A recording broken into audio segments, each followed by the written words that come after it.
Hello, amazing audience. Thanks for visiting Pika Fiction.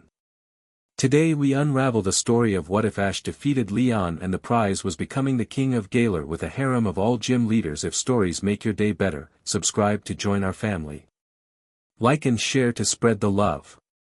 And now, let's begin our tale. Chapter 1, The Weight of the Crown. The stadium was screaming. Not the crowd. Those 60,000 voices had merged into a singular wall of noise that shook the air itself, but the stadium. Winden Stadium hummed beneath Ash's feet, a vibration that crawled up through his boots and settled somewhere behind his ribs, a frequency he'd never felt in any arena before. He didn't have time to think about it. He barely had time to breathe. Leon's Charizard punched through the smoke of its own fire blast and came roaring toward Lucario with wings spread wide, wreathed in flame, eyes like molten gold. The dragon wasn't tired. After 6 Pokémon on Ash's side whittled down to 3, after an hour of the most grueling battle Ash had ever fought, Charizard looked like it was just getting started. Lucario, Aura Sphere, low angle, now. Lucario planted its feet and fired. The sphere of compressed aura energy screamed across the pitch at knee height, forcing Charizard to bank hard right. That was all Ash needed, not the hit, but the redirect. Charizard's adjusted flight path took it directly over the center of the pitch. Steel Beam. Lucario howled. Silver-white energy erupted from its crossed arms in a devastating column that caught Charizard square in the chest. The dragon tumbled, hit the ground, carved a trench through the pitch with its claws as it skidded. The crowd surged. The commentators were losing their minds. Ash could hear fragments, incredible prediction, and Ketchum reads it perfectly, but it was all background radiation. Leon hadn't moved. He stood across the field with that infuriating calm, his cape barely shifting in the thermal drafts from Charizard's flames. His cap was pulled low, but Ash could see his smile. That smile worried him more than Charizard did. "You've gotten better since our last match," Leon called across the field. Not taunting. Genuine. The man had the unnerving habit of complimenting you mid-battle and meaning every word. Lucario's Steel Beam, you've been drilling the accuracy. Had a good reason to. Leon's smile widened. Charizard. Get up.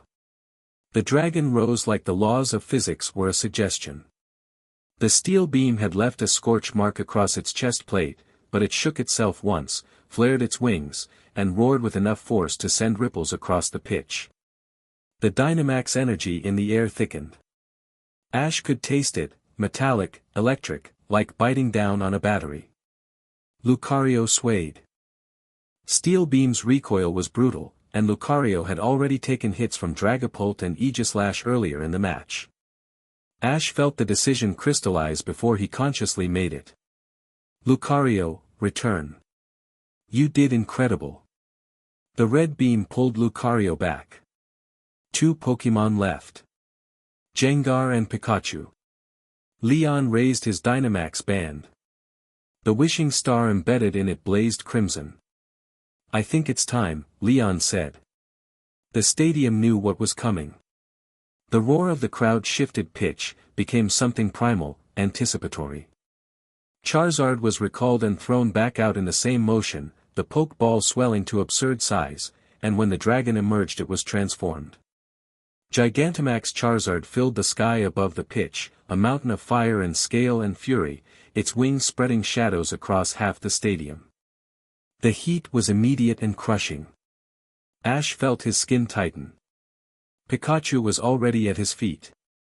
The little yellow Pokémon looked up at the Colossus above them, then back at Ash. Its cheeks sparked. Not with fear. With readiness. "You sure, buddy?" Pika. No hesitation. Never any hesitation. Ash raised his own Dynamax band. The wishing star flared, but differently than usual. Brighter. Hotter. For a split second, he thought he saw something pulse beneath the pitch itself, a network of golden lines spreading outward from where he stood like veins in a leaf, but it was gone before he could focus on it. Pikachu's pokeball swelled. When Pikachu re-emerged, it was enormous, round, incandescent, Gigantamax Pikachu in all its absurd, adorable, terrifying glory. Lightning arced between its ears and the stadium's light fixtures. 3 separate electrical systems blew out in rapid succession, plunging sections of the stands into relative darkness that was immediately filled by the glow of 2 titans. Leon pointed skyward. G-Max Wildfire. Ash threw his hand forward. G-Max Volt Crash. The attacks met above center field. Fire and lightning collided with a detonation that Ash felt in his teeth, in his bones, in some deep and nameless place that had nothing to do with his body. The stadium shuddered. The wishing stars embedded in the architecture, decorative, everyone had always assumed, just part of the aesthetic, began to glow. Not the standard red of Dynamax energy. Gold. Deep, ancient, resonant gold. Neither trainer noticed. They were locked in. Charizard dove through the explosion's aftermath, trailing fire, and slammed into Pikachu with a physical attack that sent the massive electric type skidding backward. Pikachu caught itself, discharged a thunderbolt that forked into 6 separate bolts, 4 of them decoys, 2 finding their mark. Charizard bellowed. The Dynamax energy in the air was wrong. Ash could feel it. Too thick, too charged, too alive. It wasn't behaving like any Dynamax battle he'd ever been in. The energy wasn't just amplifying his Pokémon, it was resonating with something deeper, something under the ground, something that was waking up. He pushed the thought away. Focus. Pikachu. Again. Everything you've got. Leon's voice cut across the chaos with impossible clarity. Charizard. Don't back down. We've never lost and we won't start now. G-Max Volt Crash met G-Max Wildfire a second time. This one was different. This one was final. The collision point hung in the air for a heartbeat, a perfect sphere of compressed fire and lightning, balanced between 2 wills, 2 partnerships, 2 lifetimes of training and trust. Ash poured everything into the connection with Pikachu. Not strategy. Not technique. Just the bone-deep knowledge that they'd been walking toward this moment for years, across regions, through loss and growth and the kind of friendship that transcended species. The sphere tilted. Fractured. And then it exploded outward in a cascade of golden lightning that swallowed Charizard whole. When the light faded, Charizard lay on the pitch, normal-sized, eyes spiraling. Pikachu landed beside Ash, also returned to normal, panting hard, sparks still dancing across its fur. The stadium was silent for exactly 1.5 seconds. Then it detonated. 60,000 people screaming, crying, chanting his name, and Ash heard none of it because every nerve in his body was vibrating at a frequency he'd never experienced and the ground beneath his feet was doing something impossible. The pitch split open. Not violently, gently, like a flower blooming. Golden light poured from the cracks, forming patterns that Ash recognized as letters in a language he couldn't read but somehow understood. The glyphs spiraled outward from center field, racing along paths that had been carved into the stadium's foundation centuries ago and buried under layers of modern construction. The crowd's cheering turned to confused murmuring, then to alarm. Leon recalled Charizard and was striding toward Ash, but his expression wasn't victorious or defeated. It was something Ash had never seen on Leon's face before. Terror. Ash, don't move, Leon said, and his voice had lost every trace of showmanship. Whatever you do, don't. The wishing stars in the stadium walls ignited simultaneously. Every single one, hundreds of them, thousands maybe, embedded in the architecture like stars in a constellation, blazed gold. The air pressure dropped. Ash's ears popped. Pikachu's fur stood on end, and not from its own electricity. A pulse of energy erupted from the center of the pitch and raced outward in a visible shockwave that passed through walls, through people, through everything. It felt like being dunked in warm water. It felt like someone whispering your name. It felt like a key turning in a lock you didn't know you had. Ash gasped. Because suddenly he could feel them. 5 presences, distant but distinct, scattered across the region. 5 heartbeats that weren't his own, thrumming at the edges of his consciousness like notes in a chord he'd never heard before. Each one was different, fierce, steady, sharp, warm, bright, and each one had just snapped into awareness of him at the same moment he became aware of them. The golden glyphs on the pitch pulsed once more, then faded. The wishing stars dimmed back to their normal soft pink. The stadium lights flickered and stabilized. 60,000 people sat in stunned silence. Leon reached him. Grabbed his shoulders. The champion, former champion, looked like he'd aged 10 years in 10 seconds. Leon, what the hell was, we need to get you out of here. Now. What just happened? What were those symbols? I can feel, Ash pressed a hand to his chest. The 5 presences were still there, like phantom limbs he'd never had. I can feel people. 5 of them. Who, I know. Leon's grip tightened.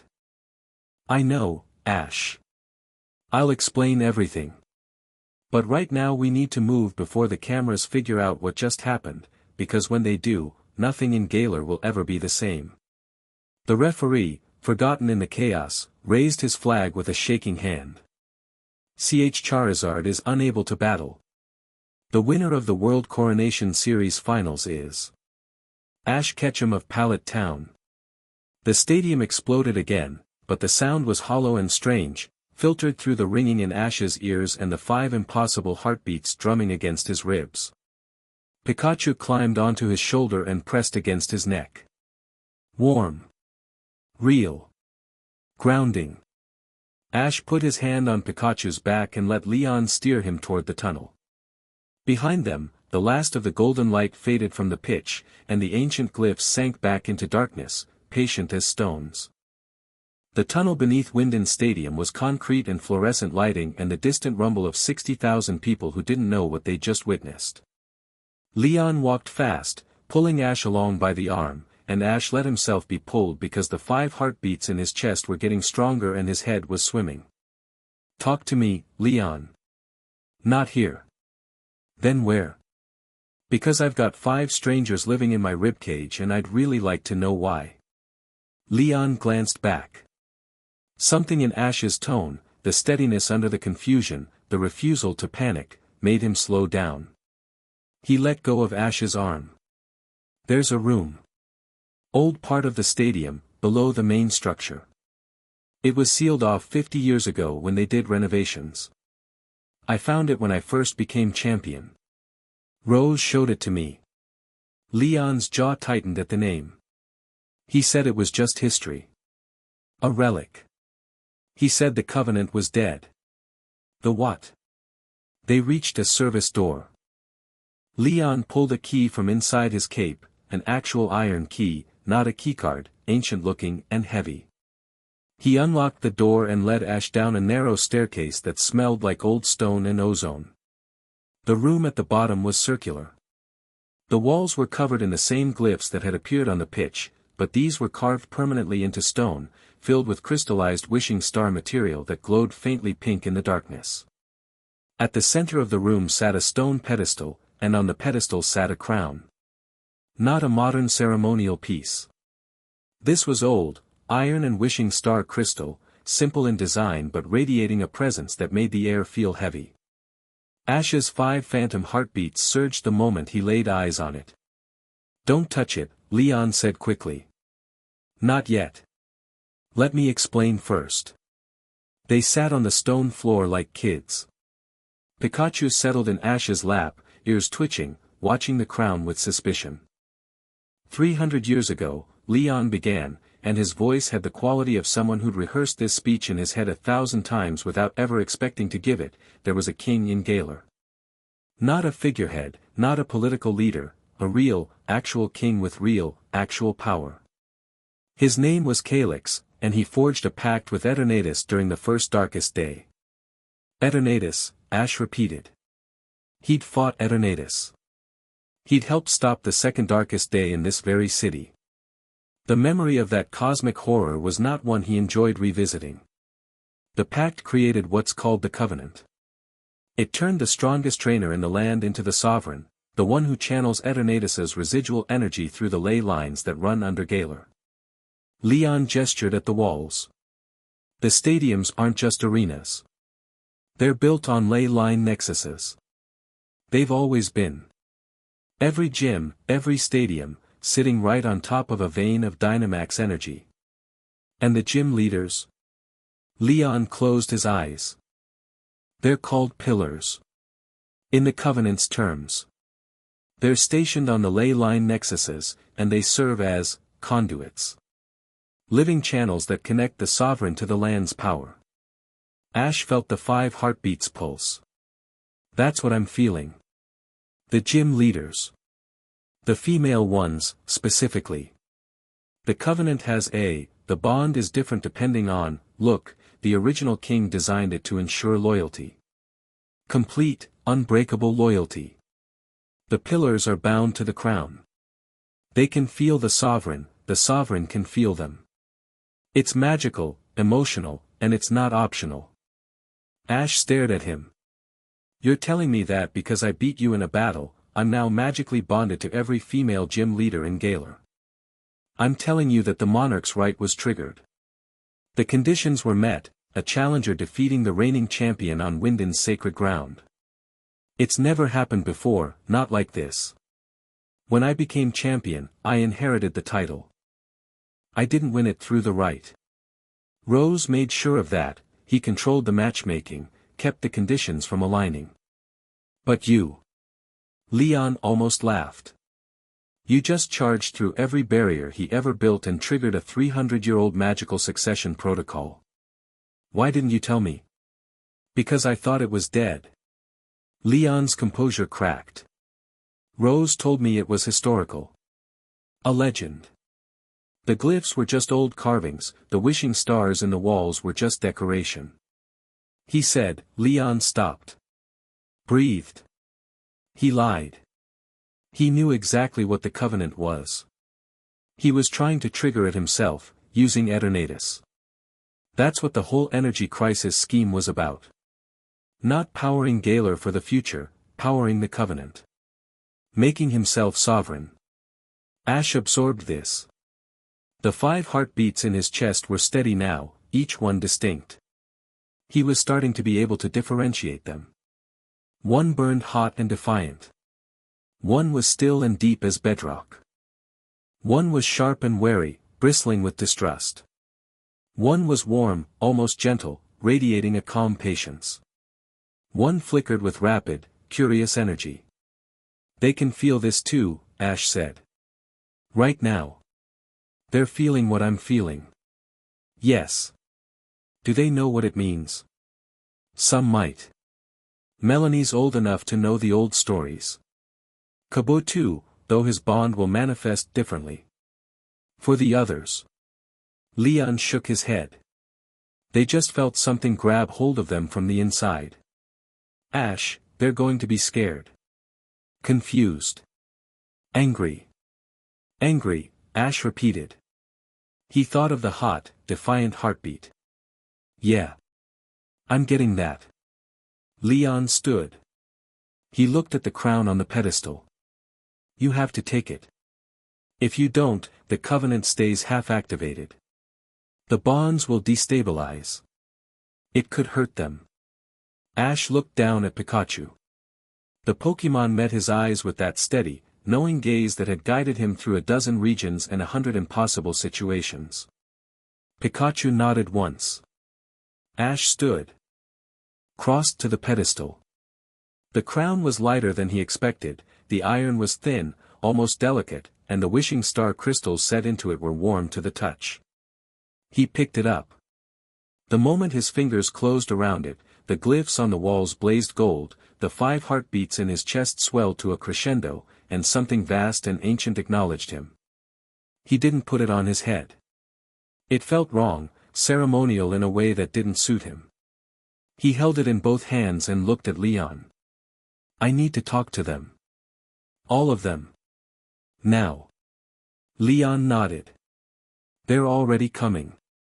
The Covenant is calling them to Winden. Not calling. Asking. I'm asking them. Leon studied Ash for a long moment. Then, slowly, he smiled. Not the showman's grin. Something quieter, almost relieved. Maybe Rose was right to be afraid of this, Leon said. Just for the wrong reasons. Winden Castle had been a museum for the last century and a half. Tourists paid £12 to walk through its halls and take pictures next to suits of armor. There was a gift shop that sold plush Corvinite keychains and postcards of the throne room. By nightfall, it was the seat of government. The Galar League officials moved with the terrified efficiency of people who'd read about this in theory and never expected to practice it. The museum exhibits were cleared. Conference rooms were established. Security perimeters went up. News crews gathered outside the gates like Murkrow around Carrion. The story was already breaking across every network. Something had happened at Winden Stadium, the new champion had triggered some kind of ancient event, and nobody official was saying anything, which meant everybody unofficial was saying everything. Ash stood in what had been the castle's great hall, now hastily converted into something functional with a long table, chairs, and too many people talking at once. League administrators, legal advisors, historian who'd been dragged out of retirement and looked like he was having the time of his life. Ash let them talk. He was listening to the heartbeats. They were closer now. All five, converging on Winden from different directions. He could feel the speed of their approach, the emotional texture of each one. The angry one was getting angrier the closer she got. The wary one was slowing down, resisting the pull, every step a small rebellion. The deep one moved with purpose, neither fast nor slow, simply inevitable. Olena arrived before any of them. She came through the great hall's doors like she owned the place, which, in a sense, she had. Chairman Rose's right hand, his shadow, his architect. After Rose's arrest and imprisonment following the Eternatus incident, Olena had cooperated fully with the League investigation. She'd been cleared of criminal charges, though not of suspicion. She carried herself now with the careful poise of someone rebuilding credibility one measured step at a time. Mr. Ketchum. She offered her hand. Her grip was firm, her eyes sharp and assessing. Or should I say, Your Majesty. Ash is fine. As you wish. I imagine you have questions. About 300 of them. Olena produced a tablet. On it were documents, old ones, digitized, covered in the same script as the glyphs. Chairman Rose's private research files. He spent 15 years studying the Covenant. I have his notes, his translations, his analysis of the ley line network. She met Ash's eyes. I want to help. Why? The question seemed to catch her off guard. Most people, Ash suspected, would have simply accepted the offer. An experienced political operative offering institutional knowledge during a crisis? You didn't question that. You thanked the heavens and put her to work. Olena recovered quickly. Because Galar is my home. Because the Covenant is real and someone needs to manage the transition. And because I owe a debt for what happened under Rose's leadership. I could have stopped him. I didn't. Let me make up for that. Ash held her gaze. Pikachu, on his shoulder, watched Olena with flat, unblinking eyes. After a moment, Ash nodded. You can help. But you report to me directly, and nothing gets decided without my say-so. Naturally. She began briefing him on the political logistics, which government bodies needed to be informed, which legal frameworks existed for this kind of transition, which media channels to prioritize. It was useful. It was efficient. And somewhere in the back of Ash's mind, a small voice noted how smoothly she'd inserted herself into the power structure. He filed that thought away and kept listening. The first gym leader arrived 20 minutes later. Ash heard her before he saw her. The sharp crack of heels on stone, a voice cutting through the security checkpoint like a blade through silk, and the hot, defiant heartbeat in his chest surging until it felt like a second pulse. Nessa came through the doors of the great hall like a storm front rolling in off Holbury Harbor. She was still in her gym leader uniform, the blue and white that matched her eyes, her dark skin luminous under the hall's old chandeliers. Her expression could have curdled milk. She stopped 10 feet from Ash. The League officials between them scrambled out of the way with the survival instincts of prey animals. "You," she said. "Me," Ash agreed. "I felt something grab me from the inside an hour ago. Like someone reached into my chest and tied a knot around my heart. I was in the middle of a photo shoot. I dropped a $2 million camera into the harbor." Her voice was steady, controlled, and absolutely furious. "Then I felt this pull. Like a leash. Dragging me here. To you. I know. I'm sorry." "You're sorry." Nessa laughed, sharp and mirthless. "The new champion triggers some kind of ancient magic that turns me into his what, exactly? His property? His concubine? And he's sorry." The room had gone very quiet. Every official, every advisor, every security guard was staring. Olena watched with an expression of clinical interest. Ash stepped forward. Not aggressively, not submissively. He closed the distance between them to 5 feet and stopped. He could feel her heartbeat like it was his own. The anger was real, but underneath it was something rawer, something that looked a lot like fear. "You're not my property," he said. "You're not anyone's property. I didn't know this would happen. I didn't plan it, didn't want it, and I'm going to figure out how to make it right. But I need you to know, right now, before anyone else gets here, I will never use this bond against you. Whatever it is, whatever it means, you have my word." Nessa stared at him. The fury didn't leave her eyes, but something shifted behind it. A crack in the wall, barely perceptible. "Your word," she repeated. "My word. The word of a boy from Pallet Town who just accidentally became king of a country he's visited twice. That's the one." Nessa's jaw tightened. She looked away, then back. "Fine. But I reserve the right to throw you into the harbor if you turn out to be lying." "Fair enough." She didn't sit down. She stood to the side of the hall with her arms crossed, radiating hostility like a space heater, and waited.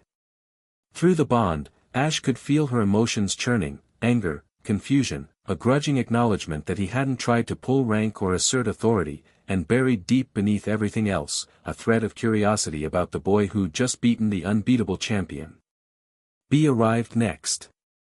Where Nessa was a storm, B was a glacier.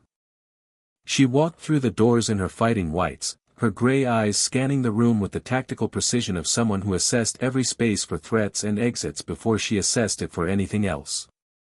She saw Ash. She crossed the hall in measured strides. And then, without a word, she dropped to one knee. The room held its breath. "Sovereign," B said.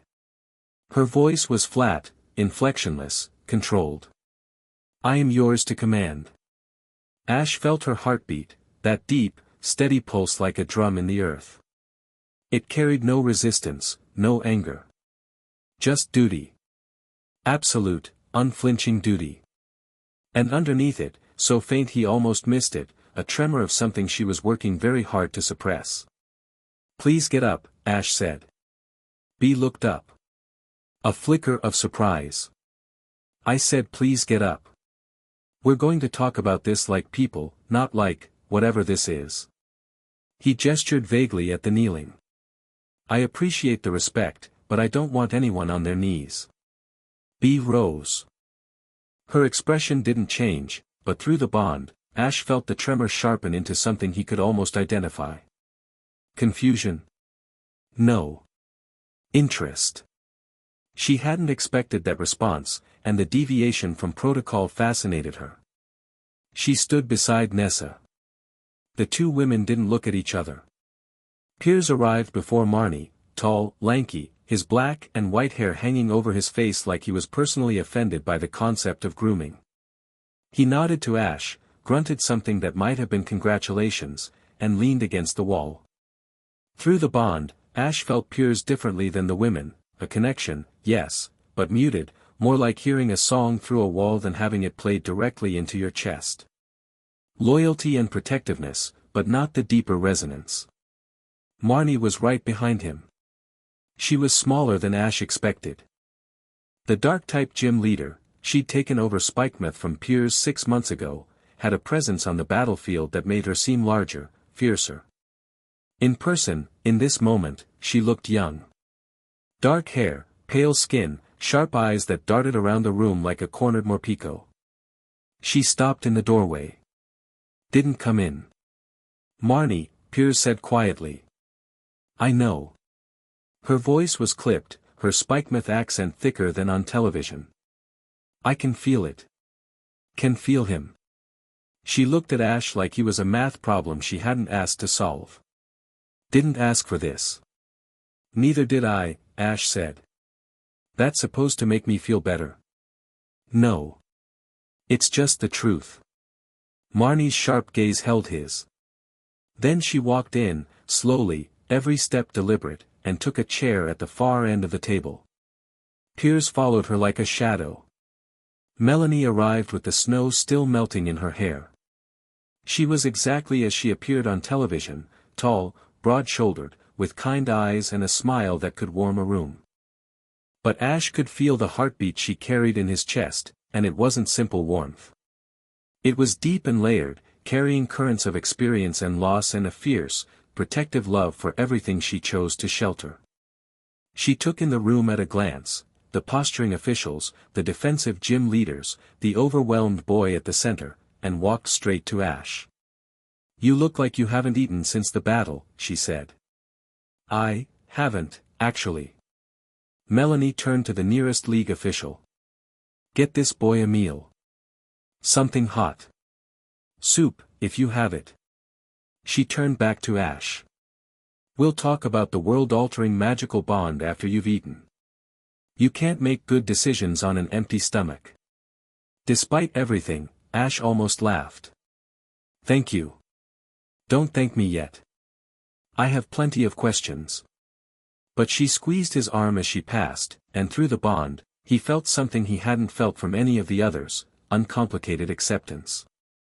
Not approval, not submission, not defiance. Just a steady, grounded willingness to deal with what was in front of her. Sonia arrived last, and she arrived with books. Leon's childhood friend, Professor Magnolia's granddaughter, the woman who'd unraveled the mystery of the darkest day, came through the doors with an armful of ancient texts and a wild look in her eyes that Ash recognized as academic excitement barely restrained by social awareness. "I felt it," she said, not to anyone in particular, more to the room as a concept. "The pulse. I was in Wedgehurst and I felt it and I knew. The Covenant, it's in Magnolia's old journals, she theorized about it years ago but never had proof." She spotted Ash and stopped. Adjusted her glasses. Smoothed her hair. "Sorry. Hi. I'm Sonia. We've met. You've accidentally triggered a 300-year-old magical succession rite and I have approximately 11,000 questions." "Get in line," Nessa muttered. Sonia blinked. "Right. Yes. I'll just..." She sat down and began spreading her books across the table, then stopped. "Wait. I'm not a gym leader. Why can I feel it too?" "You're connected to the ley lines through your research," Olena said smoothly, stepping forward. "Professor Magnolia's work with Dynamax Energy, the Wishing Stars, you've been handling concentrated ley line material for years. The Covenant recognizes you as a conduit." Sonia stared at Olena, then at Ash, then at her own hands as if they'd betrayed her. "Oh," she said quietly. Ash looked around the room. 5 women, each processing this differently. 2 male gym leaders with their own muted bonds. A hall full of officials who were out of their depth. Olena, composed and ready with answers. Leon, hovering near the doorway, watching everything. No one was going to take charge of this moment. No one was going to make this make sense. The officials were trained for League protocol, not ancient magic. Leon had carried this secret and didn't know what to do with it now that it was out. Olina had information but not authority. It was Ash's move. He pulled out a chair and sat down at the head of the table. Not because it was the head, it was just the nearest chair, but the geometry of the moment made it feel significant. Pikachu hopped from his shoulder to the table. Ash looked at the 5 women, one by one, and let himself feel each of their heartbeats. Anger. Duty. Wariness. Warmth. Curiosity. Then he spoke. Here's what I know. I beat Leon. Something ancient woke up. We're connected now, all of us, through something called the Covenant. I don't fully understand it yet. I don't think anyone fully understands it yet. He glanced at Sonia. Though I bet you're going to try. Already started, Sonia murmured, flipping through a book. Here's what I believe. No one in this room asked for this. I didn't ask to become king.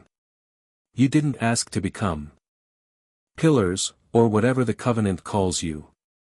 This was done to us, not by us. So here's what I'm going to do about it. He took a breath. I'm going to treat this like any other challenge. I'm going to learn everything I can, I'm going to protect everyone I can, and I'm going to find a way to make this right, whatever right looks like. And if right means dissolving the bond entirely. Nessa's voice was sharp. Testing.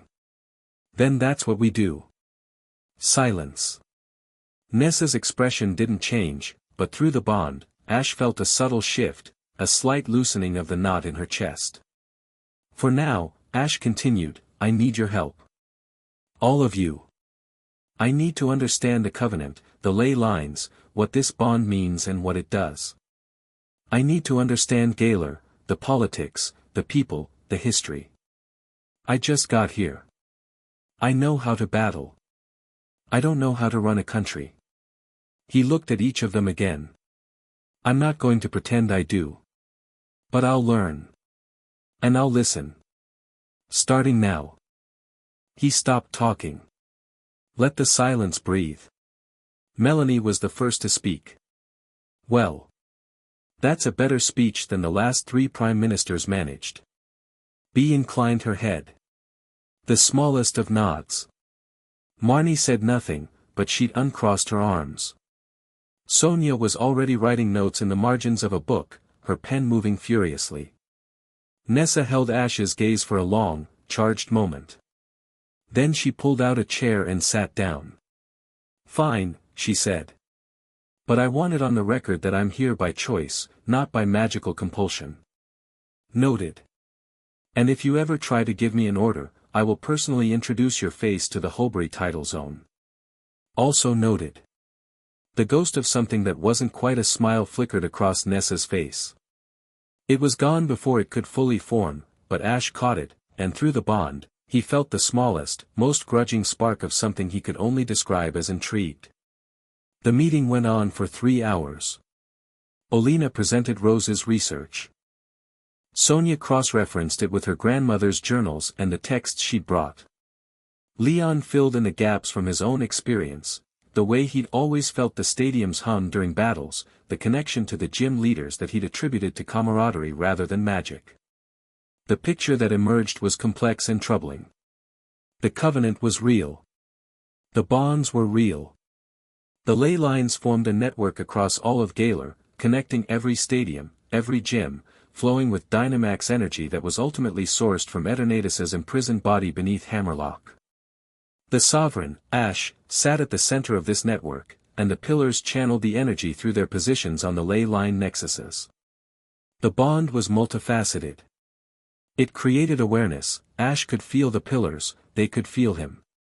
It enhanced Pokémon battles when they fought together, synchronizing strategy and instinct.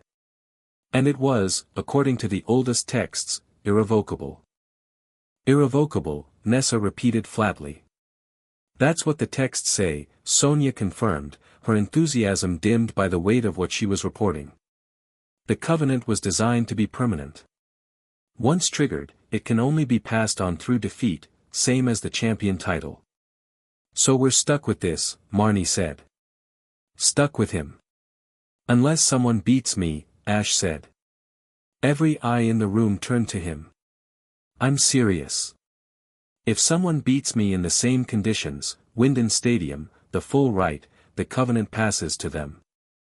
That's the mechanism. If any of you want out badly enough to find someone you'd rather be bonded to, I won't stop the challenge. That's not a solution, B said. It was the most she'd spoken all evening. That merely transfers the problem. She's right, Sonia said. We need a real solution. A way to rewrite or dissolve the covenant itself. And for that, I need to study the source. She looked toward Olina. The original pact. Where was it forged? Hammerlock, Olina said. Beneath the castle. Where Eternatus was sealed. A ripple of unease moved through the room. They all remembered what had happened the last time someone had gone digging under Hammerlock. Ash made a decision. That's a long-term project.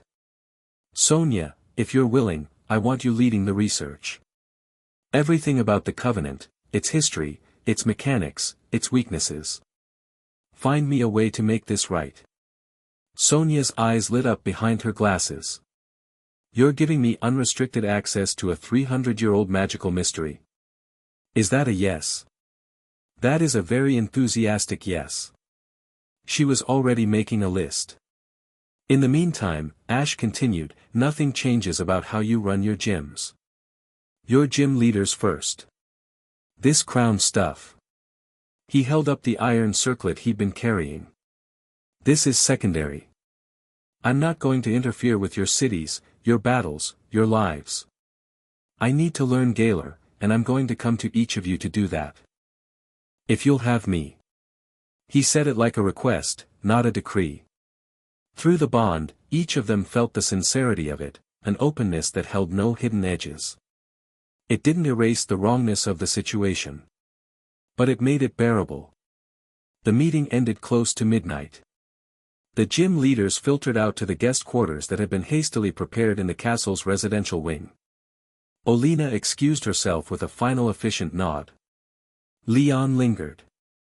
You did well, Leon said. I have no idea what I'm doing. That's what doing well looks like, most of the time. Leon clapped him on the shoulder. Get some sleep. Tomorrow's going to be harder. Harder than today. Today was the easy part. Today, everyone was in shock. Tomorrow, they start thinking. And when people start thinking, they start wanting things. Leon paused at the door. Raihan called me. Ash's stomach tightened. And? He's coming. He's not happy. Is anyone happy? Leon considered this. Sonia seemed pretty excited. Sonia's excited about the research, not about being magically bound to me. Give it time. Leon smiled, the real one, tired and honest. You might be surprised. He left. Ash sat alone in the great hall with Pikachu. The castle was quiet, the kind of deep silence that only very old buildings achieve, as if the stones themselves were holding their breath. He could feel the 5 heartbeats settling into sleep, one by one. The angry one, Nessa, fought it the longest, lying awake with thoughts that churned like surf. But eventually even she drifted off, and Ash was left with 5 slow, steady rhythms in his chest, like a lullaby he hadn't asked for and couldn't turn off. Pikachu nuzzled his cheek. Yeah, buddy. I know. He should sleep. He should eat the soup that Melanie had insisted upon, which sat cooling on the table. He should rest and prepare for whatever tomorrow would bring. Instead, he went to the library. Winden Castle's library was a sprawling, beautiful mess, centuries of accumulated knowledge crammed into shelves that reached the vaulted ceiling. Most of it was catalogued for museum purposes, organized by era and subject, with little cards identifying each section for tourists. But there was a back corner, roped off, marked with a staff-only sign, where the oldest texts lived behind glass cases. Ash shouldn't have been able to open the cases. They were locked, and he didn't have a key. But when he touched the glass, the wishing star crystal in the crown, still in his other hand, he'd been carrying it all evening, pulsed softly, and the lock clicked open.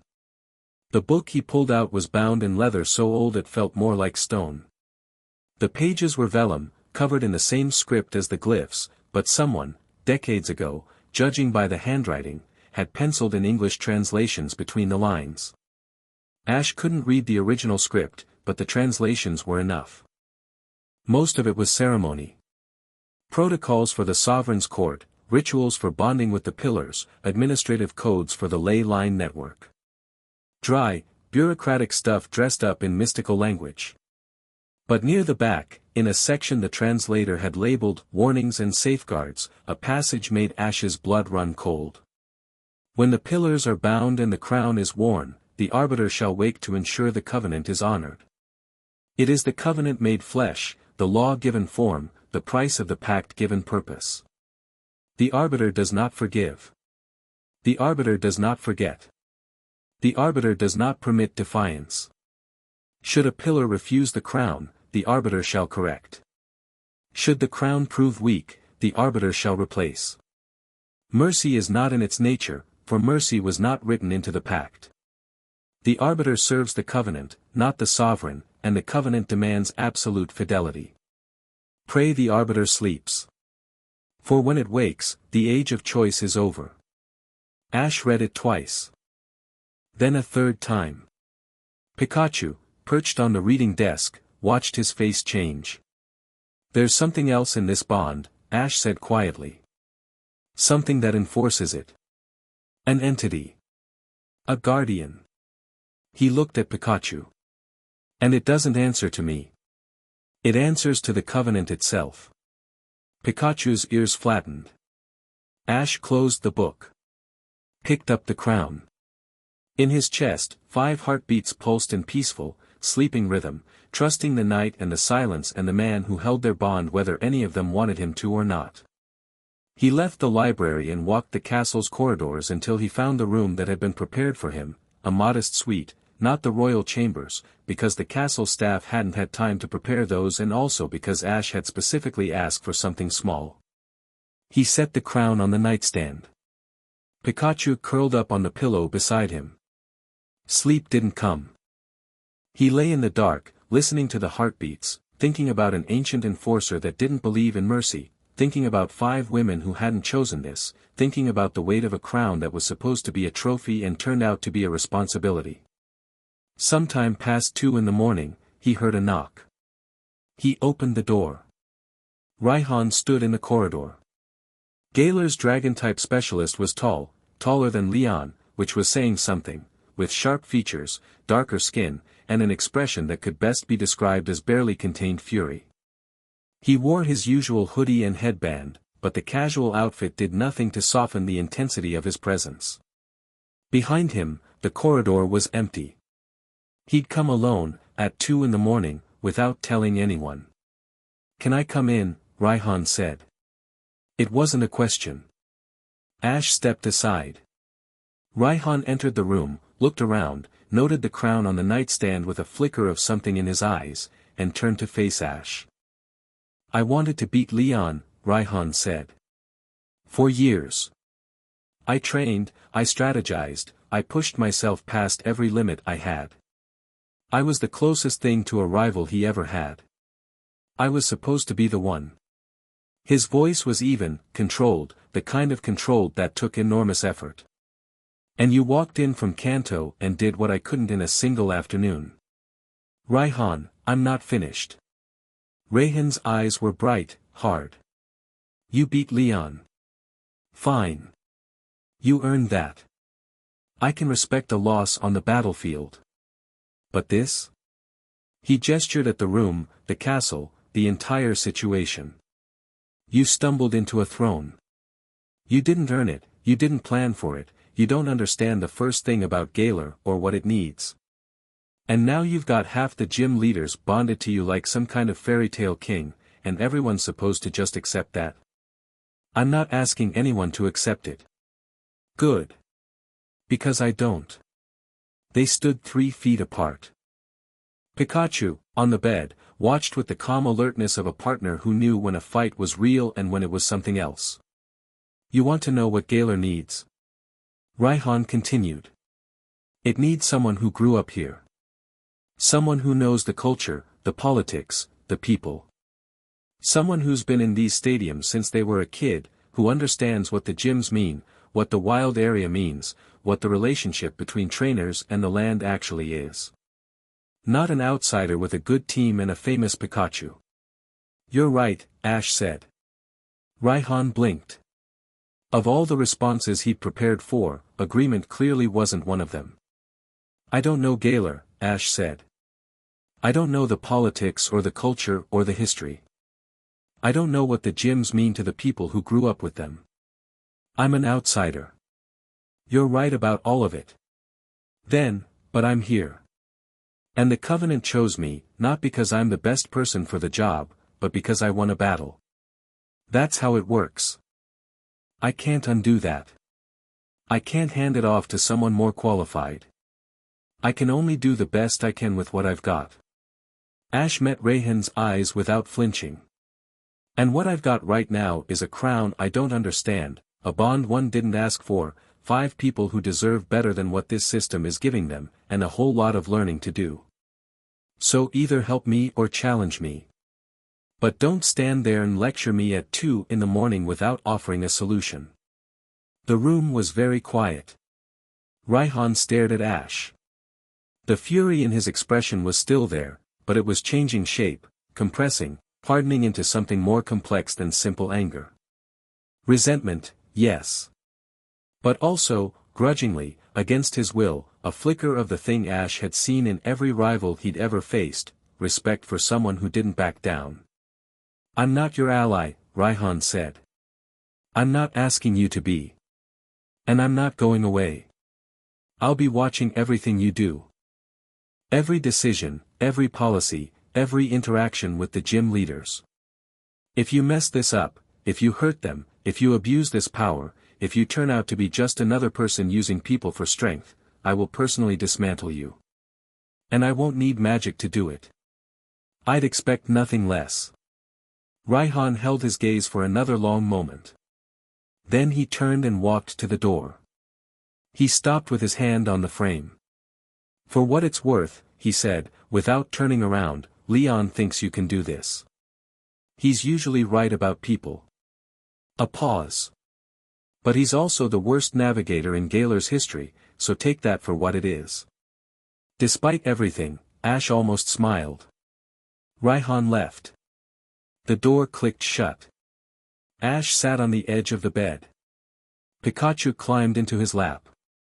He stroked the Pokémon's fur absently, feeling the 5 heartbeats in his chest, the weight of the crown on the nightstand, the ghost of Raihan's fury lingering in the air.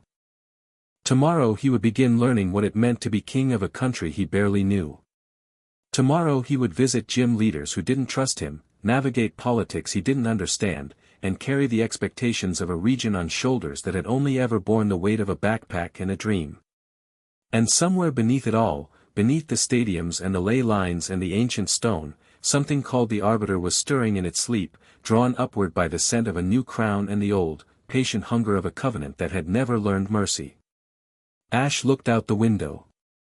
Windon's skyline glittered against the dark, stadium lights and street lamps and the distant glow of the wild area's Dynamax dens. Beyond the city, the land stretched out into darkness, Galar, vast and old and waiting. He'd come here to battle. He'd come here to win.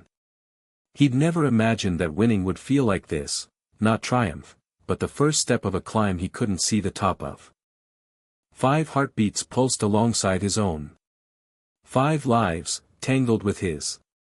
5 people who deserved his best, whatever that turned out to be. Pikachu looked up at him with those dark, steady eyes. Yeah, buddy, Ash said. We're in this one together too. He didn't sleep.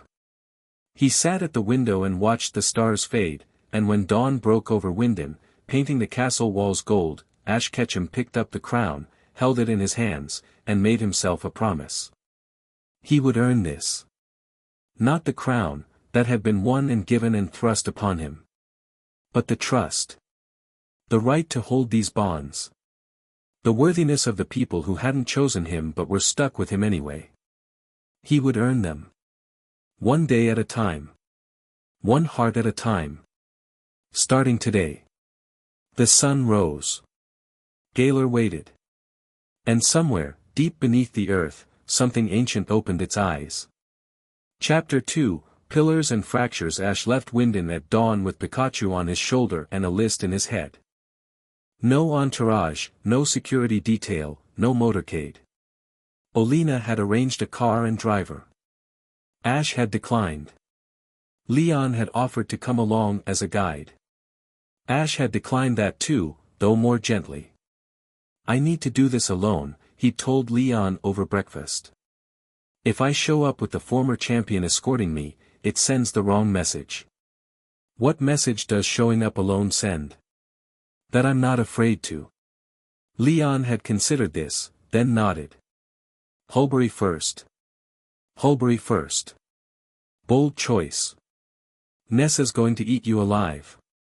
Probably. He took the train.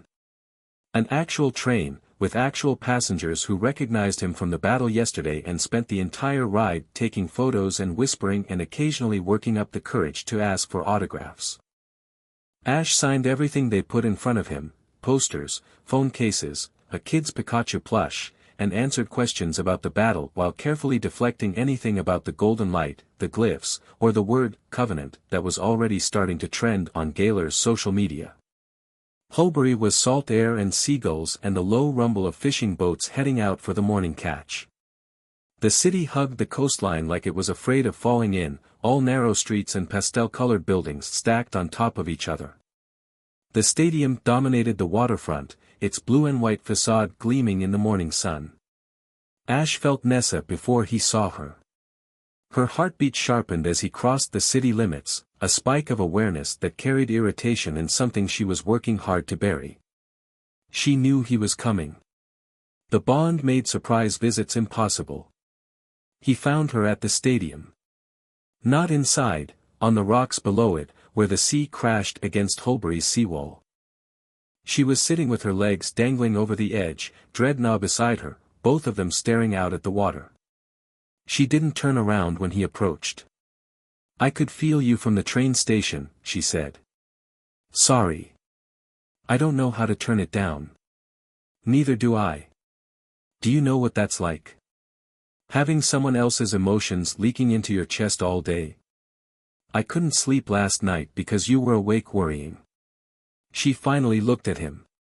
Her eyes were red-rimmed. You worried a lot. Ash sat down on the rocks beside her, leaving a respectful distance. Pikachu hopped down and regarded Dreadnought with the cautious diplomacy of a seasoned traveler. Dreadnought snorted but didn't move. I had a lot to worry about, Ash said. Yeah, well. Next time worry quieter. They sat in silence for a moment. The waves were rhythmic, meditative. Nessa's heartbeat in his chest was still sharp, but the edge was dulling.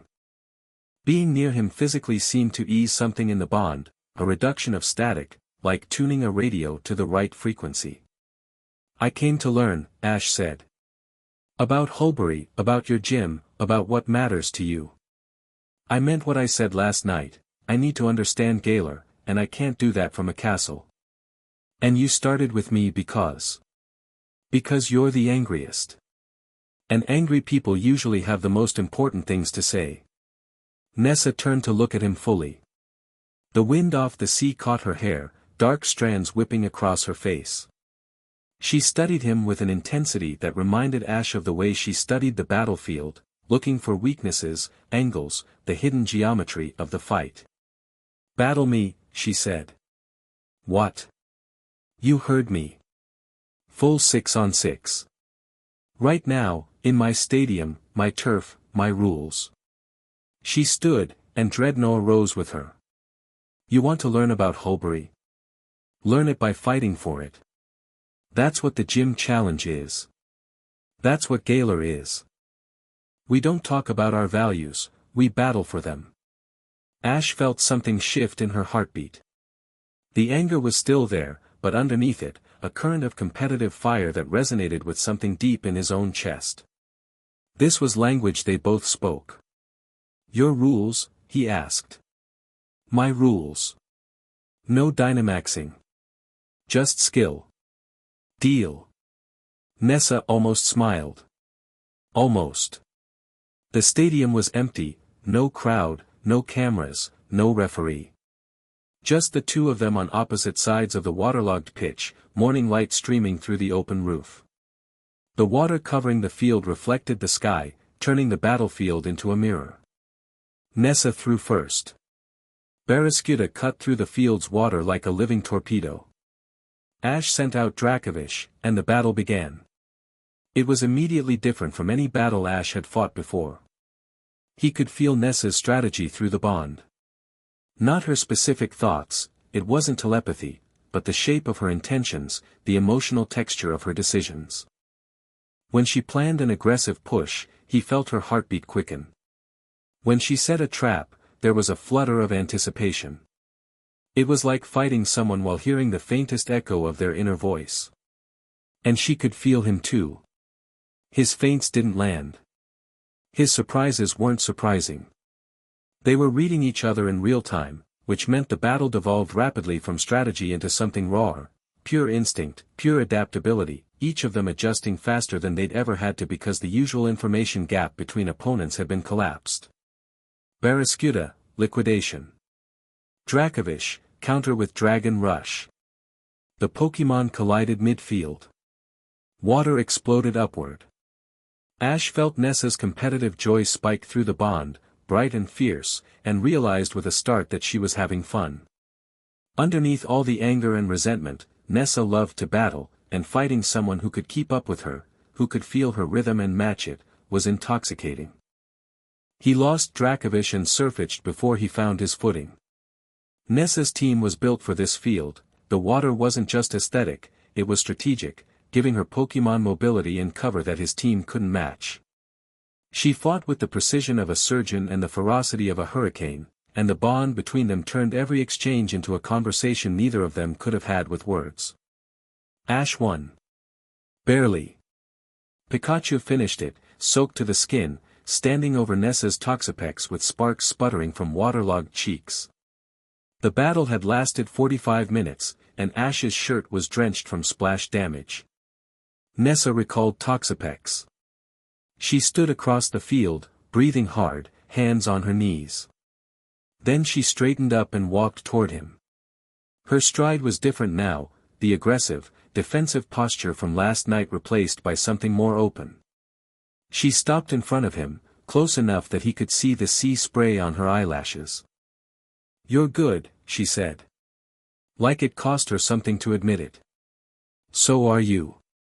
That Barraskewda is terrifying. I know. A beat. The bond makes battling weird. Yeah. But also kind of amazing. Ash blinked. He hadn't expected her to say that. Through the bond, he felt her surprise at having said it, and then a flash of vulnerability that she covered immediately with a sharp look. Don't read into that, she said. I won't. Good. She turned and started walking toward the stadium exit. Over her shoulder, there's a place on the harbor that does good fish and chips.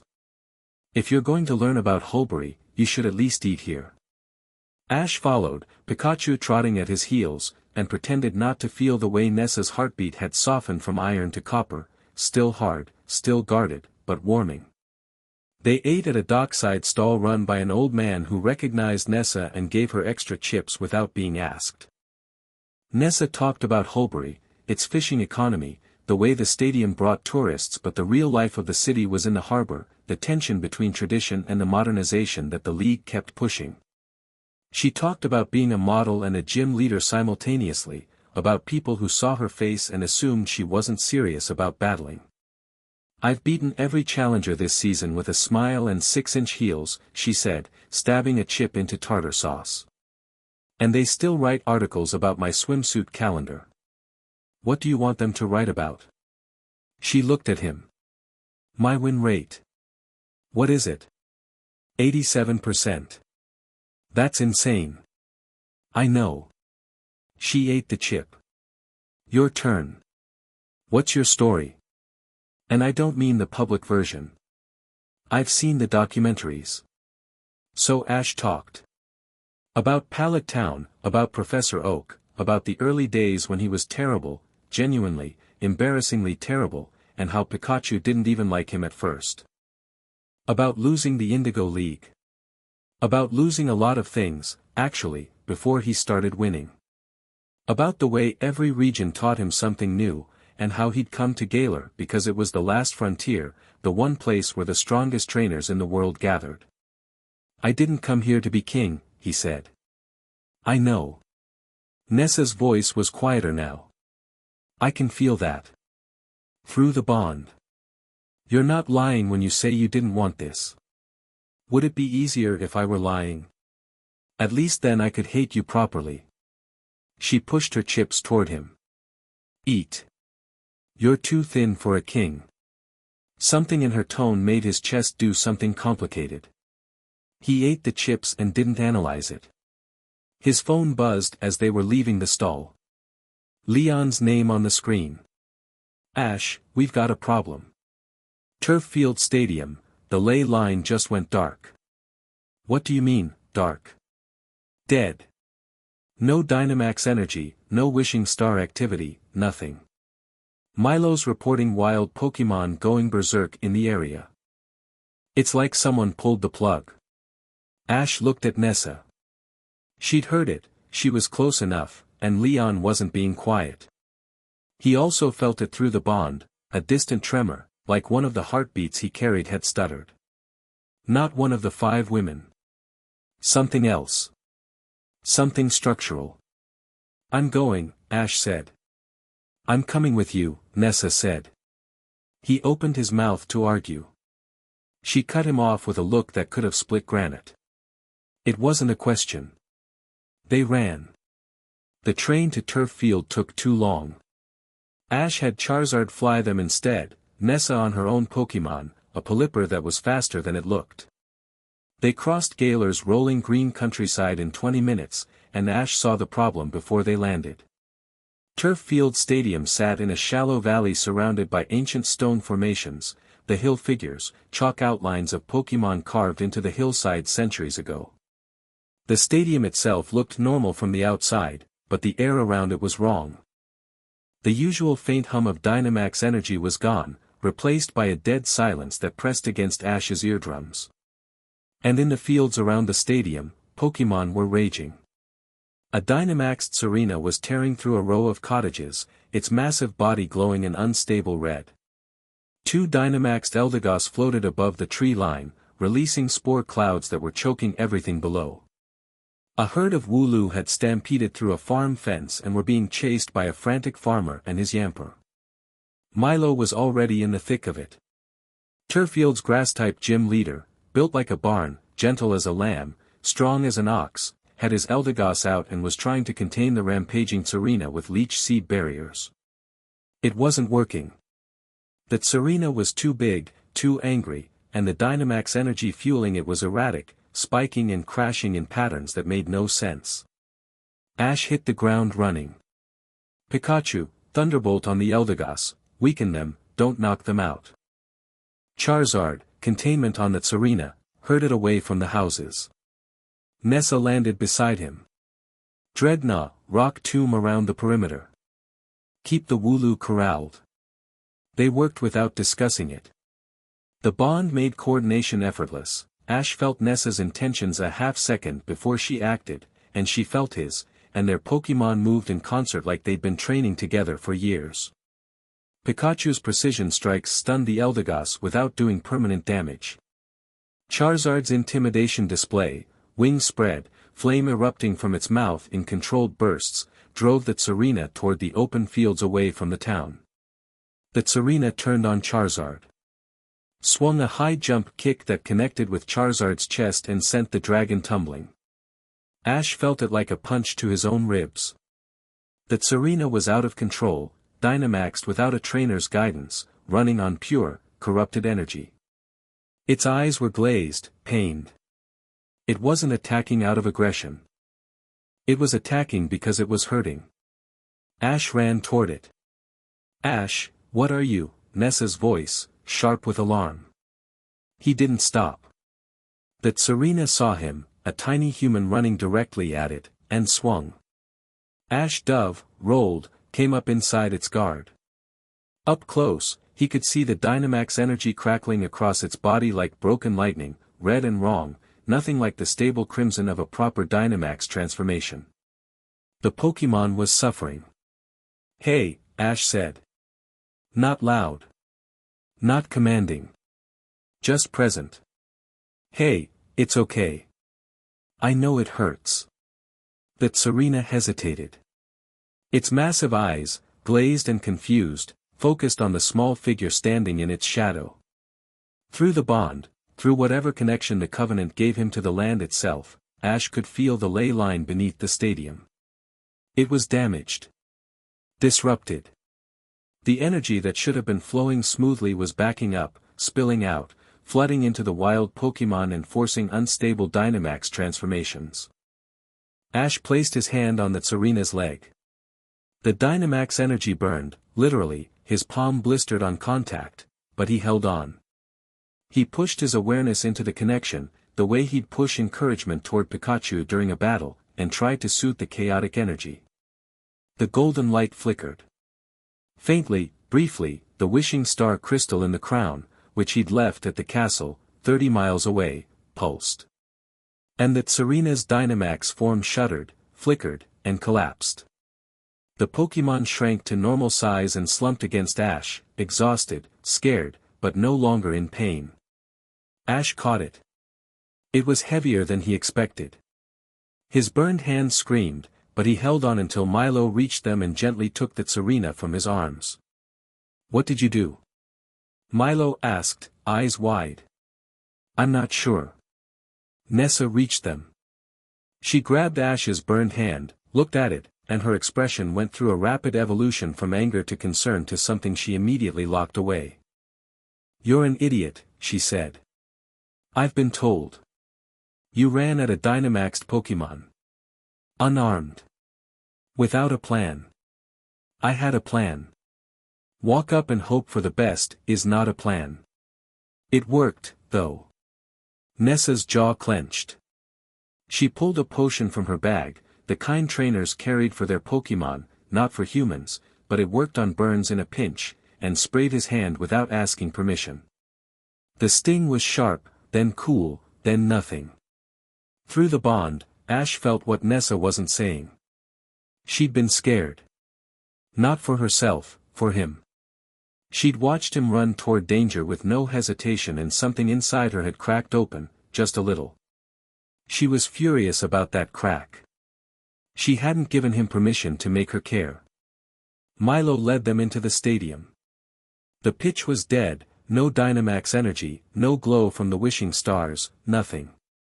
The grass that usually carpeted the field was brown and wilting. The air tasted stale. "Started about 3 hours ago," Milo said. The energy just stopped. Like someone flipped a switch. Then the wild Pokémon started going crazy, the ley line's backed up energy has to go somewhere. Ash knelt and pressed his palm to the pitch. Through the Covenant bond, he felt the ley line underneath, not dead, but blocked. Something was sitting on it, clamping it shut. Deliberate. Precise. This wasn't natural, Ash said. Someone did this. Who would sabotage a ley line? Nessa asked. Ash didn't have an answer yet. But the question lodged in his mind like a splinter, and the cold feeling it left behind stayed with him long after they'd stabilized turf field and he'd said goodbye to Milo with a promise to investigate. On the flight back across Galar, Nessa peeling off toward Holbury, Ash continuing east, she called him on her Rotom phone. Ash. Yeah. A pause. The wind was loud on her end. What you did? With that Serena. Putting yourself between it and the town. Another pause. Don't do that again. Can't promise that. I know. Her voice was quiet. That's what scares me. She hung up. In his chest, her heartbeat pulsed, complicated, shifting, no longer simply angry. Something new was growing in the space her fury had occupied, something tentative and unwilling and alive. Ash didn't name it. It wasn't his to name. He turned Charizard east, toward Stow-on-Side. BEA's dojo sat on the cliff tops above Stow-on-Side, ancient stone walls overlooking the canyon that split the town in two. Ash arrived in the early afternoon, and the moment he stepped off Charizard's back, he felt BEA's heartbeat shift from its usual deep, steady rhythm to something slightly elevated. Alert. Prepared. She was waiting for him in the training yard. Not with Pokémon. With her fists. Sovereign, she said. She'd changed from the white uniform into a sleeveless training top and loose pants. Her arms were lean, defined, the muscles of someone who trained every single day without exception. Ash, he corrected. Sovereign. The word was deliberate. A wall. You want to understand my gym. My gym is fighting. Not just Pokémon fighting, fighting. The body, the mind, the spirit. I train my Pokémon the way I train myself. Okay. Fight me. Ash blinked. Fight you. As in, hand to hand. No Pokémon. Just us. Pikachu looked up at Ash with an expression that clearly communicated better you than me.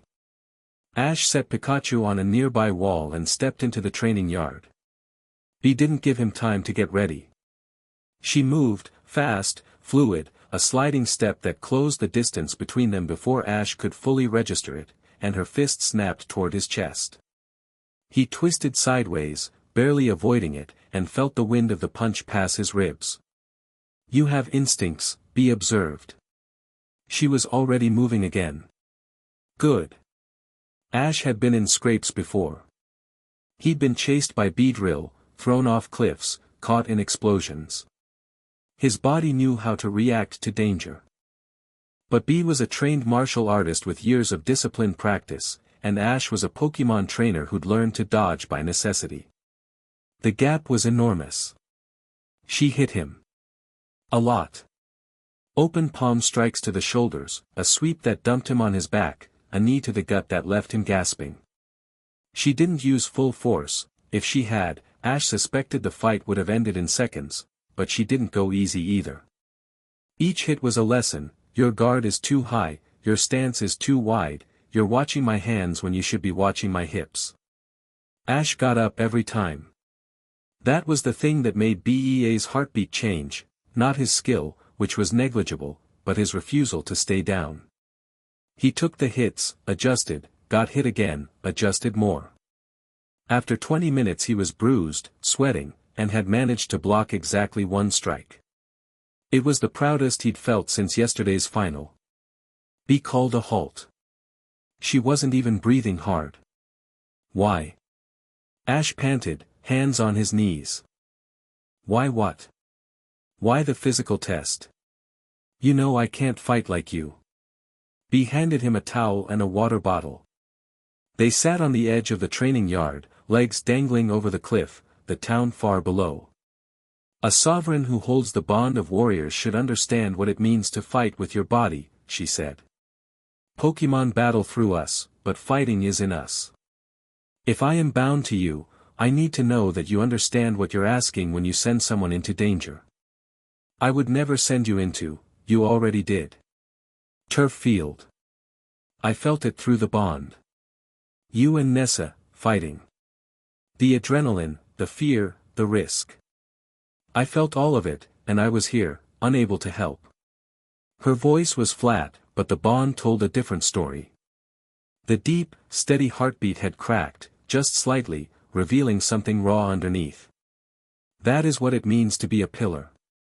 To feel your sovereign in danger and be unable to stand beside them. Ash was quiet for a moment. I'm sorry. Don't be sorry. Be present. When you go into danger, don't go alone. She looked at him sideways. Promise me. I'll try. Not good enough. Promise. There was something in her eyes that the flatness of her voice couldn't hide. A need, not romantic, not yet, not even close, but the fundamental need of a warrior to protect what she was bound to.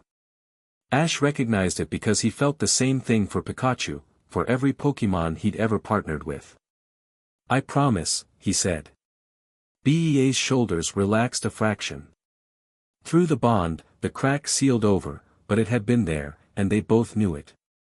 Your guard is terrible, she said, shifting back to instruction with the abruptness of someone uncomfortable with emotion. Yeah, I got that from the 12 times you hit me. 14. 14. You didn't feel 2 of them. That's how bad your guard is.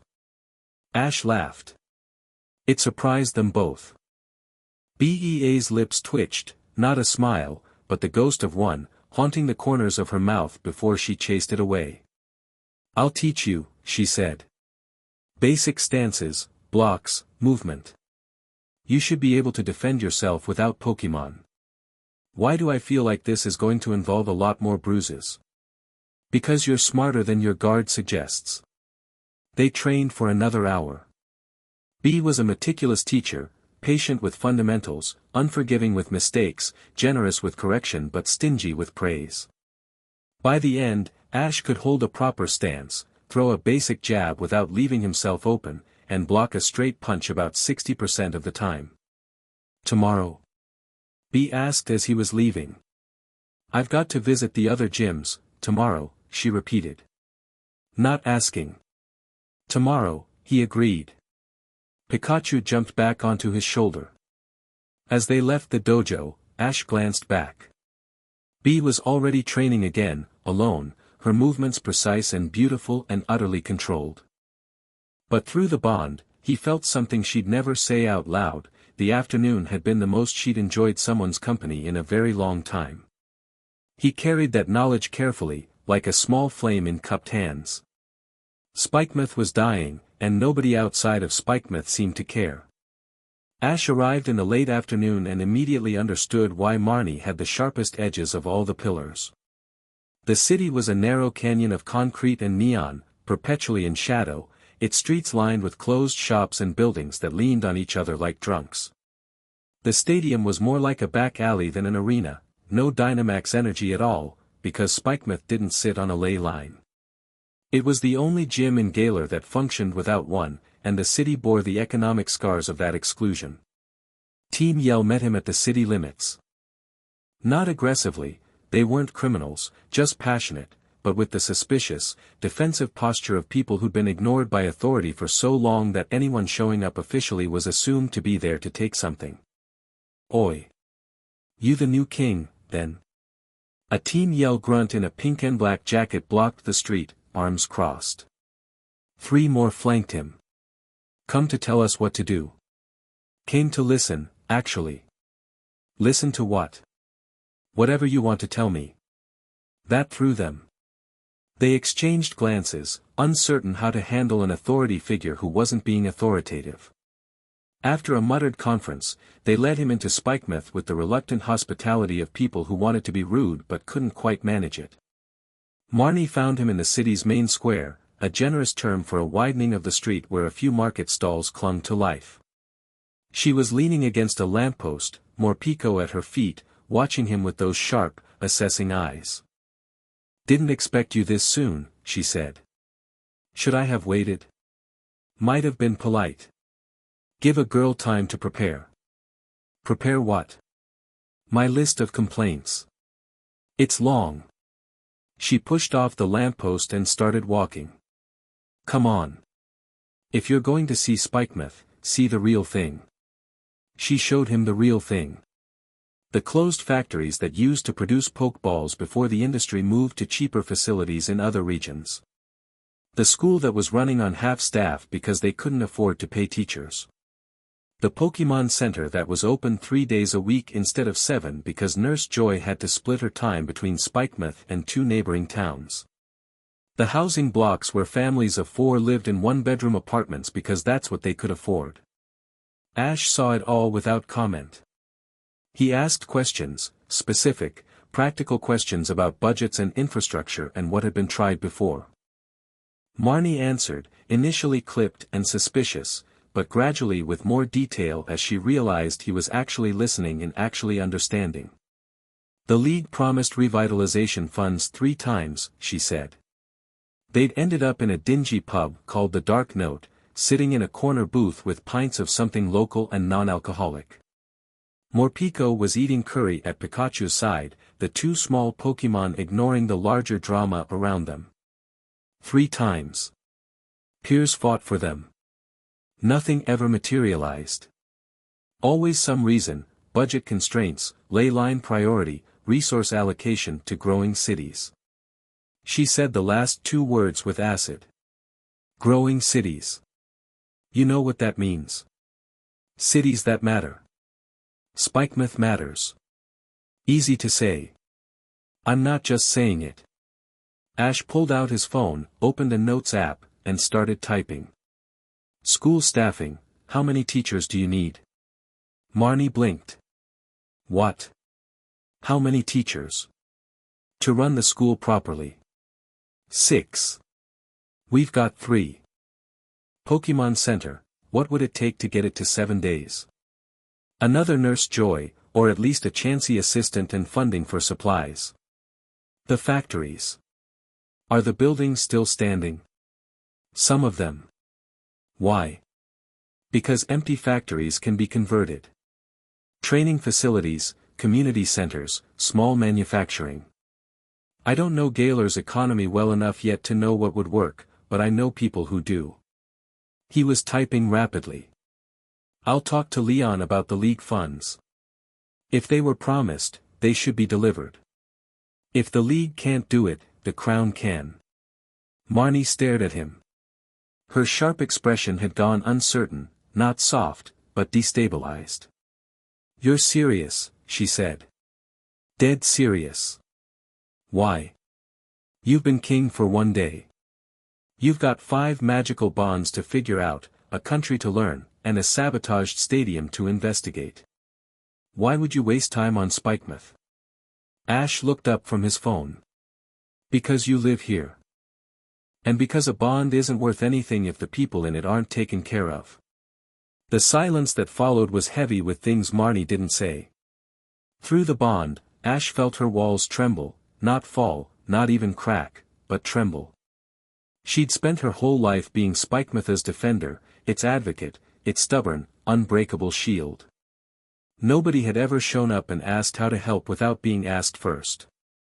Piers warned me about you, she said finally. What did he say? That you're either the real thing or the best liar he's ever seen. She took a sip of her drink. He also said if you hurt me, no throne in the world would protect you. He told me that too. Good. He means it.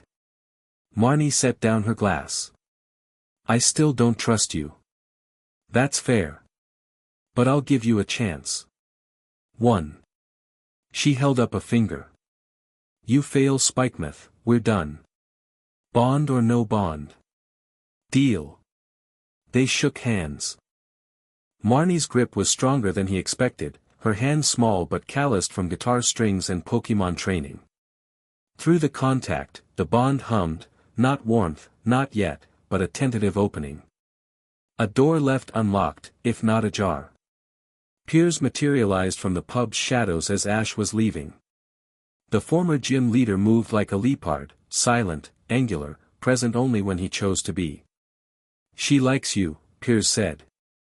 She has a funny way of showing it. That is her funny way of showing it. When she doesn't like someone, she doesn't talk to them at all. Piers studied Ash with eyes that glowed faintly in the pub's dim light. You actually going to help Spikemouth? Yes. Why? Because it needs help. Lots of places need help. Lots of people make promises. I'm not lots of people. Piers was quiet for a moment. Then he extended his hand. Ash shook it. The bond between them hummed, that muted, through-the-wall version of the pillar connection, but real. Loyalty offered provisionally, trust extended on credit. Don't make me regret this, Piers said. Ash's phone buzzed again. Leon's name. Ash answered, and Leon's voice was tight with urgency. Motostoke Stadium. It's under attack. Not a ley line failure, actual people. Hooded figures. They're using some kind of corrupted Dynamax energy. Kabu's fighting alone. Ash's blood went cold. He looked at Piers. I need to get to Motostoke. Now. Piers whistled. From the darkness of Spikemouth's alleys, an Obstagoon appeared, massive, scarred, road-tested. Ride him. He knows the fastest route. Piers paused. Bring her back in one piece. Who? But Marnie was already there, Morpeko on her shoulder, eyes blazing. I heard. Let's go. Marnie, you don't have to, people are attacking a stadium. My country. Our bond. She said that last word like it surprised her. I'm going. They rode. Obstagoon was terrifyingly fast on Galar's back roads, covering ground with a loping stride that 8 miles. Ash held on with one hand and called B with the other. Motostoke, he said. Attack. Can you, already moving? BEA's voice was crisp, battle-ready. Through the bond, Ash felt her heartbeat accelerate, not with fear, but with focus. A warrior being called to war. I'll be there in 15 minutes. B, you promised not to go alone. I'm holding you to it. She hung up. Ash pocketed the phone and leaned forward as Obstagoon surged through the night. Motostoke was fire. Not the comforting industrial glow of the city's famous furnaces and steam engines, actual fire, out of control, pouring from the stadium's gates. The Dynamax energy in the air was thick and wrong, the same corrupted frequency Ash had felt at Turf Field but stronger, concentrated, weaponized. Kabu was fighting in the stadium's forecourt, his Centiskorch battling 3 corrupted Dynamax Pokémon simultaneously, a Colossal, a Copraja, and something Ash didn't recognize at first, a writhing mass of red energy that might have been a Pokémon once but was now just raw, malformed power. Around Kabu, hooded figures moved with coordinated precision, directing the corrupted Pokémon with devices that looked like modified Dynamax bands, crude, crackling with unstable energy, but functional. Ash hit the ground before Obstagoon fully stopped. Pikachu, Thunderbolt on the Copraja. Charizard, support Centiskorch. Marnie was right behind him. Grimmsnarl, Spirit Break on the energy mass. Morpeko, Aura Wheel. The battle erupted. Ash and Marnie fought side by side, their bond synchronizing their movements the way it had with Nessa in Turf Field, instinct harmonizing, strategies meshing without verbal communication. Pikachu's Thunderbolt chained across the Copraja's iron body and earthed out through its feet, staggering it. Charizard dove into the fray beside Centiskorch, and the 2 fire types created a wall of flame that drove the Colossal back. The hooded figures saw Ash and reacted. 3 of them pulled new devices from their cloaks, not Dynamax bands, something different. Handheld emitters that fired beams of corrupted red energy directly at Ash. He dodged the first. The second grazed his arm and felt like liquid fire. The third would have hit him center mass if B hadn't arrived. She came from above, launched from her Holucha's back in a flying leap that would have made an action movie jealous, and landed between Ash and the beam. She didn't block it with a Pokémon. She blocked it with her hand, wrapped in a cloth that glowed faintly with fighting-type energy, a technique Ash had never seen before. The beam scattered against her palm and dissipated. B dropped into a fighting stance. Promised you wouldn't go alone, she said, without looking at him. I didn't. Marnie's here. B glanced at Marnie. She's fighting Pokemon. I'm fighting people. She moved. The hooded figures weren't expecting hand-to-hand combat, and B was a storm in human form. She disarmed the first with a wrist lock that made them drop their emitter. The second she swept, dropping them to the ground and pinning them. The third tried to run and met Halucha coming the other direction. In under a minute, 3 of the attackers were subdued. The rest scattered. Without their controllers, the corrupted Dynamax Pokemon destabilized further, then collapsed, the force transformations failing, the Pokemon shrinking back to normal size and collapsing in exhaustion. Kaboo extinguished the fires with Centiskorch's help, redirecting the flames back into the stadium's furnace systems with the practiced ease of a man who'd worked with fire his entire life. The old fire-type gym leader was sweating, singed, but unbroken. He bowed to Ash, a deep, respectful bow that carried the weight of a lifetime of discipline. Your Majesty. Just Ash. Are you hurt? Nothing that won't heal. Kaboo straightened. They knew what they were doing. The ley line isn't damaged, they were siphoning the energy, not destroying it. They wanted the power. Ash looked at the subdued attackers. One of them, the one B had pinned, was struggling. Her hood had fallen back. She was young, maybe 20, with silver-streaked hair and wild eyes. The Covenant is slavery, she spat. You can't just bind people to you and call it rule. We'll free them, all of them, whether they want it or not. Ash knelt beside her. Who are you?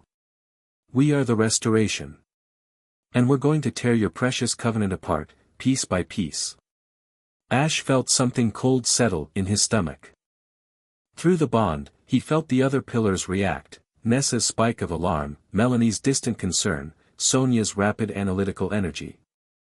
They'd all felt the battle, felt his adrenaline and fear and determination. And now they felt this new knowledge landing like a stone in a still pond. Someone was targeting the Covenant. Not randomly. Deliberately. With resources, organization, and a cause they believed in deeply enough to wage war over. B hauled the woman to her feet. What do we do with them? Turn them over to the authorities. And call Sonia. Ash stood.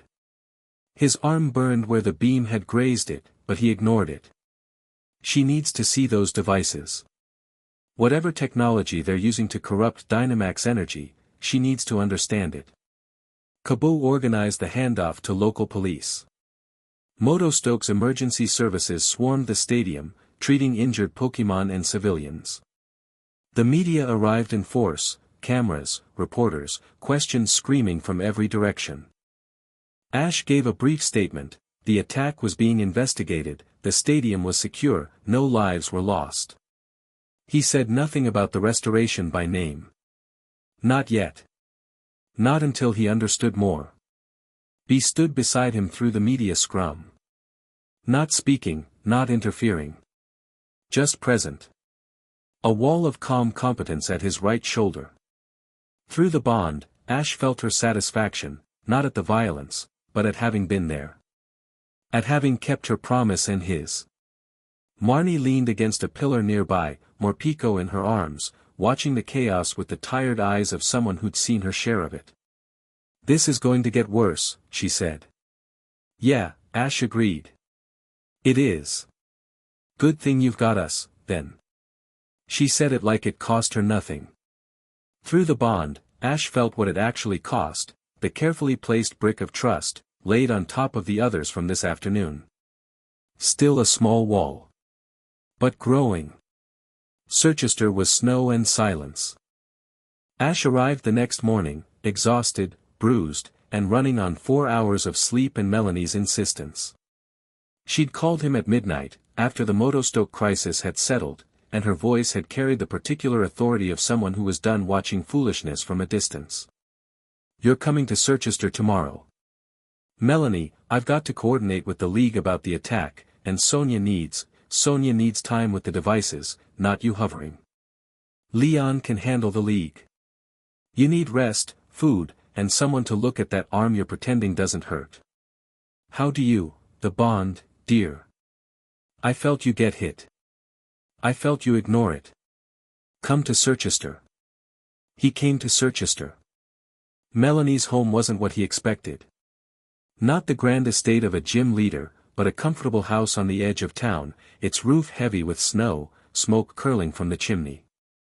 She opened the door before he knocked, of course she did, she'd felt him coming, and ushered him inside with the irresistible force of a woman who'd raised 5 children and brooked no argument from any of them.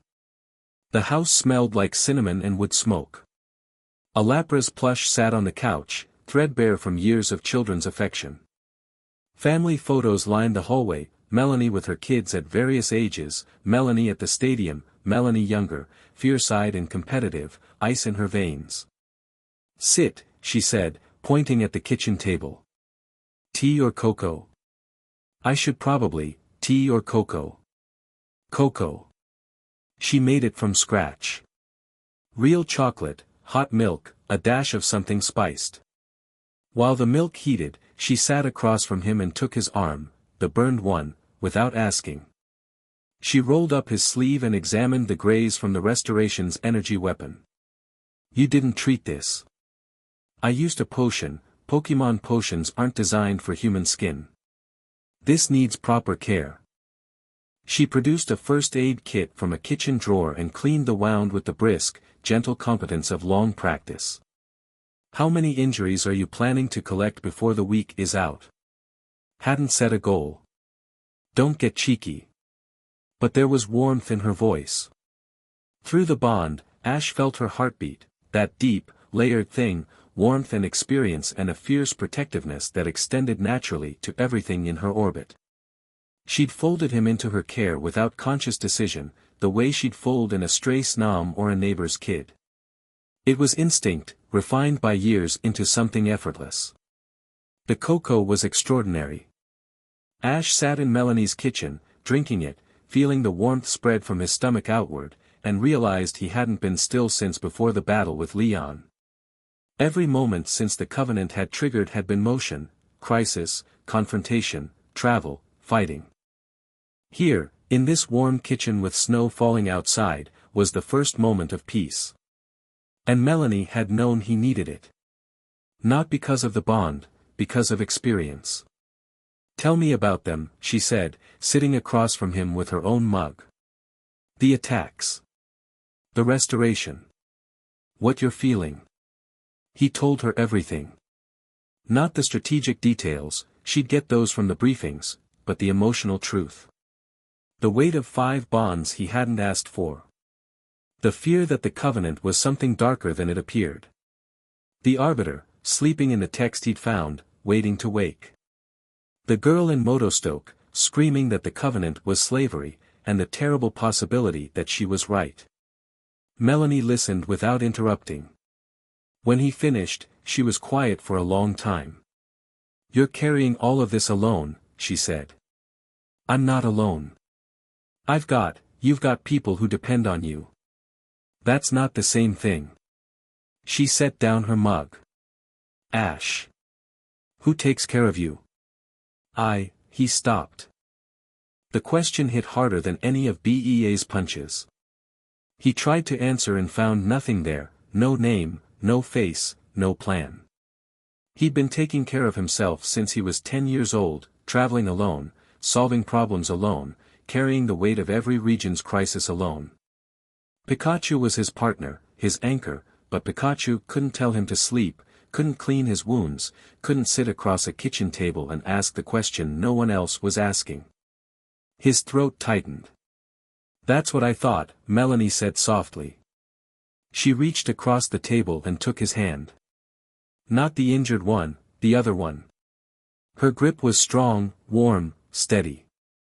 The bond between them hummed, and for the first time, Ash felt the full depth of what it carried from her side. Not just warmth. Not just care. A vast, experienced, unflinching commitment to seeing him whole. She had watched children grow, watched relationships break, watched people she loved make mistakes and recover. She knew what it looked like when someone was running on fumes and calling it strength.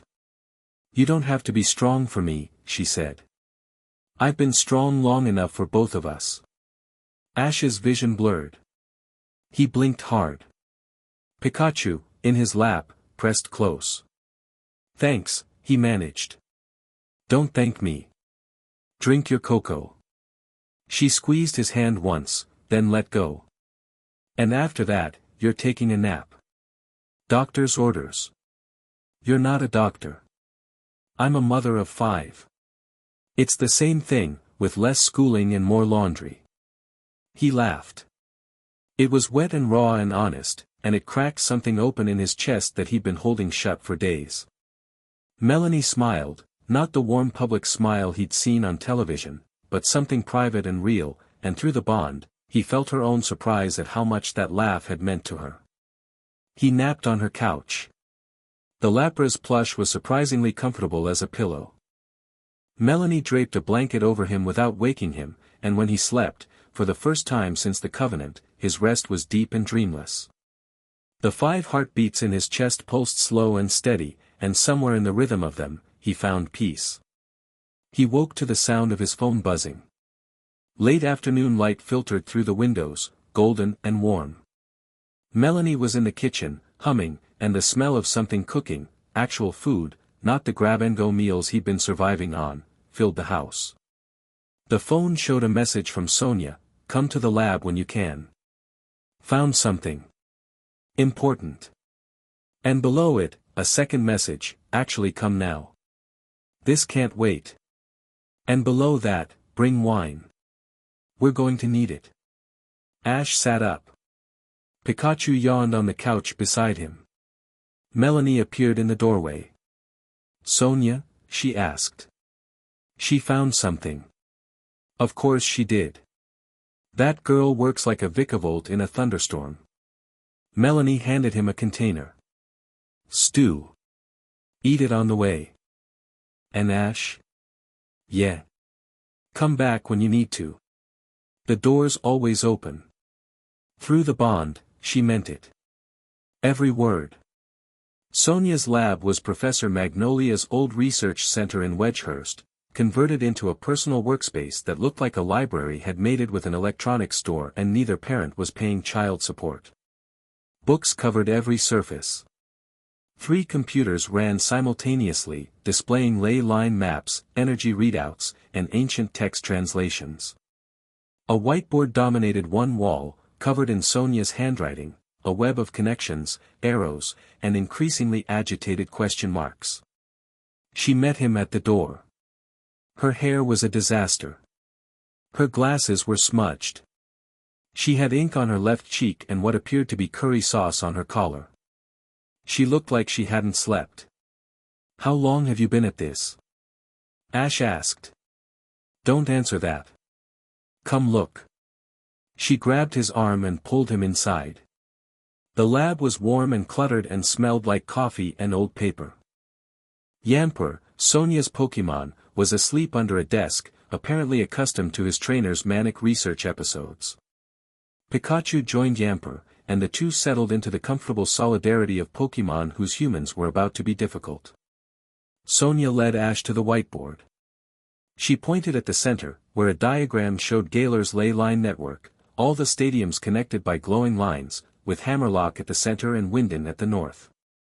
"The ley lines aren't just power conduits," she said. "I mean, they are, but that's not their primary function. Look." She pulled up a translation on one of the computers. The original texts describe them as chains. Literally. The word used is fetters. The ley lines are designed to tether the pillars to their stations. They can't leave their cities for extended periods.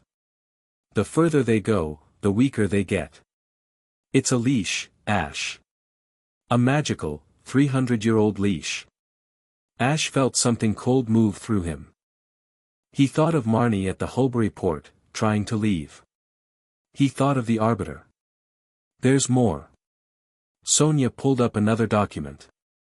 The emotional component of the bond, the heartbeat thing you feel. It's not a natural connection. It's engineered. The original covenant was designed to simulate emotional attachment. Loyalty, trust, affection, the bond generates these feelings artificially to ensure the pillars remain compliant. Artificially, Ash repeated. The word tasted like ash. That's what the texts say. The original king didn't want partners. He wanted tools. Sonia's voice was tight with the particular fury of a researcher confronting evidence she wished she hadn't found. The feelings the pillars have toward the sovereign aren't supposed to be real. They're supposed to be manufactured consent. Ash sat down. He sat down hard, in the nearest chair, and stared at the whiteboard without seeing it. 5 heartbeats pulsed in his chest. Nessa's grudging respect. BEA's warrior's loyalty. Marnie's tentative trust. Melanie's unwavering warmth. Sonia's bright curiosity. He'd felt each of them shifting, growing, becoming something genuine, or what he believed was genuine. And now Sonia was telling him it might all be programming. Are you sure? He asked. The texts are clear. But Ash, Sonia sat beside him, close enough that their shoulders almost touched. She took off her glasses and cleaned them, a nervous habit that meant she was thinking carefully about her next words. The texts describe the original design. That doesn't necessarily mean the current implementation works the same way. The covenant is 300 years old. It's been dormant for most of that time. When it reactivated through you, it might have changed. Evolved. The feelings might have started as artificial, but that doesn't mean they stayed that way. Or they might still be manufactured. Yes. They sat in silence. The lab hummed with computer fans and the soft breathing of sleeping Pokémon. I need to tell them, Ash said. I know. They deserve to know that what they're feeling might not be real. I know that too. This is going to destroy everything. Sonia was quiet for a long moment. Then she put her glasses back on and looked at him with an expression that was equal parts researcher and human being, analytical and emotional, precise and messy. Can I tell you something? She said. Yeah. I'm not a proper pillar. Olena said the Covenant recognized me because of my research, my connection to the ley lines through Dynamax energy. But I've never stood on a ley line nexus. I've never been a gym leader. Whatever I feel through this bond, it wasn't engineered for me. There's no 300-year-old protocol for researchers who stumble into magical connections. Ash looked at her. What are you saying? I'm saying that what I feel is real.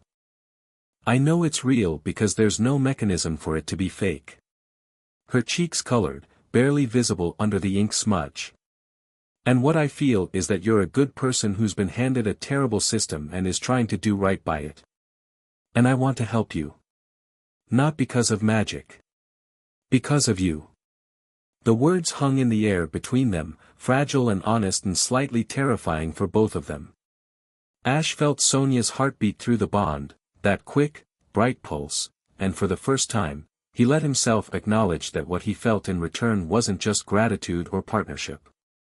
It was something warmer, something that had been building since she'd arrived at Winden Castle with her arms full of books and her eyes full of questions. Thank you, he said. Don't thank me yet. We still have to tell the others, and Nessa's going to lose her mind. Yeah. And there's more. About the ley lines, about the restorations tech, about what I think they're actually targeting. But that can wait until morning. She yawned, then looked embarrassed about it. Sorry. I've been up what time is it? Almost 9. 31 hours, then. You need to sleep. I need to run 2 more analyses. Sleep, Sonia. She looked at him. Then she laughed, a small, exhausted, genuine laugh. You sound like Gran. Your grandmother is a smart woman. She really is. Sonia stood, swayed slightly, and steadied herself on the desk. There's a guest room.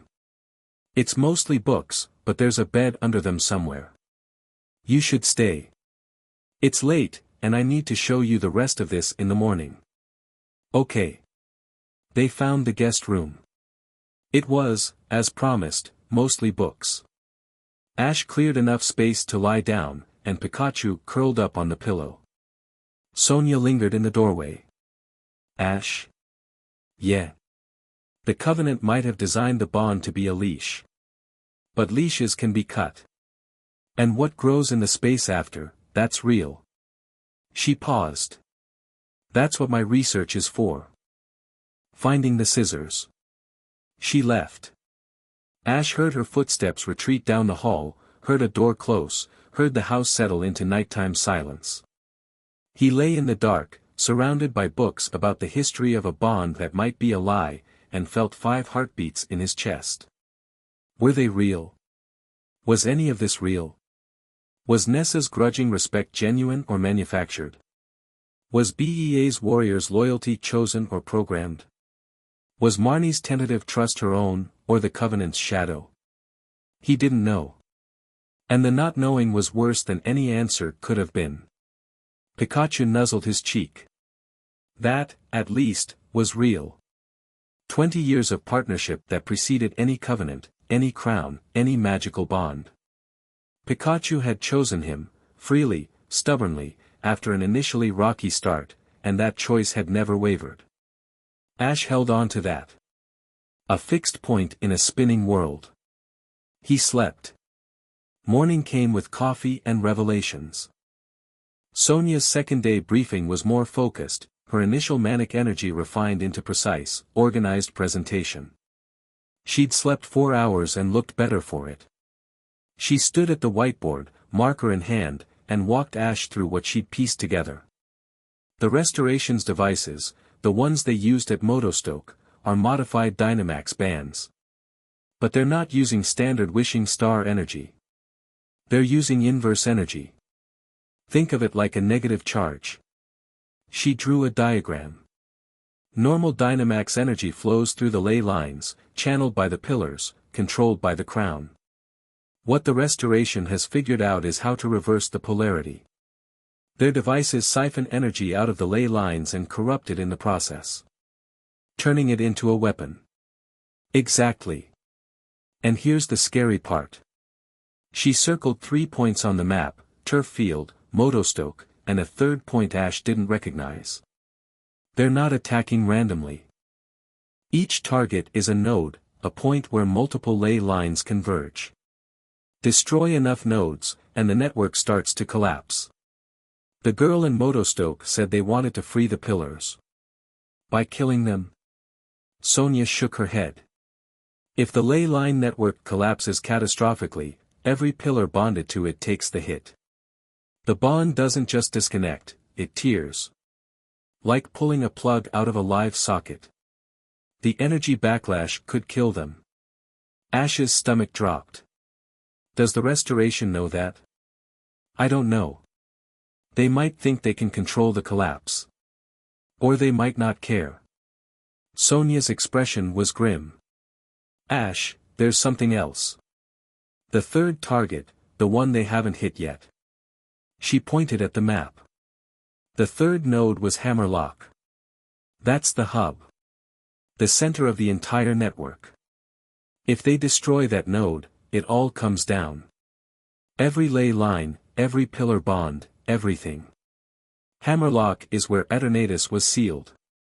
Exactly. And Eternatus's power is what fuels the entire system. If the restoration breaches Hammerlock's node, they won't just collapse the network, they'll potentially release whatever's left of Eternatus's energy. Last time that happened. The darkest day. The darkest day. They looked at each other across the whiteboard, the weight of the information settling on them like snow. Ash's phone rang. Rayhan's name. He answered. Where are you? Rayhan's voice was sharp, urgent. Wedgehurst. Sonia's lab. Get to Winden. Now. I've been tracking the restoration's movements, don't ask how, I have contacts, and I've mapped their attack pattern. A pause. They're not just targeting ley line nodes, Ash. They're targeting specific nodes. I've identified the pattern. If they destroy three specific ones, the cascade failure hits every pillar simultaneously. And based on their operational tempo, they'll hit the next one within 48 hours. Which ones? Bologna, Circhester, and Hammerlock. In that order. Circhester. Melanie's city. Ash felt her heartbeat in his chest, steady and warm and trusting, and something fierce and protective surged through him. I'll be there in 2 hours, Ash said. Make it 1. And Ash? Rayhan's voice shifted. Still sharp, still urgent, but with something else underneath. I know I said I'm not your ally. But that thing they're doing, destroying the ley lines, risking the pillars' lives, that's my region too. Those are my colleagues. My friends. A beat. I'm in. For now. Don't let it go to your head. He hung up. Ash looked at Sonia. Go, she said. I'll keep researching. If there's a way to protect the nodes or reinforce the ley lines, I'll find it. Sonia, I know. Be careful. She adjusted her glasses and turned back to her computers. Then, without turning around, come back when this is done. I'll have dinner ready. I thought you couldn't cook. I can't. That's what takeaway is for. He left Wedgehurst at a run, Pikachu on his shoulder, Charizard's pokeball in his hand. The morning air was crisp and clear, and somewhere to the north, Raihan was waiting with answers and a grudging beginning of alliance, and somewhere deeper, in the earth beneath their feet, the ley lines hummed with an energy that might be a gift or a chain, and the Arbiter dreamed of correction, and the Restoration sharpened their weapons, and 5 heartbeats pulsed in Ash's chest like a promise he hadn't made but intended to keep. The game was bigger than he'd thought. The stakes were higher. And the clock was running. He threw Charizard's ball skyward, swung onto the dragon's back, and flew north. Behind him, Sonia watched from the lab window until he was a speck against the sky, then turned back to her work with a determination that burned brighter than any ley line. There had to be an answer in these texts.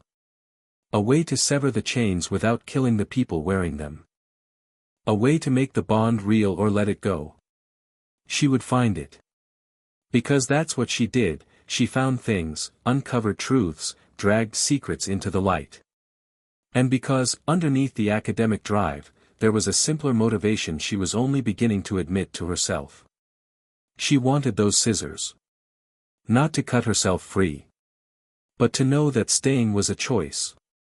Ash landed at Winden Castle as the afternoon sun caught the stone walls and turned them amber. Raihan was in the war room, the great hall, fully converted now, maps and screens and tactical displays covering the long table. Leon was there too, and Olina, and the full weight of the Galar League's security apparatus. Raihan had a map. Not a digital one, a physical map, hand-drawn, spread across the table, marked with X's and circles and annotations in Raihan's sharp, angular handwriting. It showed Galar's ley line network overlaid with the Restoration's known movements, attack sites, and projected targets. I've been tracking them for a week, Raihan said, without preamble. Since the Covenant triggered. My contacts in the wild area started reporting unusual energy readings, ley line fluctuations, corrupted Dynamax dens, unusual Pokemon behavior. Standard stuff individually, but the pattern. He traced a line across the map. They're systematic. They're testing the network. Each attack tests a different type of node to see how it responds to their inverse energy tech. Turf Field was agricultural, low-density ley line, easy target. Motostoke was industrial, high-density, heavily defended. They're gathering data. For what? Leon asked. For the big one. Raihan's finger landed on Hammerlock. The central hub.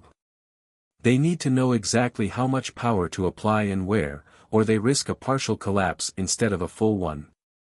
The next 3 attacks, Bologna, Circhester, Hammerlock, are the final calibration run and then the killing blow. Olena studied the map. Her face was a mask of professional concern, but Ash noticed something he couldn't quite identify, a flicker in her eyes when Raihan mentioned Hammerlock. Not fear. Calculation.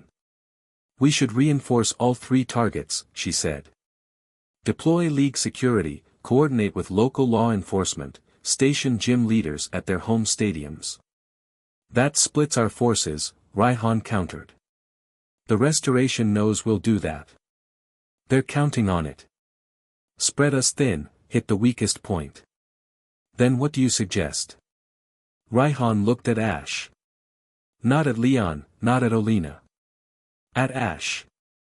It was the first time Raihan had deferred to him, even implicitly, and the significance of it wasn't lost on anyone in the room. What's the play? Raihan asked. Ash studied the map. 5 heartbeats in his chest. 5 women, scattered across the region, each one at a potential target. Each one at risk. We don't play defense, Ash said. We find them first. The room shifted. Leon straightened. Raihan's eyes narrowed with something that might have been approval. Sonya's analyzing their tech, Ash continued. If we can track the inverse energy signature, we can find their base of operations. We don't wait for them to attack, we take the fight to them before they're ready. That's aggressive, Olena noted. That's Ash, Leon murmured. In the meantime, Ash said, we do reinforce the targets. But not with forces. With the pillars themselves. He looked around the room. The gym leaders are the ley line conduits. If they're at their stations, actively channeling the network's energy, they strengthen the nodes from the inside. It's not just defense, it's fortification. That requires them to stay put, Raihan pointed out. Which means they can't help you if you go after the Restoration directly. I know. Which means you'd be going in without backup. Not without backup. Ash met Raihan's eyes. I'd have you. The room was very quiet. Raihan stared at him. The rivalry between them, the resentment, the competitive fire, the grudging respect, compressed into a single, loaded moment. You want me to watch your back, Raihan said. I want the best trainer in Galar who isn't bonded to a ley line watching my back. That's you. I said I'm not your ally. You said you're in. For now. Is now over. Raihan held his gaze. Then, slowly, his mouth curved into a grin, sharp, dangerous, the kind of grin that preceded either a brilliant play or a terrible idea. Fine. But I'm not calling you your majesty. I'd be offended if you did. Leon clapped them both on the shoulder. This is either the best plan or the worst plan I've ever heard. Coming from the man who gets lost in his own stadium, that's not as reassuring as you think, Raihan said. I do not get lost in my, you got lost in your own stadium last week. During a practice match. Your own Charizard had to find you. That was one time. Ash laughed.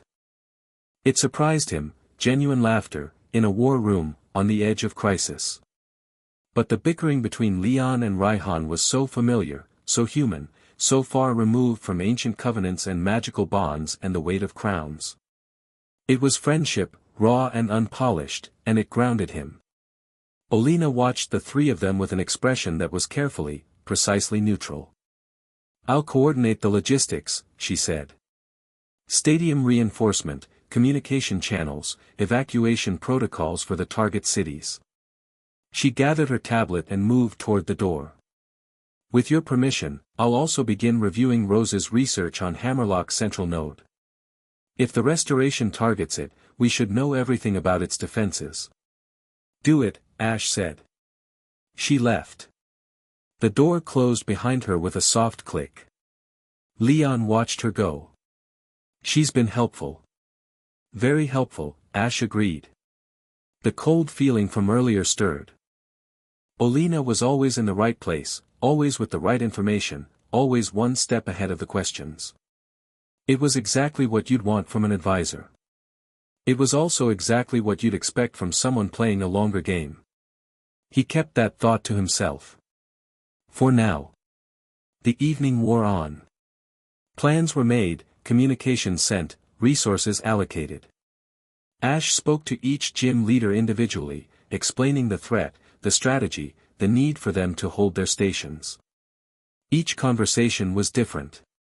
Nessa, stay at my stadium while someone else fights. That's not who I am. Ash, it's not staying behind. It's holding the line. The ley line. Nessa, that was terrible. Ash, I know. Will you do it? A long pause. Through the bond, her heartbeat warred between pride and practicality. Fine. But you'd better come back in one piece, or I'll be furious. When are you not furious?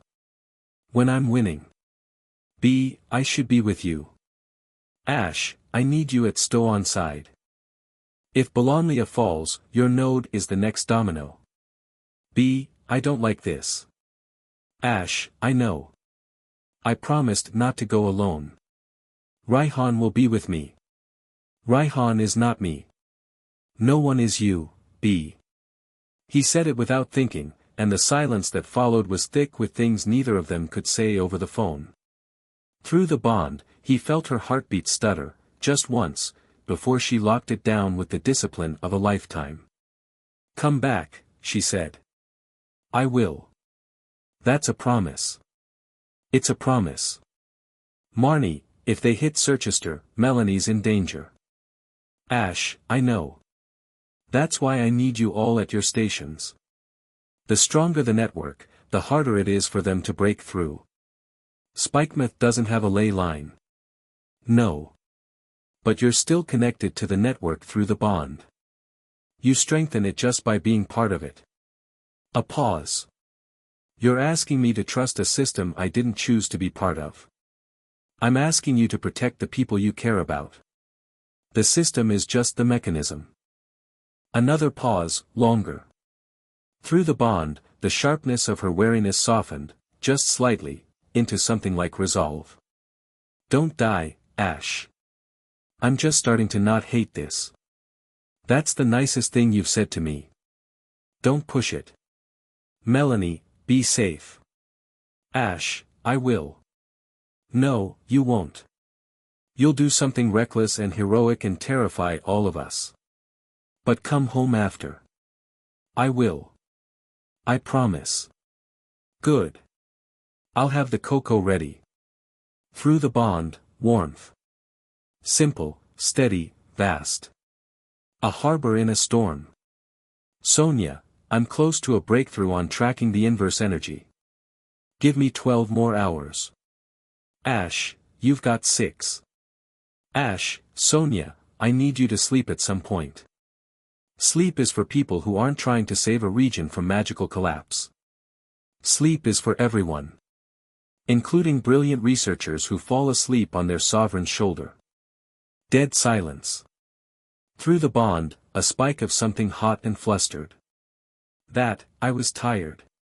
The texts were blurry. Your shoulder was conveniently located. Of course.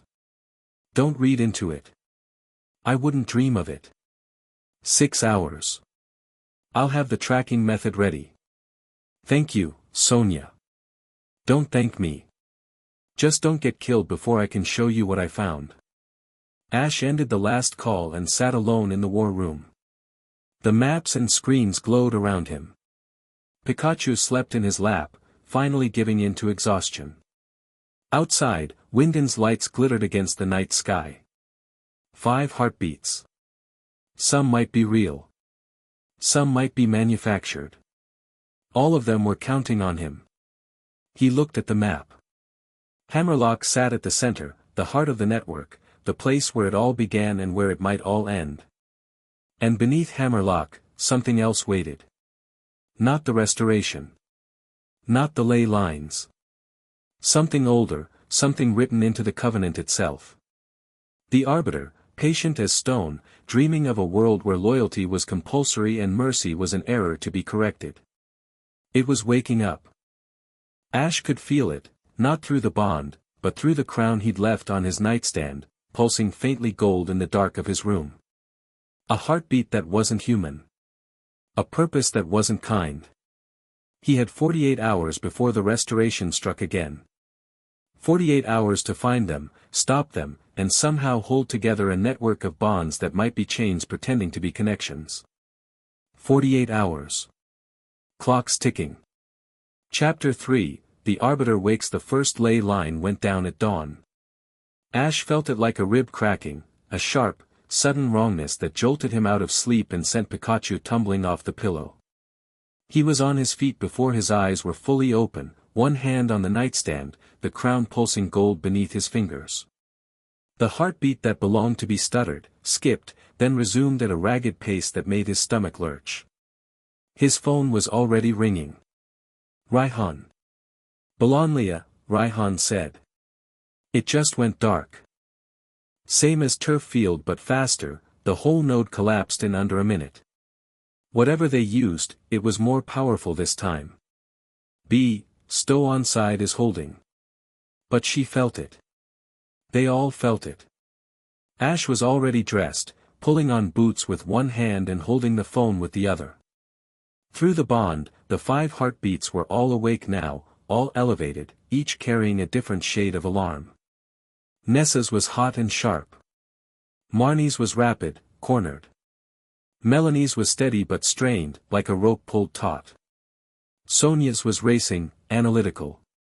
And BEA's was the one that worried him. The stutter hadn't fully corrected. Her rhythm was off, and underneath it, pain. Real, physical pain. I'm calling B, Ash said. Do it. I'm heading to Bolonlia now to assess the damage. Ash, they moved faster than we predicted. We said 48 hours. It's been 12. They're accelerating. Or they were always ahead of us. Raihan hung up. Ash called B. It rang 6 times before she answered, and the voice on the other end was thin, controlled in the way things are controlled when the alternative is screaming. I'm fine. You're not fine. I can feel you. A pause. Her breathing was measured, deliberate, the breathing of someone managing pain through technique. The node at Bolonlia, when it collapsed, I felt something pull. Like a cord inside me being yanked. It passed. I'm standing. Are you hurt? I don't know how to answer that. Nothing is broken. Nothing is bleeding. But something feels. She struggled for the word. Through the bond, Ash felt her frustration, a woman who'd spent her life mastering her body, confronted with a pain that didn't come from muscles or bones. Wrong. Something feels wrong inside the bond. Stay at the dojo. Don't push yourself.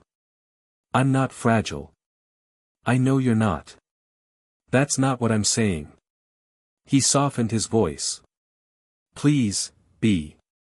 The word landed. Through the bond, he felt the impact, that small, vulnerable thing she kept locked behind iron discipline flickered in response to the gentleness. She wasn't used to please.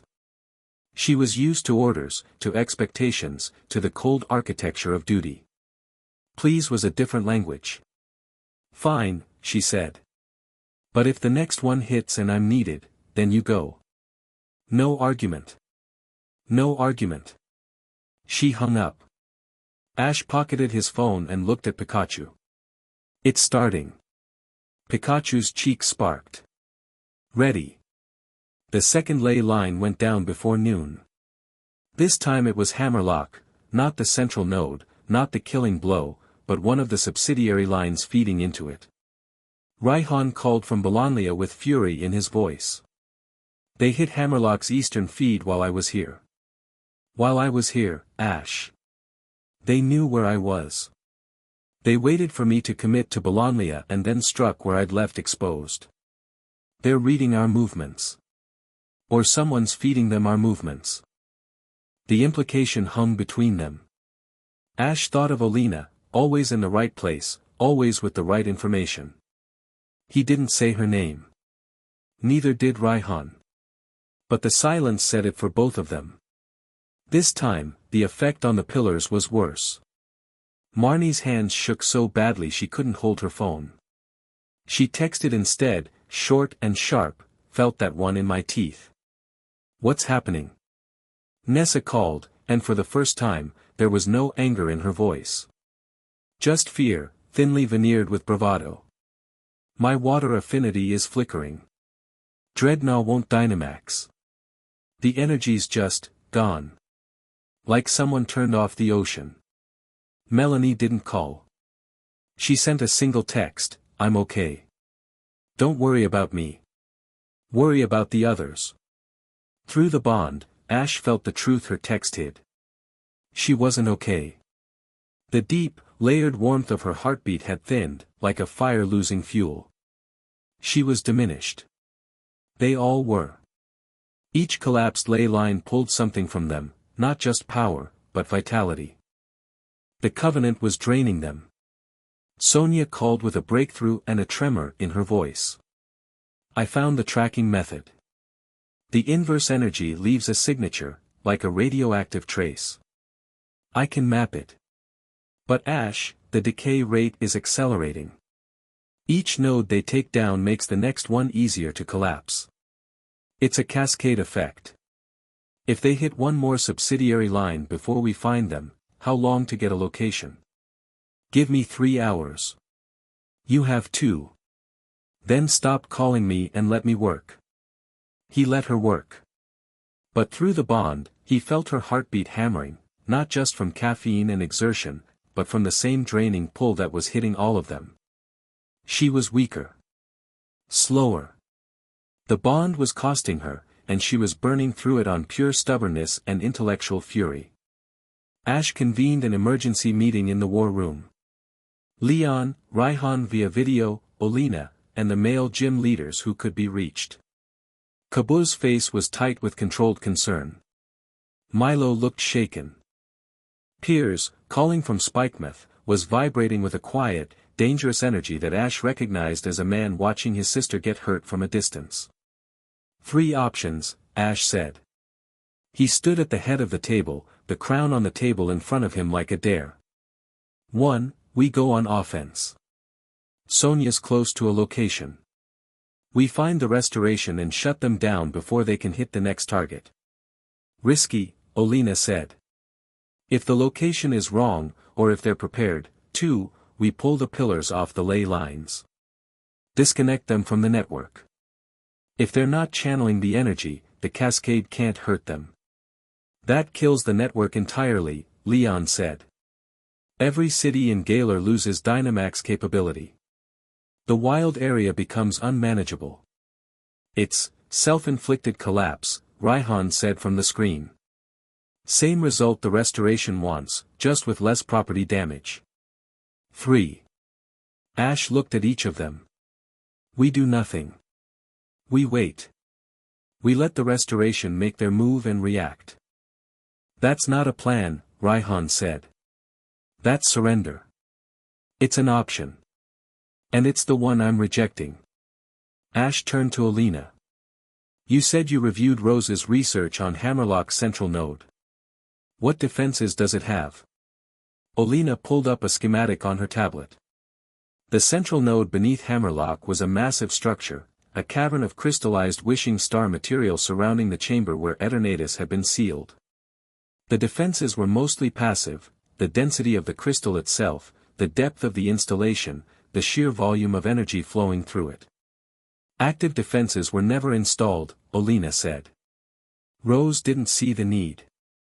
Who would attack a power source buried beneath a fortress? Someone who wants to destroy the system it powers. Ash studied the schematic. The central node had 3 feed lines, east, west, and south. The east was already down.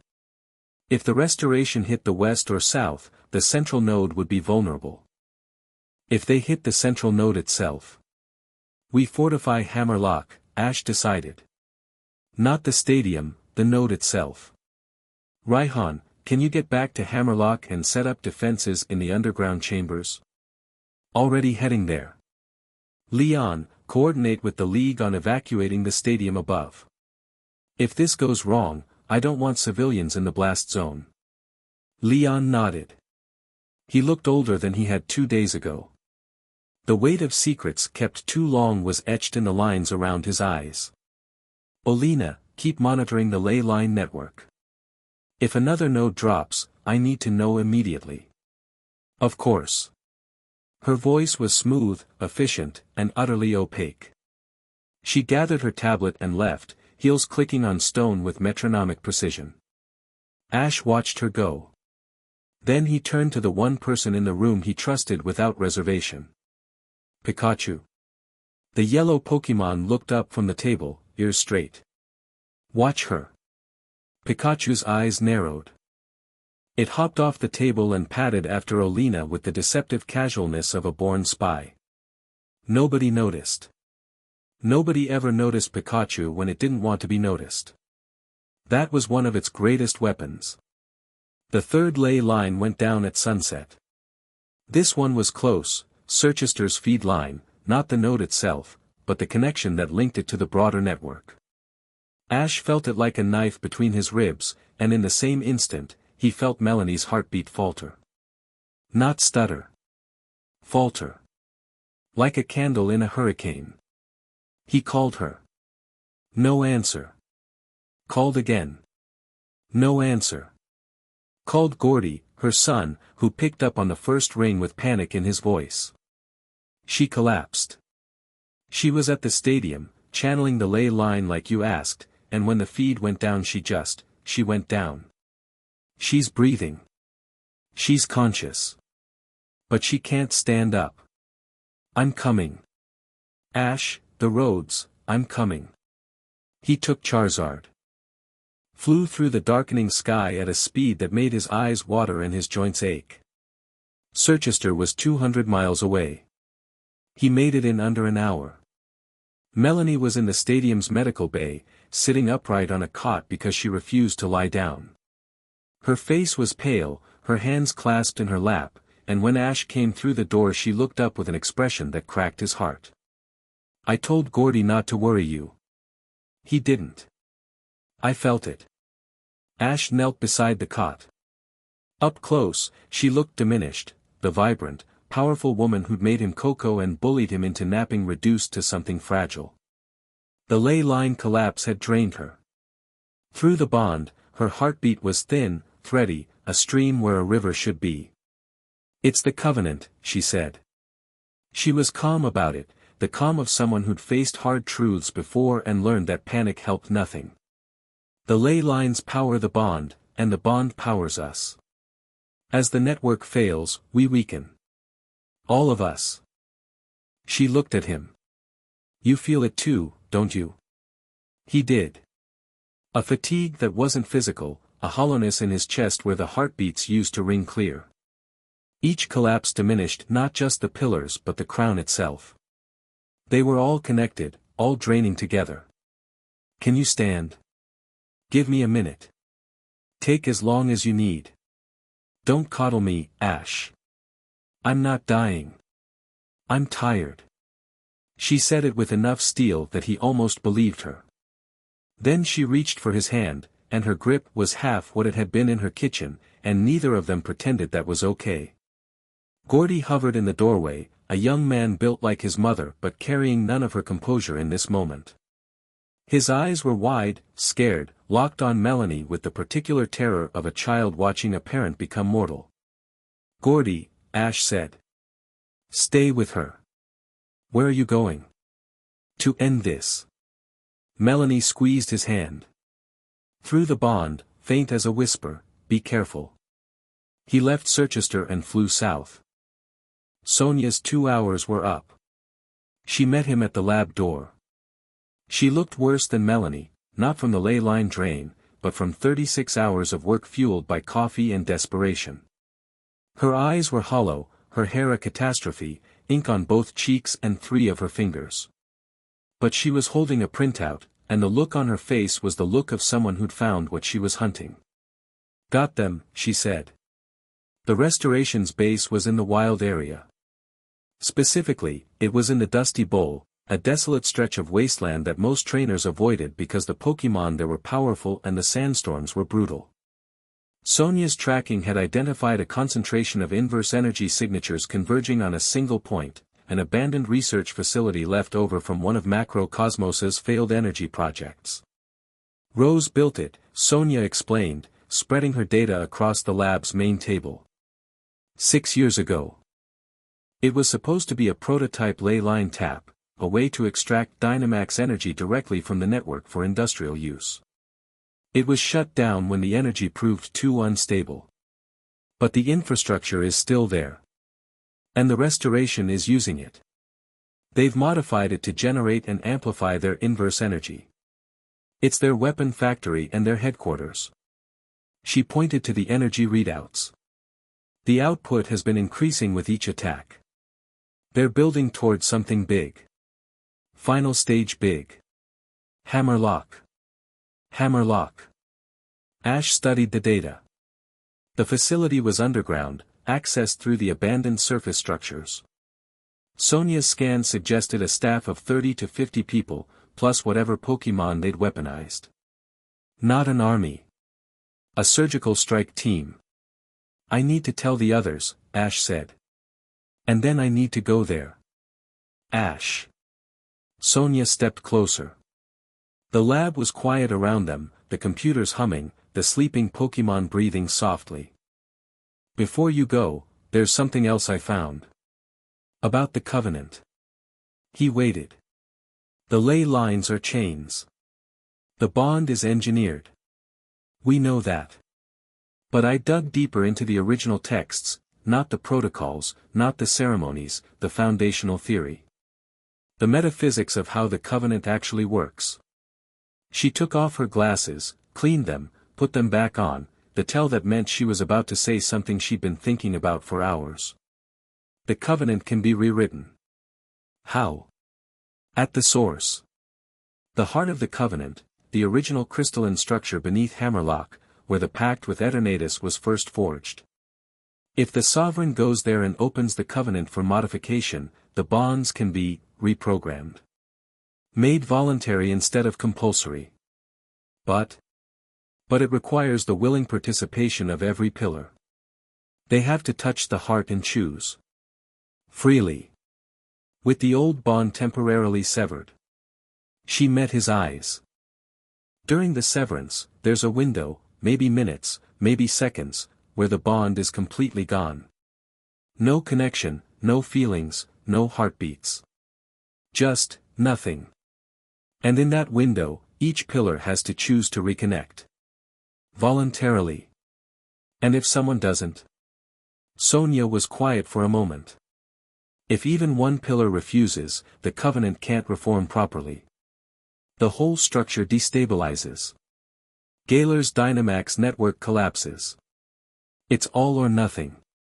All or nothing. Every pillar, choosing freely, with no magical influence, no engineered feelings, no 300-year-old leash. Choosing him, or not. And if anyone chose not, it all fell apart." "There's a worse part," Sonia said. "The Arbiter." Ash's blood cooled. He'd almost forgotten, in the chaos of the restoration attacks, the sabotaged ley lines, the military logistics of defense and counteroffense, he'd pushed the ancient text to the back of his mind. The Arbiter. The Enforcer. The Covenant made flesh. The texts I found in the castle, the warning about the Arbiter waking when the pillars are bound and the crown is worn. I cross-referenced that with Rose's research notes. Sonia pulled up a file on her computer. Rose was terrified of the Arbiter. His notes are frantic. He believed the Arbiter was a real entity, not just a metaphor or a scare tactic, an actual being created from concentrated wishing star energy and fused with Eternatus's residual consciousness. It sleeps beneath the heart of the Covenant. And it wakes when the Covenant is threatened. The ley line collapses. Would definitely count as a threat. Ash, it might already be waking. The collapses, the weakening bonds, the restoration's attacks, all of it is destabilizing the covenant. And the Arbiter's purpose is to enforce stability. By any means necessary. Ash thought of the passage he'd read. The Arbiter does not forgive. The Arbiter does not forget. The Arbiter does not permit defiance. Has it done anything yet? Not that I can detect. But the energy readings around Hammerlock's central node are odd. Fluctuations that don't match the ley line patterns. Something is moving down there. They looked at each other across the cluttered lab, two people on the edge of something much bigger than either of them had prepared for. I have to tell the gym leaders about the bond, Ash said. About it being engineered. They deserve to know. That might break them. Lying to them would be worse. Sonia nodded slowly. When? Now. Before I go after the restoration. If something happens to me, they need to know the truth. Nothing's going to happen to you. You don't know that. She took off her glasses again. This time, she didn't clean them. She held them in both hands and looked at him with eyes that were tired and scared and painfully honest. I know that I'm not bonded to you by ley line magic. Whatever I feel isn't the covenant. And what I feel right now is that if you die in a cave in the Dusty Bowl, I will personally invent necromancy just to bring you back and yell at you. Despite everything, Ash smiled. That's very specific. I'm a researcher. Specificity is my love language. The word love landed between them like a stone in still water. Neither of them addressed it directly. But neither of them looked away. Come back, Sonia said. We still have that dinner. Takeaway. The finest takeaway in Wedgehurst. He left.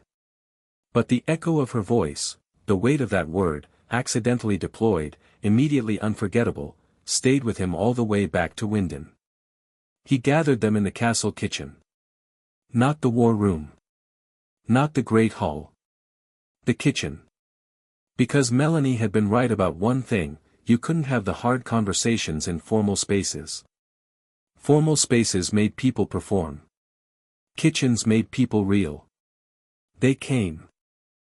All five of them, some in person, some via video. Melanie, still recovering in Circhester, appeared on a screen propped against the sugar bowl, and B had refused to leave Stowe on side but attended through a video call on Ash's tablet propped on the counter. Nessa sat at the table, arms crossed. Marnie leaned against the refrigerator. Sonia hovered near the doorway with a stack of notes she kept rearranging. The male gym leaders were absent. Ash had told them separately. Their reactions had been muted. The bond affected them differently, and the engineered feelings revelation hit less acutely. This conversation was for the five women whose hearts beat in his chest. Ash sat at the table. No crown.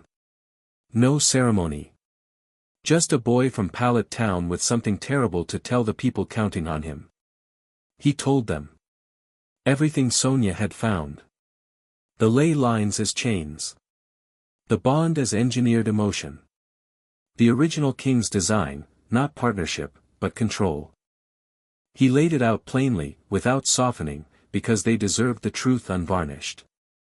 When he finished, the kitchen was silent. The kind of silence that has weight.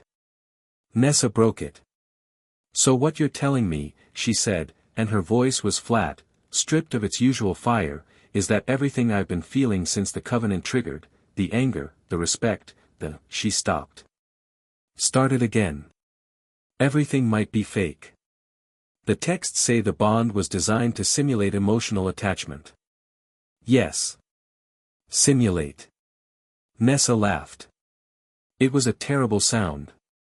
So when I was lying awake last night thinking about how you ran at that Serena and wishing you'd been more careful, that was simulated? It might have been. And when I caught myself wondering what it would be like to, she stopped again. Harder this time. Through the bond, Ash felt her heartbeat turn jagged, a serrated edge of betrayal and humiliation. Was any of it me? Ash didn't answer. He couldn't. Bea's face on the tablet was stone.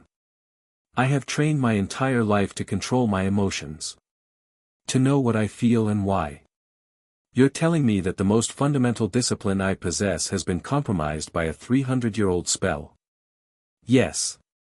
That everything I've felt since the bonding, the duty, the loyalty, she paused. The stone cracked, just barely. The warmth. When you said no one is me. When you came to my dojo and let me hit you 14 times without complaint. When I found myself wanting to teach you, to be near you, another pause.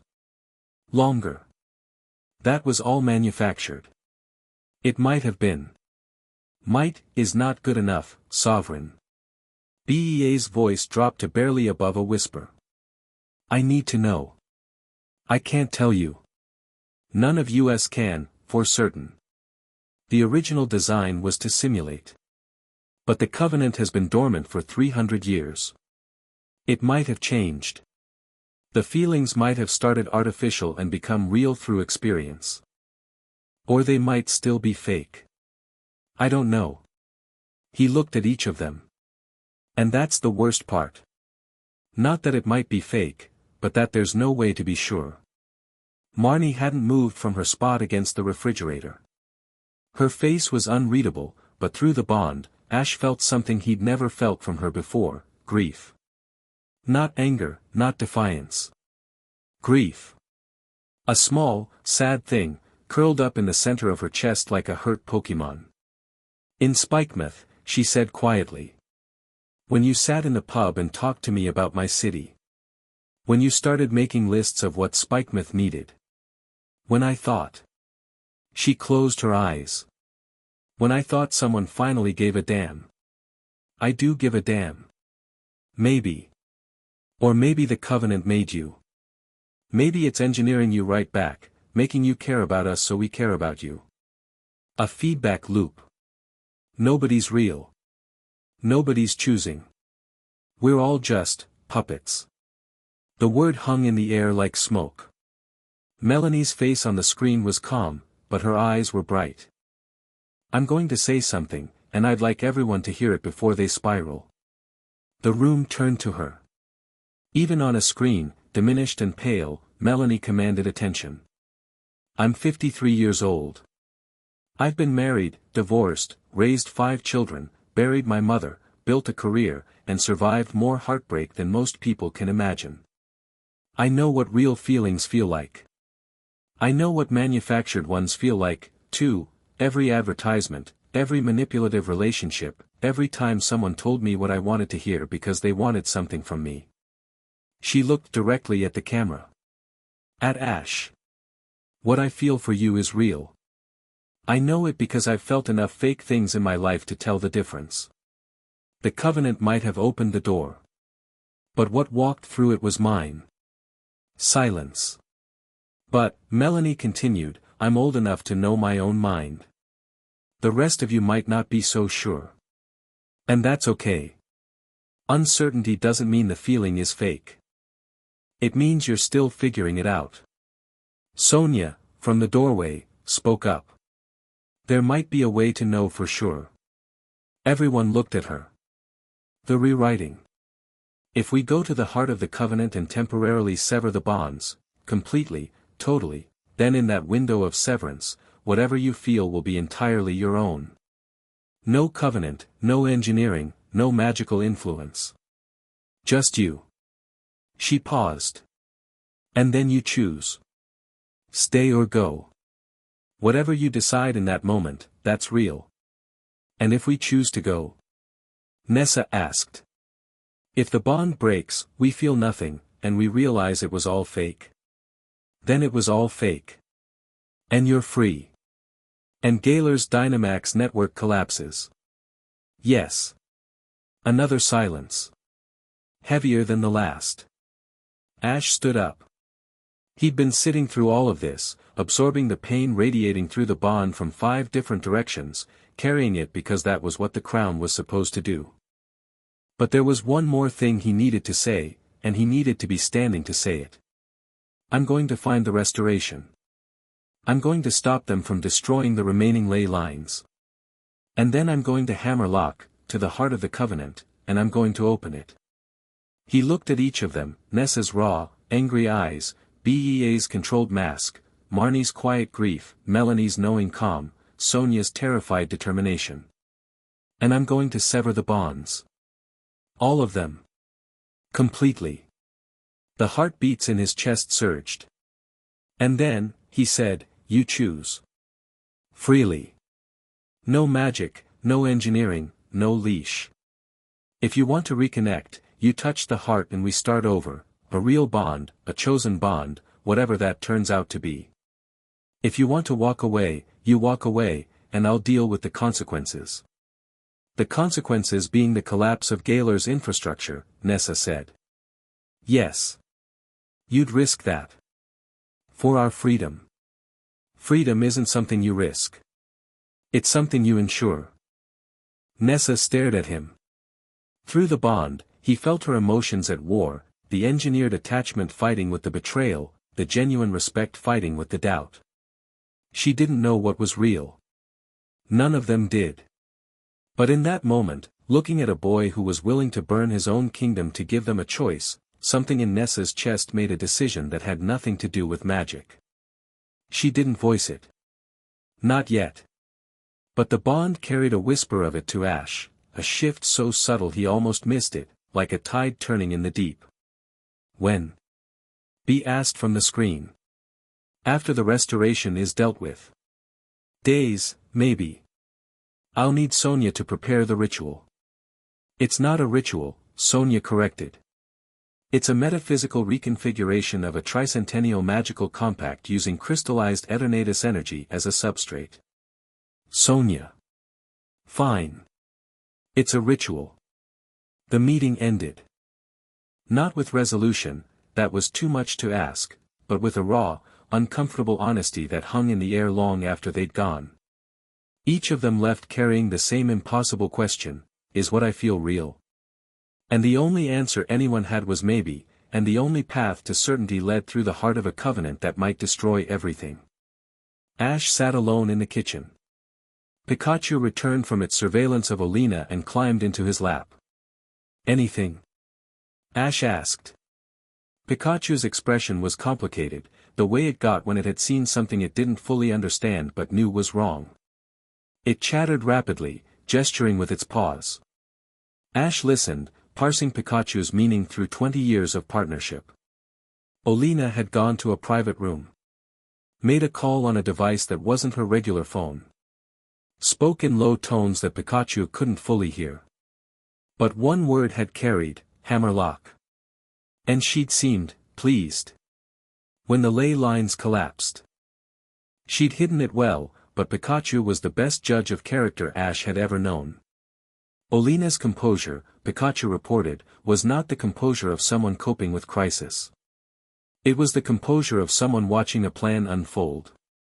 Keep watching, Ash said. But be careful. If she's playing both sides, she's too smart to be caught easily. Pikachu nodded. Its eyes were hard, focused. The stakes had expanded beyond battle into something murkier, and Pikachu adapted the way it always did, with fierce, uncomplicated loyalty and the willingness to do whatever was necessary. The kitchen clock read 11 p.m. In 9 hours, Ash was going after the restoration. In the meantime, sleep was theoretical. He went to the balcony instead. Wyndon's light spread below him like a constellation brought to Earth. The air was cool, carrying the faintest hum of Dynamax energy from the stadium. The ley line still functioned here, Wyndon's node was intact, protected by its position at the network's northern terminus. But the hum was weaker than it had been. The collapses were taking their toll. He heard footsteps behind him.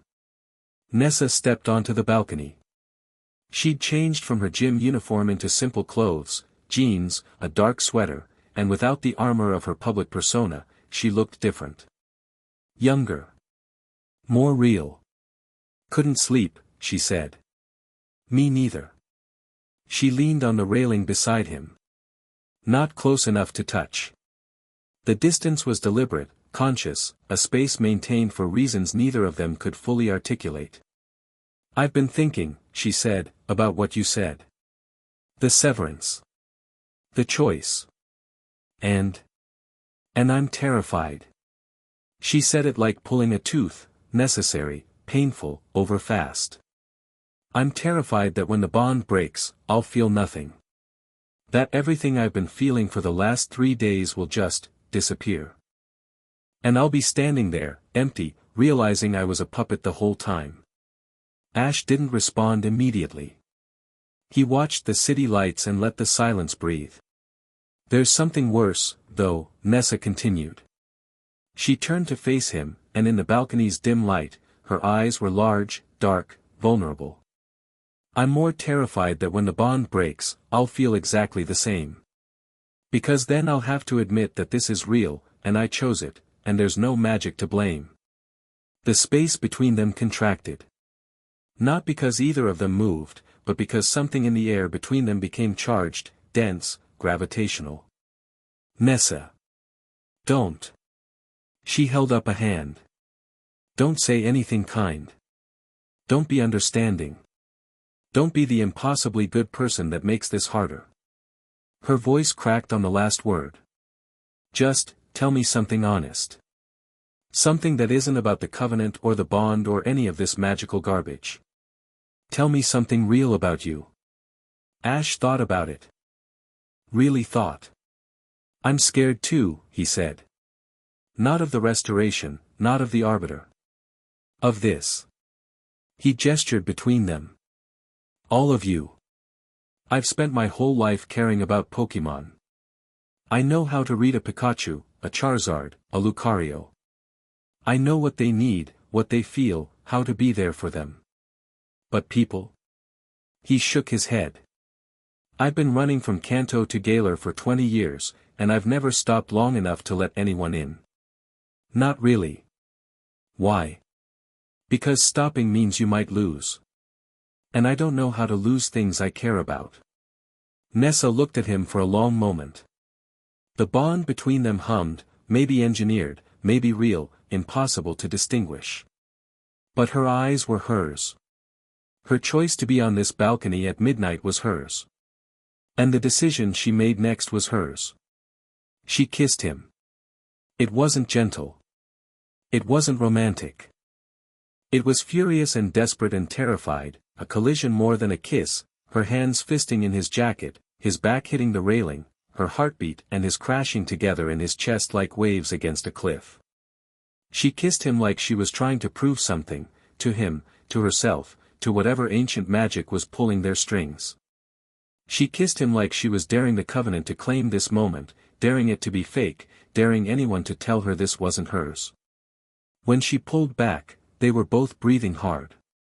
Her eyes were bright, fierce, wet at the corners. "That," she said.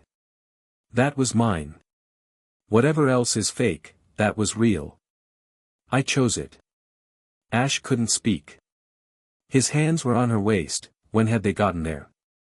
And her heartbeat was thundering through the bond so loudly it drowned out everything else. "Don't you dare die tomorrow," she said. "I'll do my best. Do better than your best." She stepped back. The distance returned, but it was different now, not a wall but a bridge, spanning something that hadn't existed an hour ago. "Good night, Ash." She left. The balcony was cold without her. Ash stayed. His lips tingled. His chest ached. 5 heartbeats pulsed in his ribs, and one of them, the hot, bright one, was singing. Dawn again. The dusty bowl. Ash, Raihan, and Leon descended through the sandstorm toward the abandoned macrocosmos facility. The surface structures were barely visible, squat concrete buildings half buried in sand, windows shattered, signage faded. But below the surface, Sonia's scans showed a fully operational underground complex humming with inverse energy. 3 entrances, Raihan said, studying his phone's map. Main access, service tunnel, emergency exit. They'll have the main access guarded. Then we don't use the main access, Ash said. You know, for a guy who just became king, you think like a back alley brawler. Pallet Town's a small place. You learn to improvise. Leon took the main access as a distraction. His Charizard was, after all, the most famous Pokémon in Galar, and nothing drew attention like a dragon made of fire blasting through your front door. The explosion was visible from half a mile away, a tower of flame and smoke that sent restoration personnel scrambling. Ash and Raihan went through the service tunnel. The underground facility was larger than expected, a warren of corridors and labs and storage rooms, all repurposed from Rose's original energy project.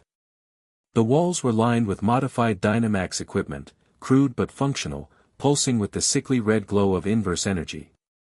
Restoration agents, mostly young, mostly idealistic, wearing the same gray hoods as the Motostoke attackers, ran through the corridors in organized panic. Ash and Raihan moved fast. Pikachu led the way, its ears tracking sounds and energy patterns with preternatural precision. They disabled agents as they went, not violently, but decisively. Sleep powder from Ash's Jengar. Raihan's Duraludin sealing corridors with flash cannon barriers. Quick, clean, surgical.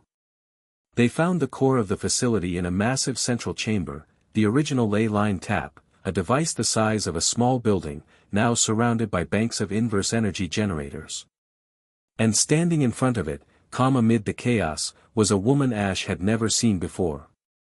She was tall, lean, with silver hair cut short and sharp, and eyes that held the particular clarity of absolute conviction. She wore no hood. Her presence was magnetic, the kind of charisma that drew people in and held them, that turned believers into zealots and doubters into converts. She stood with her hands clasped behind her back, watching Ash and Raihan enter with the calm of someone who'd been expecting them. "Sovereign," she said. "I was wondering when you'd come." "Vesper," Raihan said. "Not a question." Raihan. "Still playing second fiddle, I see. At least you've upgraded from Leon." She turned her gaze to Ash. "You're younger than I expected. You're calmer than I expected, for someone whose base is being raided. This base is a tool. Tools are replaceable." She gestured at the inverse energy generators. "The knowledge isn't here. It's here." She tapped her temple. "Destroy everything in this room and I'll rebuild it in a month." "Then why haven't you run?" "Because I wanted to meet you." She took a step forward. "The new sovereign. The boy who triggered the covenant and then had the audacity to question it. You fascinate me, Ash Ketchum." "What do you want, Vesper?" "What I've always wanted. Freedom. For the gym leaders, for the trainers, for everyone trapped in a system designed by a tyrant 3 centuries ago to ensure his personal power." Her voice was clear, ringing, the voice of a true believer. "The covenant is slavery. You know it. I know you know it. My people intercepted your little kitchen meeting. The engineered emotions, the ley line leashes, the arbiter waiting to punish anyone who steps out of line." She spread her hands. "I'm trying to destroy a prison. You're trying to renovate it. I'm trying to give people a choice. A choice within the system isn't freedom. It's a longer leash." Vesper's eyes hardened. "You want to rewrite the covenant. Make the bonds voluntary. But the infrastructure remains. The ley lines remain. The crown remains. And as long as those exist, someone will abuse them. If not you, then the next sovereign. Or the one after that. So your solution is to destroy everything. My solution is to make sure no one can ever be bound again. Even if it means the network falls. Even if it means Galar loses Dynamax energy. Freedom has a price. And the pillars? If the network collapses while they're still connected, the backlash could kill them." For the first time, something flickered in Vesper's eyes. Not doubt, she was too far along for doubt, but awareness. She knew the risk. She'd weighed it. Every revolution has casualties, she said. I'd rather they die free than live chained. Did you ask them? What? Did you ask the gym leaders if they'd rather die free? Because I did. And they told me they want to choose. Not be chosen for. Ash stepped closer to her. The inverse energy generators hummed around them, and the air tasted metallic and wrong. You're doing the same thing the original king did. Deciding what's best for people without asking them. He chose bondage. You're choosing destruction. Neither of you asked. Vesper's jaw tightened. The clarity in her eyes wavered, just barely, just for a moment. Then it hardened again. Words, she said. Pretty words from a pretty king. But words don't break chains. No, Ash agreed. Choices do. And I'm going to give them that choice. At Hammerlock. I'm going to sever the bonds and let every pillar decide for themselves. If they choose freedom, real freedom, not your version, I'll support it. If the network falls, it falls. And you expect me to just, trust that? I expect you to watch. Come to Hammerlock. See it happen. If I'm lying, you can burn the whole thing down with everyone watching. Vesper studied him. The chamber was quiet except for the hum of the generators and the distant sounds of Leon's distraction. Raihan stood behind Ash, ready, his Pokémon at the alert. You're either the most sincere person I've ever met, Vesper said, or the best politician. I'm from Pallet Town. We don't have politicians. What do you have? Pokémon professors and a lot of open fields. Something in Vesper's face shifted. Not a surrender. Not an acceptance. But a pause, a willingness to wait, to see, to give the pretty words a chance to become real. Hammerlock, she said. I'll be there. But if you're lying, I'm not. I'll finish what I started. Crown, pillars, all of it. And you won't stop me. Fair enough. Vesper turned and walked toward the facility's emergency exit. Her people, those who hadn't been subdued, followed her.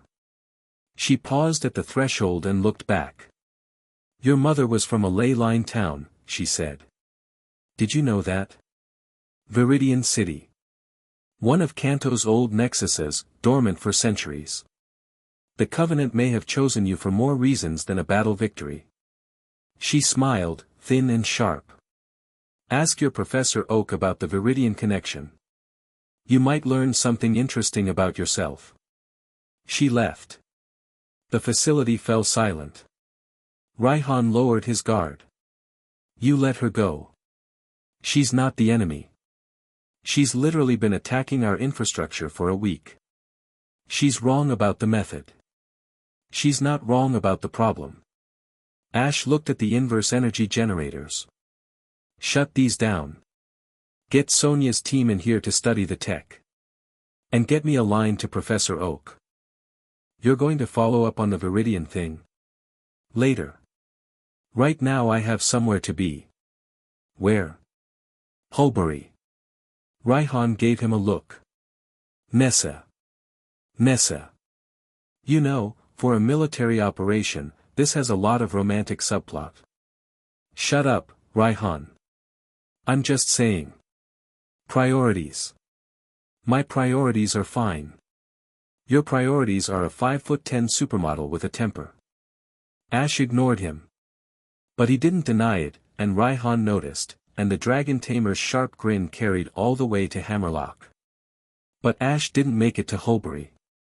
He was in the air, on Charizard, halfway between the wild area and the coast, when the bond screamed.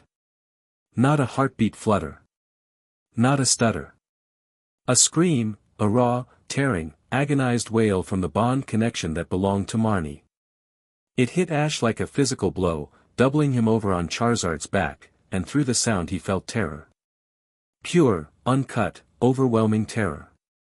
He turned Charizard south. Pushed the dragon to its limit. The wind tore at his jacket and his eyes streamed, and through the bond Marnie's heartbeat was going wrong, skipping, racing, faltering, and underneath it a pressure that felt like a giant hand closing around her ribcage. Hulbury's harbor appeared below. That was wrong, Marnie should be in Spikemouth. What was she doing in Hulbury? He spotted her at the port. She was on the dock, near the ferry terminal, a travel bag at her feet. She'd been trying to leave. Not metaphorically, physically leave Galar. A ferry ticket to Kalos clutched in her shaking hand. And standing between her and the gangway, filling the air with a pressure that made the dock boards groan, was something that shouldn't exist. The Arbiter. It was enormous. Not tall, its physical form was only about 7 feet, but its presence filled the entire harbor. It was made of crystallized wishing star energy, its body a lattice of intersecting geometric planes that shifted and reformed with every moment. Through the crystal, veins of dark purple energy spiraled, Eternatus's signature, unmistakable, the same cosmic horror Ash had faced 2 years ago, now condensed into a guardian's form. It had no face. It had no eyes. But it saw, and what it saw was a pillar attempting to flee, and its response was absolute. The pressure emanating from it was crushing. Marnie was on her knees, her bag fallen, Morpeko unconscious at her side, the ferry ticket crumpled in a fist she couldn't unclench. Her face was white, her jaw locked, and through the bond Ash felt what the Arbiter was doing to her, tightening the Covenant's chains, constricting the bond until it became a vice around her heart, punishing defiance the only way it knew how. Ash landed hard. Charizard hit the dock at a run, claws scoring the wood, and Ash was off its back before it stopped. Stop! The Arbiter turned. Not physically, it didn't have a head to turn, but its attention shifted, and the weight of its focus landed on Ash like a hammer. Through the Covenant, he felt it recognize him. The crown. The sovereign. Its master. Except it wasn't looking at him like a servant looks at a master. It was looking at him like a system looks at an administrator, with impersonal acknowledgement and absolute disregard for his preferences. The pillar attempted departure, the Arbiter said. Its voice was not a voice, it was a vibration that resonated through the ley lines, through the dock, through Ash's bones. The words formed in his mind rather than his ears. The Covenant prohibits departure without the Crown's sanction. Correction is applied. Release her. Now. The Crown's directive conflicts with the Covenant's protocol. Protocol supersedes directive. Ash went cold. It wasn't listening to him. The Arbiter served the Covenant, not the Sovereign, and the Covenant's rules were carved in stone 3 centuries ago by a tyrant who wanted obedience. Pikachu. Pikachu was already moving. Thunderbolt, full power, no holding back. The bolt hit the Arbiter square in the center of its crystalline torso. The energy crackled across its surface, dispersed into the ley line network beneath the dock, and did absolutely nothing. The Arbiter didn't even acknowledge the attack. The Crown's companion is noted. Aggression toward the Arbiter is unnecessary. The pillar's correction will conclude when compliance is achieved. Marnie screamed. The pressure was increasing. Through the bond, Ash felt it, the chains tightening, the engineered loyalty being enforced, the Covenant grinding her will into submission. Her heartbeat was erratic, panicked, and fading. Ash threw everything. Charizard, Lucario, Gengar, Dragonite, Surfetch'd. 6 Pokémon, his strongest, attacking the Arbiter from every angle. Fire, Aura, Shadow, Dragon Energy, Steel. The attacks washed over the Arbiter like water over stone. It drew power directly from the ley lines, an infinite well of Dynamax energy, and their attacks were absorbed, neutralized, irrelevant. The Crown is distressed, the Arbiter observed. This is suboptimal. The Crown should accept the Covenant's wisdom. The Pillar's compliance ensures stability. Stability ensures the Crown's power. The Crown's power ensures Galar's safety. The chain is logical. The chain is necessary. Ash recalled his Pokemon. They couldn't hurt this thing. It was the Covenant incarnate, powered by the same network it was designed to protect. Fighting it head-on was like trying to punch the ocean. He did the only thing left. He ran to Marnie and put himself between her and the Arbiter. The pressure was staggering. The moment he entered the Arbiter's enforcement zone, the weight of the Covenant's displeasure crashed down on him, not the same correction it was applying to Marnie, but a profound, crushing wrongness, the system's confusion at the Crown interfering with its own protocol. His vision grayed. His knees buckled. Pikachu slammed into his legs, bracing him, and he stayed upright through sheer, stupid, stubborn will. If you want to correct her, Ash said through gritted teeth, you go through me. The Arbiter paused. Its crystalline form flickered. Internal conflict, the Crown was the Covenant's highest priority, and the Crown was placing itself in the correction zone. The protocols couldn't reconcile. Correct the pillar, but harming the Crown violated the primary directive. Release the pillar, but defiance violated the stability protocol. The Arbiter existed to enforce a system that had never imagined the Crown would protect a pillar against itself. The Crown's action is unprecedented, it said. The vibration in its not voice carried something new, uncertainty. An entity built on absolute rules, confronting a situation no rule covered. Get used to it, Ash said. I'm full of surprises.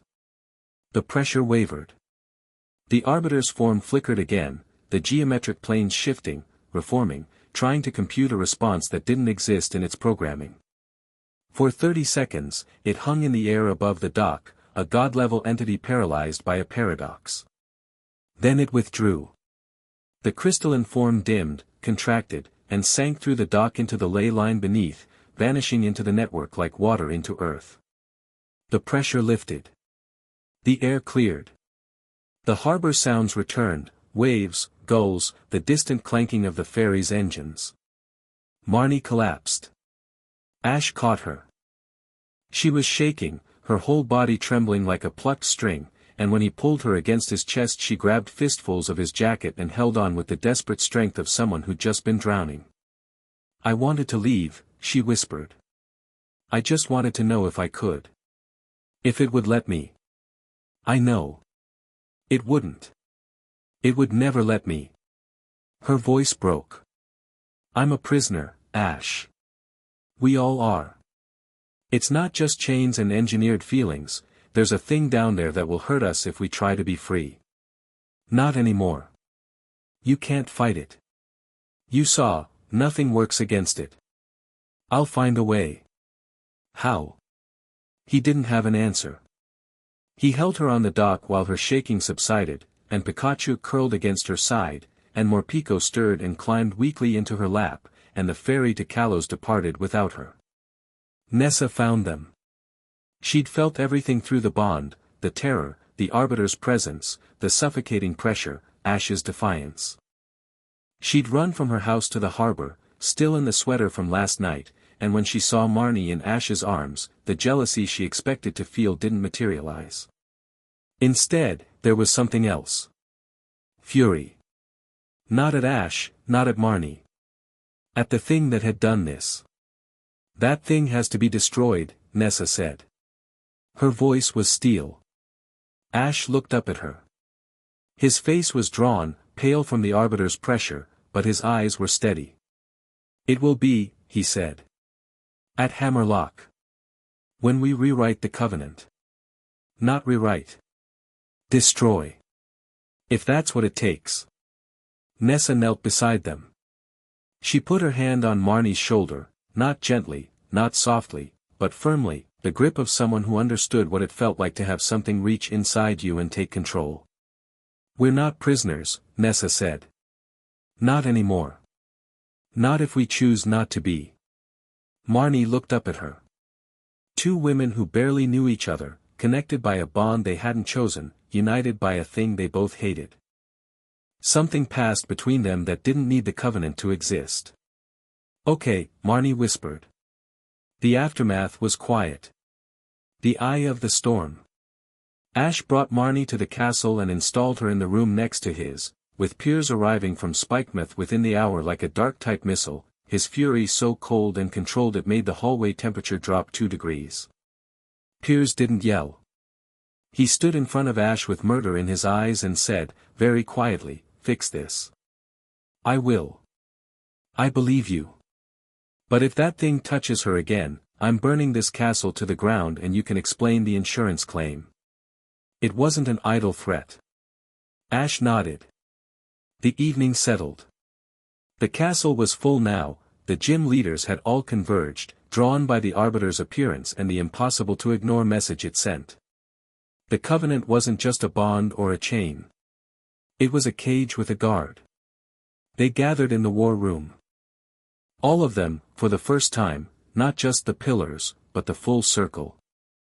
Nessa, Bea, Marnie, Melanie on video from Circhester where she was recovering, Sonia with her research, Leon, Raihan, Milo, Kabu, Piers, Gordy, even Opal, the ancient former fairy-type gym leader who'd shown up uninvited with a pot of tea and a sharp tongue. "The Arbiter is real," Ash said. He told them what had happened. Every detail. "It answers to the Covenant, not to me.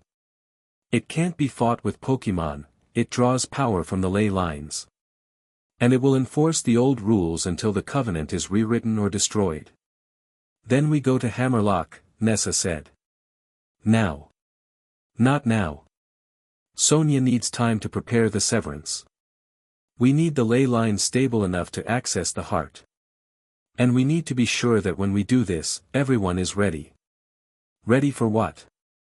Opal asked, sipping her tea with the unflappable calm of someone who'd been alive long enough to find everything mildly amusing. "Ready to choose."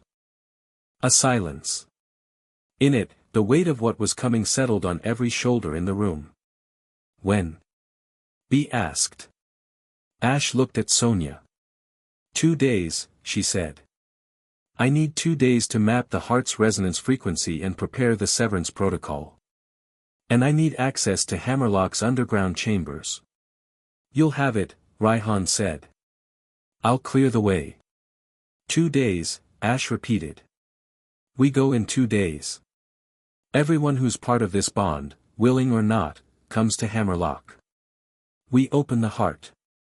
We sever the bonds. And we find out what's real." The room absorbed this. Some faces were determined. Some were scared. All were present. The meeting ended. People drifted away in ones and twos. Ash found himself on the balcony again, the same spot where Nessa had kissed him. The night air was cold and clean. Bea found him there.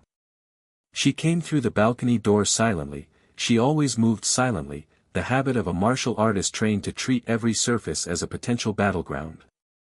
She stood beside him, close enough that their shoulders almost touched. "The Arbiter," she said. "You stood between it and Marnie." "Yeah. It was applying pressure that could have killed you. It could have. You did it anyway." "I did." Bea was quiet for a moment. Through the bond, her heartbeat was steady, that deep, bedrock rhythm, but there was something new in it. Something warm, moving beneath the stone like magma beneath a mountain. "I asked you once if you would come to my dojo if you weren't bound to me. I remember. You said you'd come every day. I meant it. How do you know?" Her voice was very quiet. "How do you know what you do without the bond? You heard what Sonia said. The feelings are engineered. Mine, yours, all of it. How can you say you'd come every day when you don't know if the desire to come is even yours?" Ash turned to face her. In the dim light, Bea's gray eyes were liquid, and the control she wore like armor was thinner than he'd ever seen it.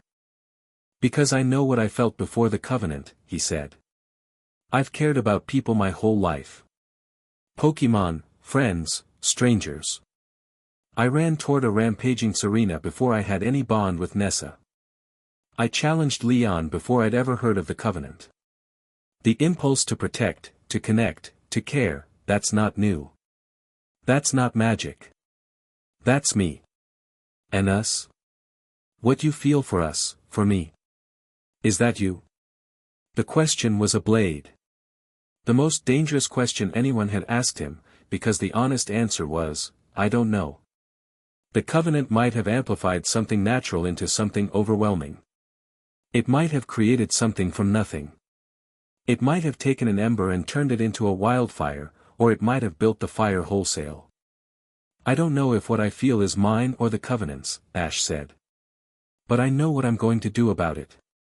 I'm going to sever the bond, stand in the silence, and find out. And whatever's left after the magic is gone, whatever I feel when the engineering stops, that's what I'll build on. B searched his face. The control was gone now, completely, and what was underneath was something Ash had never seen in her, open, unguarded, almost fragile need. She needed this to be real. Not the bond, not the covenant, but this moment, this conversation, this person standing in front of her treating her like a human being instead of a weapon. She put her head on his shoulder. It was so unexpected that Ash forgot to breathe. B, Iron B, Stone B, the woman who'd punched him 14 times in training without blinking, rested her head on his shoulder like it was the most natural thing in the world. Her hair smelled like the training yard, like sweat and clean cotton, and through the bond her heartbeat had gone slow and deep and vulnerable. If I choose to reconnect, she murmured, it won't be because of the covenant. It will be because of this.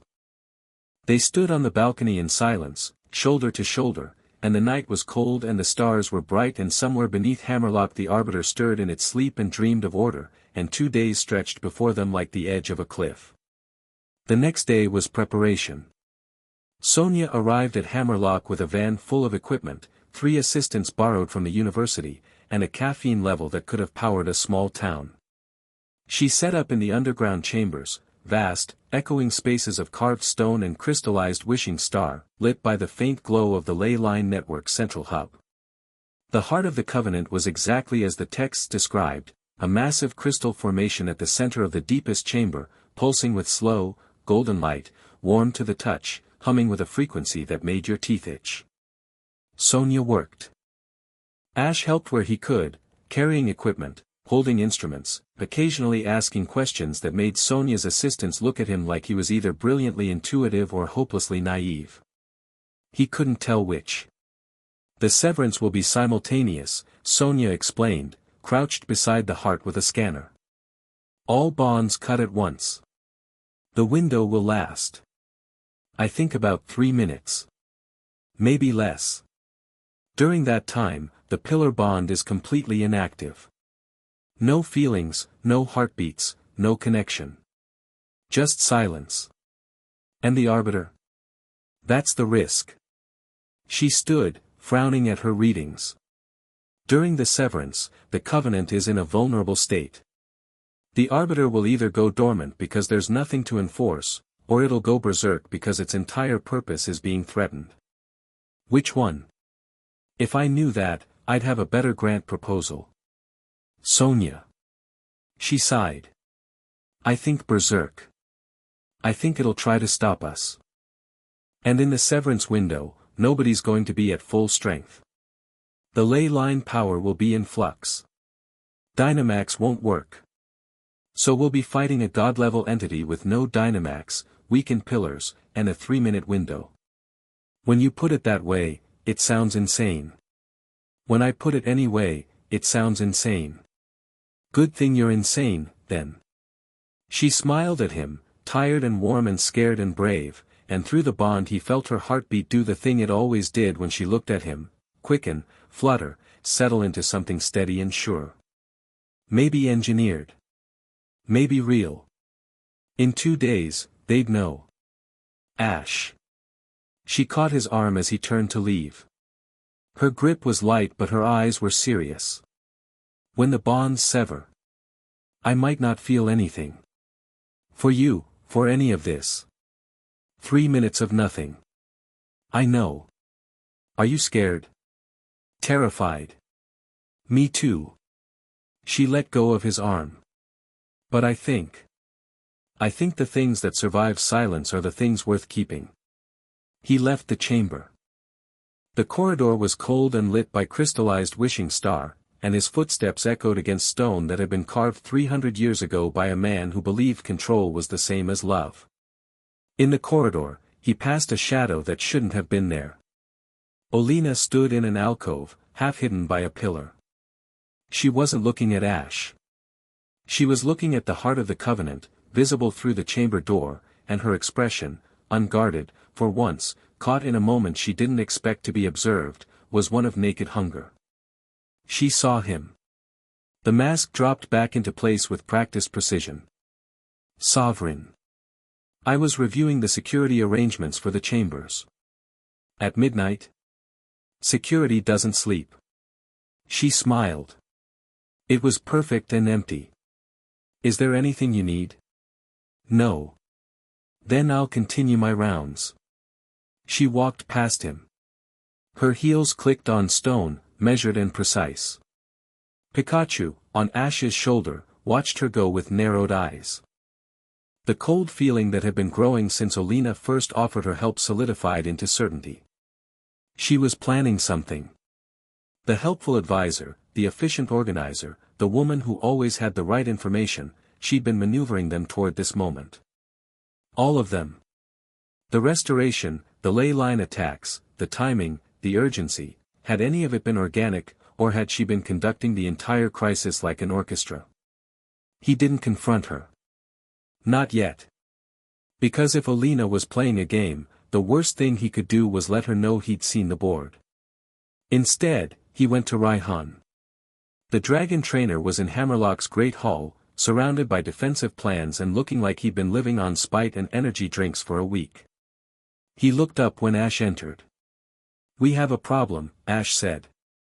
"Just one." "I have 12. Olena. Raihan's expression sharpened.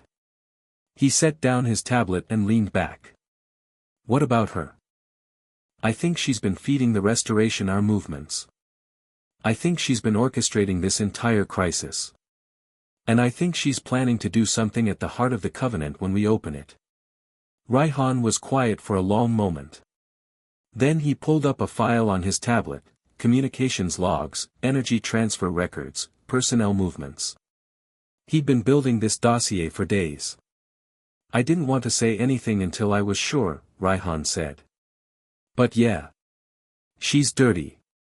Every ley line collapse was preceded by a power fluctuation that originated from Winden Castle's communication array, her array. She's been modulating the ley line frequencies to make them vulnerable to the restoration's inverse energy. She's been weakening our own defenses, while telling us she's strengthening them. And there's more. He pulled up another file. Rose's research notes on Eternatus. The ones Olena gave you. They were edited. I found the originals in Rose's archived files. The sections she removed were about the Arbiter, specifically, about how to control it. Control it? Not command it. Merge with it. Rose theorized that a human conduit could fuse with the Arbiter using Eternatus's energy as a bridge. The result would be total control of the Covenant. Not as a sovereign, as a god. Complete dominion over every ley line, every pillar, every living thing connected to the network. The implications cascaded. Olena hadn't been guiding them toward the heart to help Ash rewrite the Covenant. She'd been guiding them there to open it, and when it was open, vulnerable, she'd make her move. "We can't cancel the severance," Ash said. "The pillars need this. They need the choice." "I know. So we let her think she's winning. We go through with it. And when she makes her move, we're ready." Raihan studied him. The rivalry between them, the resentment, the competition, the grudging respect, had been sanded down by shared crisis into something leaner and harder. Not friendship, not yet. But alliance, forged in fire. "You know," Raihan said, "when you first got here, I thought you were an overhyped kid with a famous Pikachu. And now? Now I think you're an overhyped kid with a famous Pikachu who also happens to be the most dangerous person in Galar." He grinned. "Don't let it go to your head. They planned through the night. Raihan would position his Pokémon in the underground chambers, hidden, ready to act when Olina revealed herself. Leon would be on standby above. The male gym leaders would form a defensive perimeter. And Ash would proceed with the severance as planned, knowing that the most dangerous moment, the window when all bonds were cut and all power was in flux, was exactly when Olina would strike. It was the most reckless plan Ash had ever conceived. Which, given his history, was saying something. The last night before Hammerlock. Ash made his calls. Not official briefings, personal calls, one at a time, to each of the 5 women whose heartbeats lived in his chest. Nessa picked up on the first ring. You're not sleeping. Neither are you. I keep thinking about the silence. 3 minutes of nothing. What if I reach for the bond and it's not there and I can't remember what it felt like? Then you'll know it was the Covenant, not you. And if I reach for it and the wanting doesn't stop? Then you'll know it was you. A long silence. Then, very quietly, I'm glad I kissed you. Whatever happens tomorrow, I'm glad about that. Me too. Good night, Ash. Good night, Nessa. B answered with a single word, tomorrow. Tomorrow. I won't be afraid. I know you won't. That's not what I mean. She paused.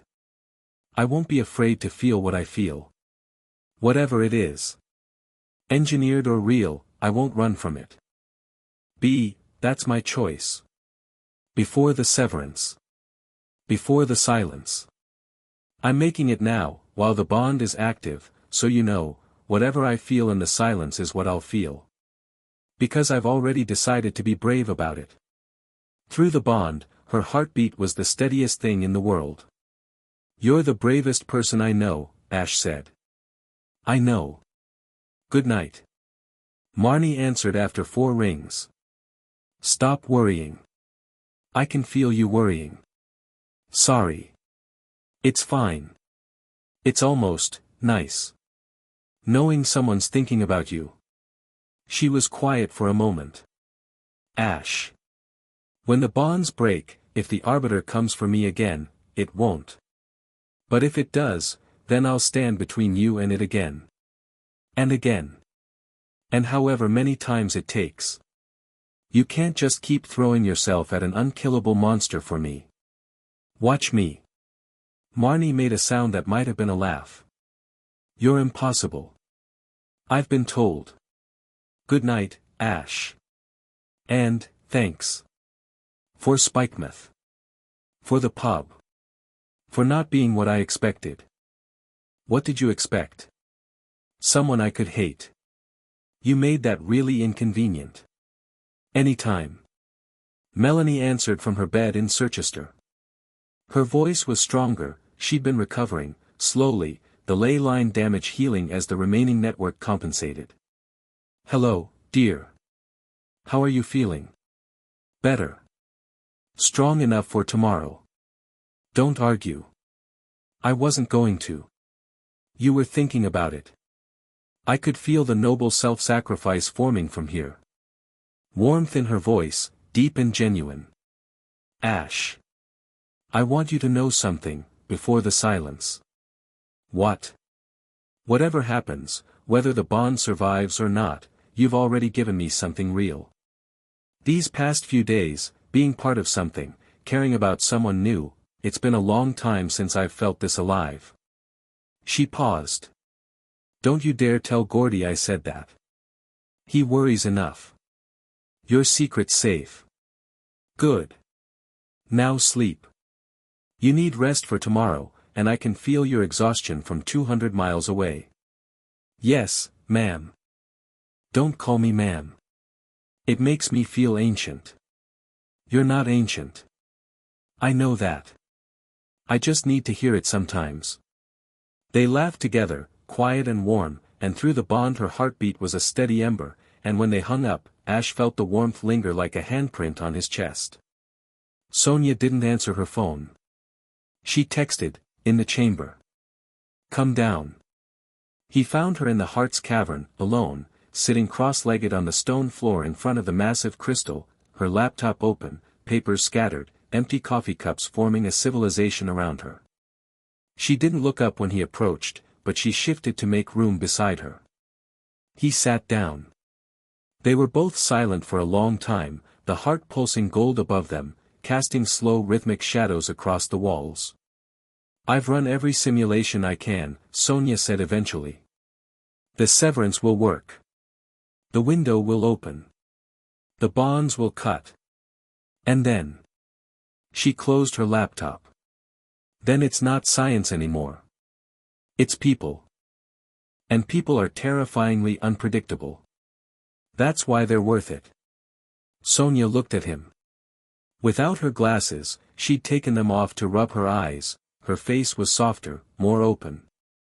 Her eyes were green, he realized. He'd never noticed. The bond had given him heartbeats and emotions and the shape of her thoughts, but her eye color was something he'd learned the old-fashioned way, by looking. "I'm going to choose you," she said. "Tomorrow. When the silence comes." "I already know." "How can you know?" "You haven't felt the silence yet." "Because I know myself." She picked up her glasses, folded them, held them in her lap. "I'm a scientist. I've spent my life learning how to distinguish real data from noise. And what I feel for you, the curiosity, the care, the way my heart does this stupid thing when you walk into a room," she waved her hand vaguely.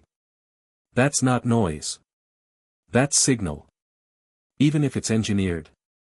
I'm not properly bonded to the ley lines. Remember? I'm an anomaly. The Covenant recognized me, but I don't channel the network the same way the gym leaders do. If anyone's feelings are least likely to be engineered, it's mine." She put her glasses back on and looked at him with the particular fierceness of someone who'd made a decision and intended to defend it with empirical rigor. "I choose you. Pre-silence, post-silence, during silence. My data is clear." Ash leaned over and kissed her forehead. It wasn't a grand gesture. It wasn't passionate or desperate.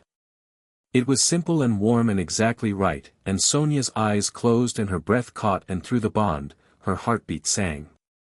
"Come on," he said. "You need sleep." "I need to run one more." "Sleep, Sonia. You're as bad as Gran. Your grandmother is the smartest person in any room she enters. I'll take that comparison." They walked out of the cavern together, Pikachu trotting ahead, the heart pulsing slowly behind them. At the surface, the night was clear, and the stars over Hammerlock were brilliant, uncaring pinpricks of light that had watched kingdoms rise and fall for eons. Ash didn't sleep that night. He sat in the guest quarters of Hammerlock Castle and watched the stars and felt 5 heartbeats in his chest, 5 lives, 5 choices, 5 people he cared about in ways he couldn't fully explain and might never fully understand. Tomorrow, the bonds would break. Tomorrow, the silence would come. And in that silence, the truth would either build something new or shatter everything. He was ready. The crown sat on the table, pulsing gold. In the deep earth beneath the castle, the Arbiter stirred, feeling the tremors of what was coming. And in a room she'd secured with locks and passwords, Olina opened a case containing a modified Dynamax band, different from any other, built from Rose's original designs, incorporating Eternatus's energy signature, and tested its charge. Full power. She smiled. Tomorrow. Chapter 4, Crown Reforged. The morning came gray and heavy, clouds stacking over Hammerlock like the sky itself was holding its breath. Ash stood at the castle gates and watched them arrive. They came from every corner of Galar. Nessa from the coast, her stride long and purposeful, Dreadnought walking beside her like an armored shadow. Bee from the cliffs, silent, centered, her eyes carrying a calm that hadn't been there a week ago. Marnie from Spikemouth with Piers at her shoulder and Morpeko in her arms, her jaw set with the determination of someone who'd already faced the worst and decided to walk toward it anyway. Melanie from the north, moving slower than usual but upright, unbowed, the color returned to her cheeks and the steel returned to her spine. Sonia from the underground chambers, emerging into daylight with equipment bags and coffee stains and a look of ferocious readiness. Milo, Kabu, Gordy, Opal. Leon, cape snapping in the wind, Charizard circling overhead. Raihan, leaning against the castle wall with his arms crossed, watching everything with the sharp eyes of a man who knew something the others didn't. Ash felt them all through the bond, a chorus of heartbeats, each one distinct, each one carrying the weight of what they were about to do. 5 women who'd been given a choice they never should have needed, stay or go, real or engineered, bound or free. He didn't give a speech. He'd considered it, lying awake in the small hours, rehearsing words that might make this easier. But there were no words for this. You didn't speechify your way through a moment that could either save or destroy everything you'd built. Instead, he walked to the entrance of the underground chambers, turned, and said, "Let's go." They went. The descent was long. Hammerlock's underground complex spiraled downward through layers of stone and history, modern construction giving way to Victorian brickwork, then medieval masonry, then raw carved rock so old it predated the castle above by centuries. The air grew warmer as they descended, thick with Dynamax energy that tasted like ozone and old copper. The walls glowed faintly with crystallized wishing star, veins of pink and gold running through the stone like the circulatory system of something vast and sleeping. Sonia led the way, her scanner out, following the energy signatures to the heart. Behind her, the group moved in a loose column, gym leaders, allies, the entire power structure of Galar walking into the earth like a funeral procession that hadn't decided if it was burying the old world or the new one. Ash walked at the center. Pikachu on his shoulder. The crown in his hand. 5 heartbeats in his chest. He felt Olina before he saw her. She was already in the heart chamber when they arrived, standing beside the massive crystal formation with her hands clasped behind her back and her expression composed into its usual mask of helpful efficiency. She'd changed clothes, not the formal suit she usually wore, but something darker, more practical. Combat ready, if Ash was reading it right. "I took the liberty of preparing the chamber," she said. "Security sweeps, energy stabilization, communication links to the surface. Everything is in order." "Thank you, Olina." Ash kept his voice neutral. Behind him, Raihan caught his eye and gave an imperceptible nod. "Ready." The heart chamber was enormous, a natural cavern expanded by ancient hands into a cathedral-sized space. The ceiling was lost in darkness above, but the walls blazed with crystallized wishing star deposits that cast the entire space in shifting golden light. At the center, the heart of the covenant rose from the stone floor like a frozen explosion, a crystal formation 30 feet tall and half as wide, its surface faceted and complex, pulsing with slow, rhythmic light that matched the covenant's heartbeat. Deep inside the crystal, veins of deep purple spiraled, Eternatus's energy, the foundation of the pact, the power that held everything together. The air hummed. Not with sound, with presence. The heart was aware. Not intelligent, not conscious, but present in the way a thunderstorm is present, vast, powerful, indifferent to the small creatures standing beneath it. "Positions," Sonia said, "all business now." She directed the pillars to specific points around the heart, 5 positions, evenly spaced, corresponding to the ley line nexuses they channeled. Each position was marked by a circle carved into the stone floor, ancient glyphs that matched the ones that had blazed on Wyndon's pitch 4 days ago. Nessa took her position. Her eyes found Ash's across the chamber, and through the bond, he felt her heartbeat, fierce, fast, afraid, alive. B took hers. She stood like a statue, perfectly still, perfectly controlled. Through the bond, steady. Ready.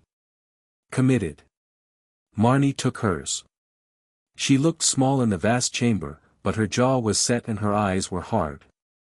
Through the bond, sharp, wary, but no longer running. She'd decided to stand. Melanie took hers. She moved with care but without hesitation, and when she settled into position, she looked at Ash and smiled. Through the bond, warm. Steady as bedrock. Unafraid. Sonia took the fifth position, the anomalous one, the circle that had been added to the floor not by the original architects but by someone else, centuries later, as if the covenant itself had evolved to include a role it hadn't originally imagined. She held her scanner in one hand and placed the other on the stone beside her circle, fingers splayed, ready. The male gym leaders formed a wider ring behind the women. Milo, Kabu, Piers, Gordy. Their bonds were different, muted, structural, the supporting architecture rather than the primary pillars.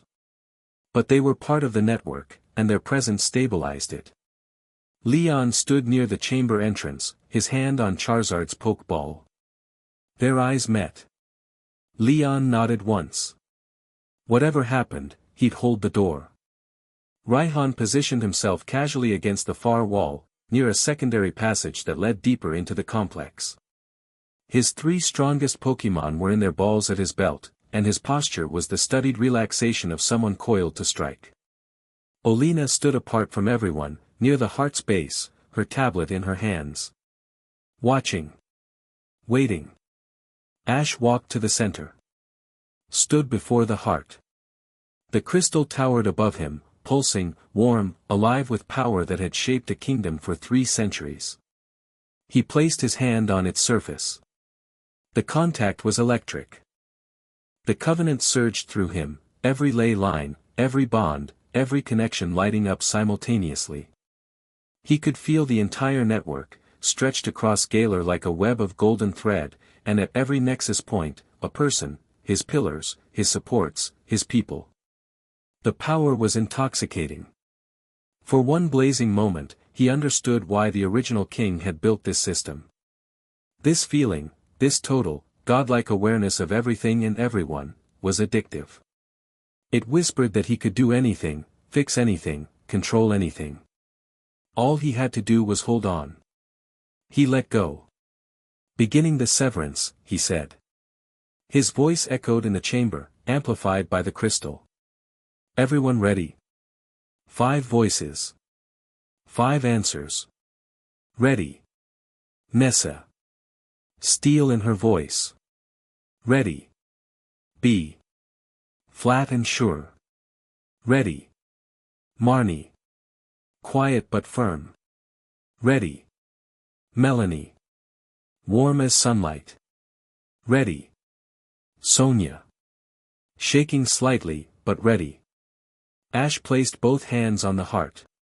Closed his eyes. Reached into the covenant, not as a sovereign commanding, but as a person asking. The crystal responded. The golden light intensified, filling the chamber, filling his vision even through closed eyelids, filling his chest until the 5 heartbeats were so loud they drowned out his own. He pushed. Not with force, with intention. The severance was an act of will, Sonia had explained. The sovereign had to consciously choose to release the bonds. No one had ever done it before because no sovereign had ever wanted to. The system wasn't designed for voluntary release. It was designed for permanence. Ash chose release. The golden light flared white. A sound filled the chamber, not a sound, a sensation, the feeling of something vast and ancient tearing along a seam that had been sealed for 300 years.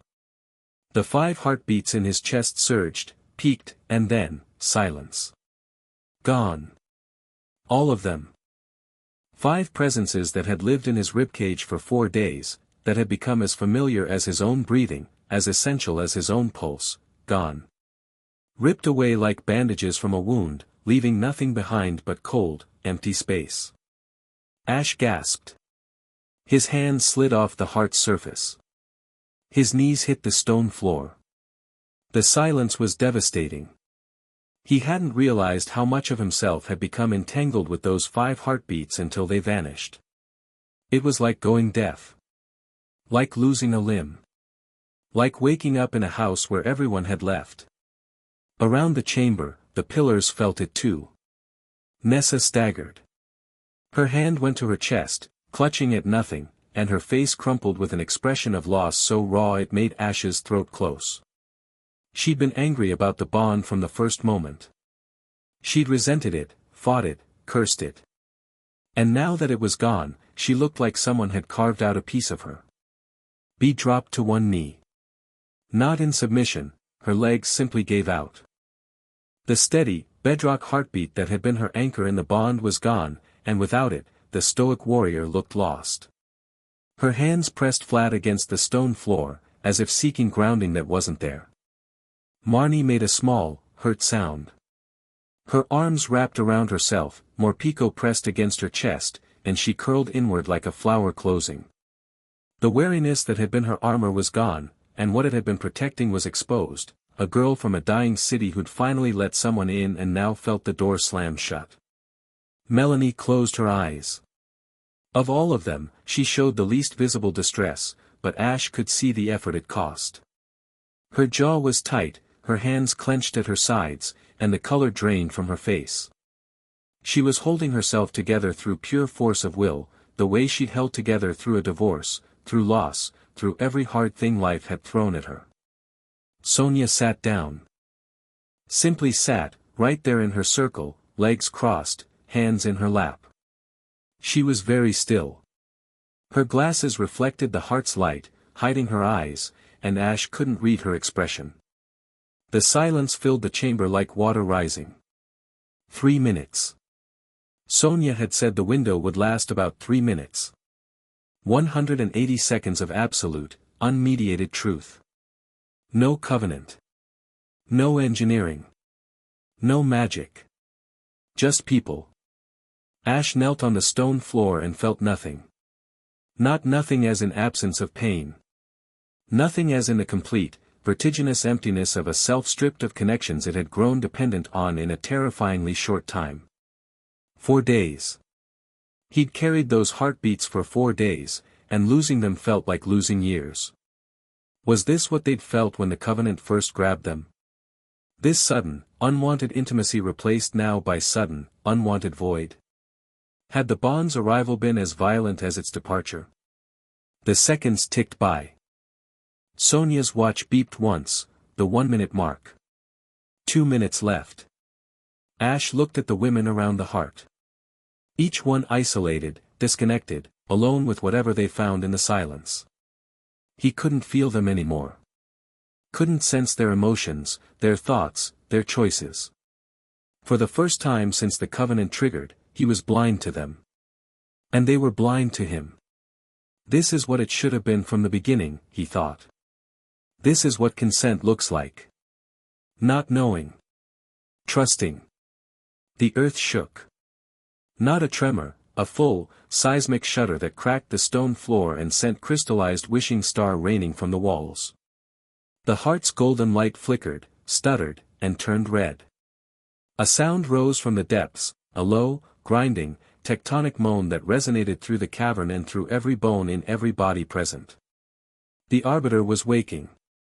And then Olina moved. She'd been standing near the heart's base, patient, composed, watching the severance unfold with the clinical precision of a surgeon waiting for the right moment to cut. The right moment was now, the bond severed, the Covenant open, the pillars weakened, the sovereign disconnected from his power. She pulled the modified Dynamax band from inside her jacket. It was unlike any Dynamax band Ash had ever seen, larger, cruder, wrapped in cables that connected to a device on her back that pulsed with the deep purple of Eternatus's energy. She'd built it from Rose's designs. She'd refined it. And she'd waited for exactly this moment to use it. Olina, don't, Ash started. She slammed her hand onto the heart of the Covenant. The crystal shrieked. Not metaphorically, a piercing, glass-on-glass scream that drove everyone to their knees. Olina's modified band activated, and Eternatus's energy, not the captured energy in the ley lines, but raw, concentrated power from the containment unit she'd secretly been siphoning for days, flooded through her body and into the heart. The heart's golden light died. In its place, deep purple surged through the crystal, Eternatus's signature overwhelming the Covenant's original design. The ley lines convulsed. Every stadium in Galar went dark simultaneously, and in the wild area, Dynamax dens erupted. The ground split open.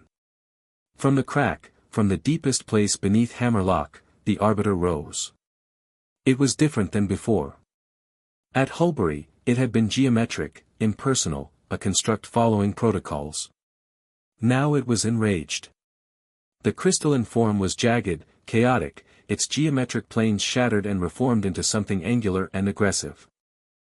Eternatus's purple energy spiraled through it in violent helices, and its presence, that crushing, suffocating weight, filled the chamber like a flood. Olina stood at the heart's base, her hand still on the crystal, her eyes blazing purple with channeled energy. She was merging. The modified band was designed to fuse a human consciousness with the Arbiter using the heart as a conduit. Rose had theorized it. Rose had been too afraid to try it. Olina was not. "I'm sorry, Ash," she said. And he heard genuine regret in her voice, thin but real, buried under layers of grief and conviction. "You're a good person. But good people don't build the future. Visionaries do." Rose understood that. The Covenant isn't a relic to be discarded or reformed, it's a tool. The most powerful tool in history. And in the right hands, it could make Galar, the world, safe. Permanently. No more crises. No more darkest days. No more chaos.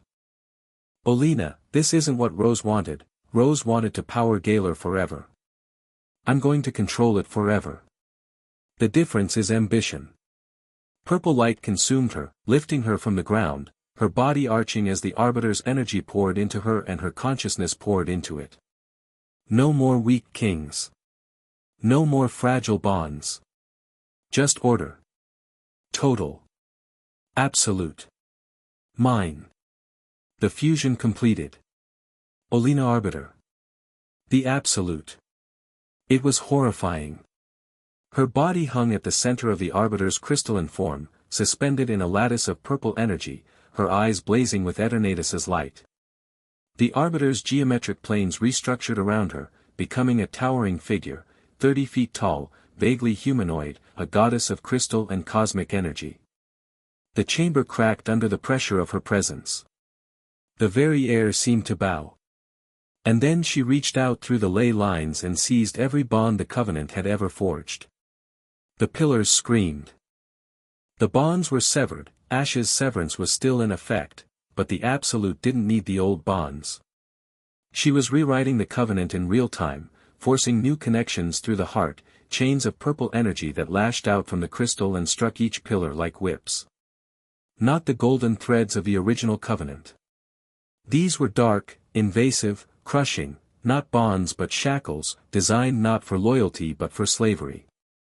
Nessa went to her knees as a chain of purple energy wrapped around her, trying to force a new bond. She fought it, teeth bared, muscles straining, water-type energy flickering weakly around her hands.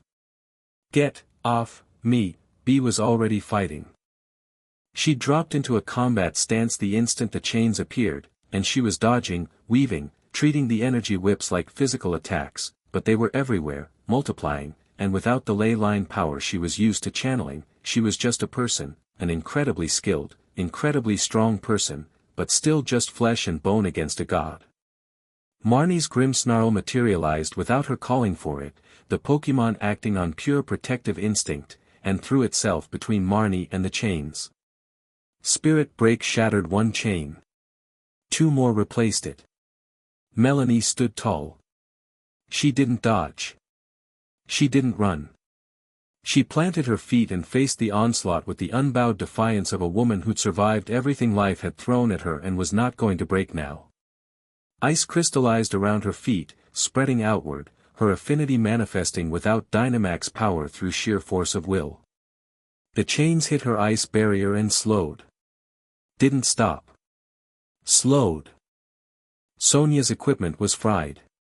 Her scanner was sparking, her laptop was dead, and the carefully calibrated instruments she'd set up for the severance were scattered across the floor. She scrambled backward from a chain that struck the stone where she'd been sitting, leaving a scorched mark. "The window," she shouted. "The severance window is still open. The bonds haven't reformed. She's trying to force new ones, but the heart is still in flux. How long? Ash yelled. Minutes. Maybe less. When the window closes, whatever bonds exist, hers or ours, become permanent. Ash turned to the Absolute. Olena's face stared down at him from the center of the crystalline giant, beautiful and terrible, her features distorted by the energy flowing through her. She was in pain, he could see it, the way her jaw clenched, the way her hands spasmed, but she was holding on through force of will and something deeper, grief. The loss of Rose. The need to make his vision real. The conviction that control was the only path to safety in a world that kept falling apart. Olena, Ash said. You don't have to do this. Don't I? Her voice resonated through the chamber, amplified by the Arbiter's crystal. Someone has to hold the reins. Someone has to be strong enough to make the hard choices. You won't. You'd rather give people choices and hope they choose right. But people don't choose right. They choose what feels good, what's easy, what's comfortable. And the world burns because of it. The world burns because people like you decide others can't be trusted. People can't be trusted. Rose trusted the League to support his energy plan. They didn't. I trusted Rose to see it through. He couldn't. Trust is a fantasy, Ash. Control is the only reality. She struck. A blast of concentrated Eternatus energy, channeled through the Arbiter's form, aimed directly at Ash. He dove sideways and it carved a trench in the stone where he'd been standing. The heat was immense, the energy crackling with the unmistakable signature of Eternatus, the same cosmic power that had nearly destroyed Galar once before. Pikachu. Pikachu was already moving. Thunderbolt, the strongest it could manage without Dynamax amplification. The bolt hit the Absolute's crystalline shell and dispersed across its surface, absorbed into the ley line network. Useless. Same as before. Same as the Arbiter at Hulbury. But Ash had expected that. He wasn't trying to hurt the Absolute. He was buying time. Raihan. Now. Raihan exploded from the secondary passage with Duraludon, Flygon, and Gudra at his back. He'd positioned himself perfectly, behind the Absolute, in its blind spot, at the junction of two ley line feeds. While everyone had been watching the front of the chamber, Raihan had been circling. Duraludon, Flash Cannon. Target the connection points, where her band meets the crystal. Duraludon's Flash Cannon was precise, devastating. The beam hit the cables connecting Olena's modified Dynamax band to the heart, and for a split second, the connection wavered. The Absolute shuddered. Olena's face contorted with effort. The chains attacking the pillars flickered. Leon. Ash shouted toward the chamber entrance. Leon was already there. He'd held the door, as promised, and now he came through it with Charizard blazing, the dragon's fire a column of orange-white fury. Charizard slammed into the Absolute's side, claws raking crystalline surface, fire pouring into the cracks that Duraludon's attack had created. The combination, steel precision from behind, fire fury from the side, staggered the Titan. Milo. Kaboo. Piers. Containment. Ash called. The male gym leaders moved. Milo's Eldegoss deployed leech seed barriers around the chamber's perimeter, containing the fight. Kaboo's Centiskorch created firebreaks, cutting off the Absolute's energy chains from reaching the ley line feeds and the walls. Piers Obstagoon and Skuntank laid down a field of dark-type energy that disrupted the purple chains. Dark energy, Ash realized, was one of the few things that could interfere with Eternatus's signature.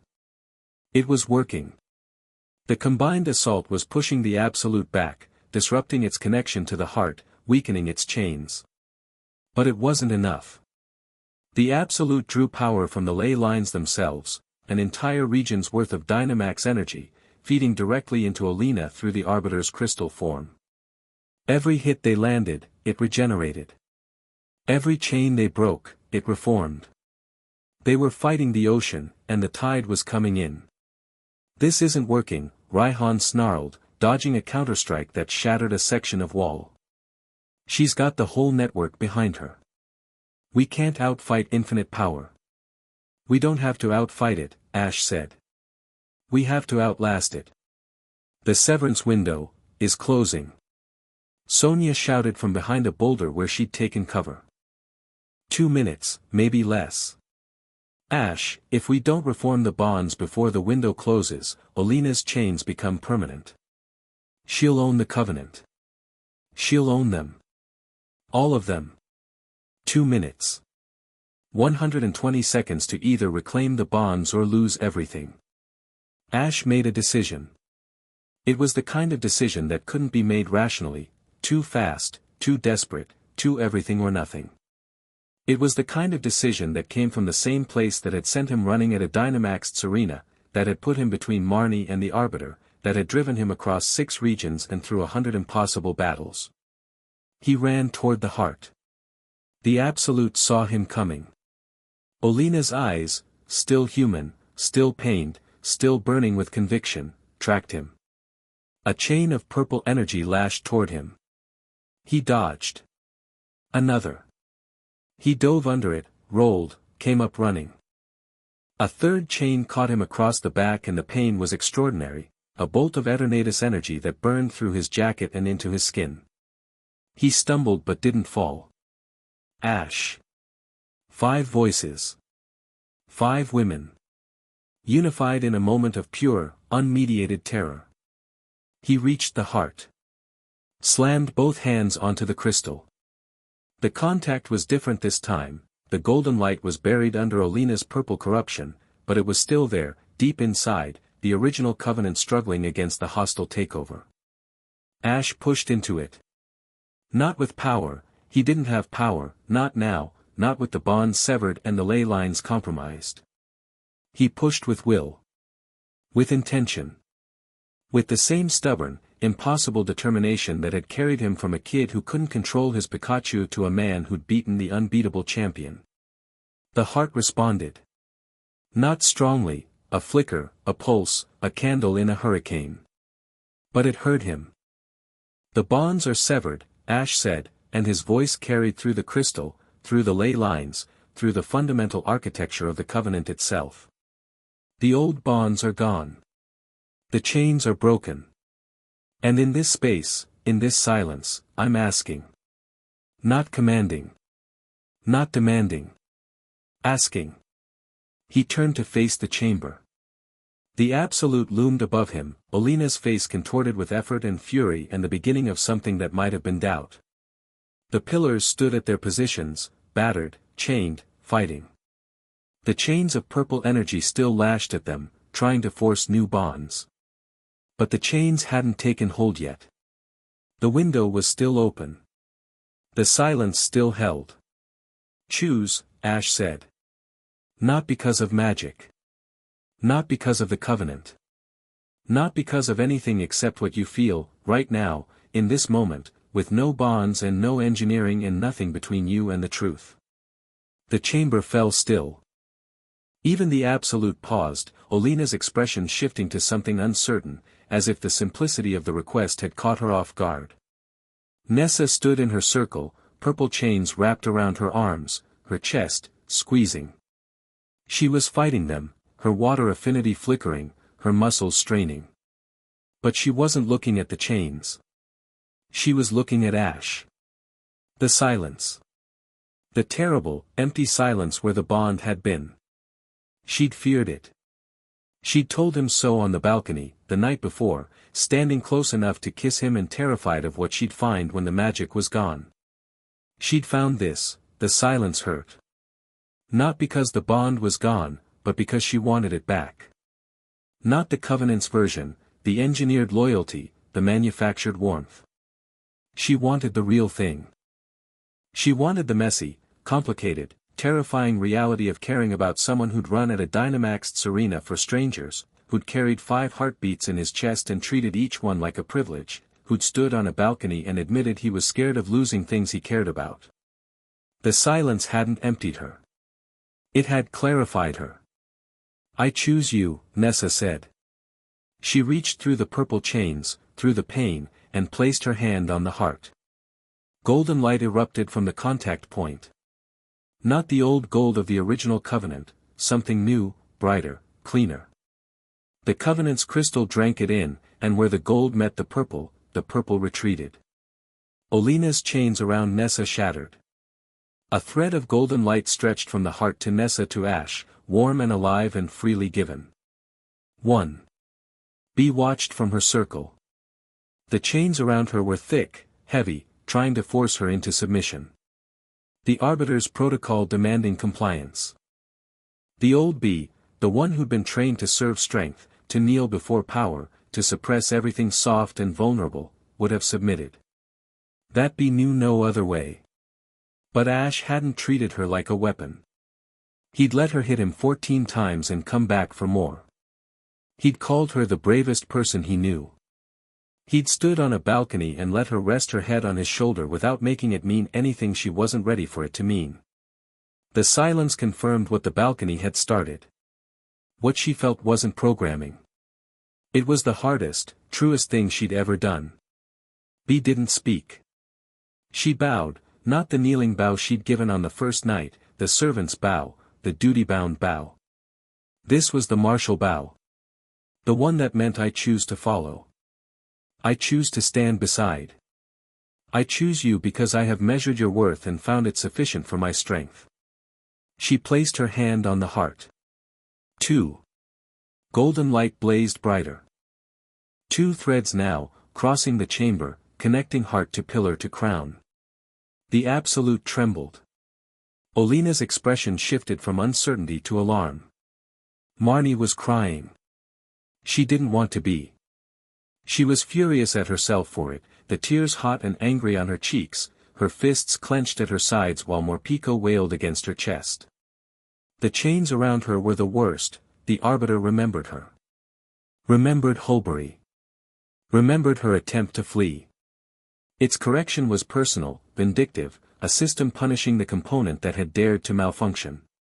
But in the silence, with no bond to confuse her, no engineering to question, Marnie had found something unexpected. She missed him. Not the bond. Not the heartbeat. Him.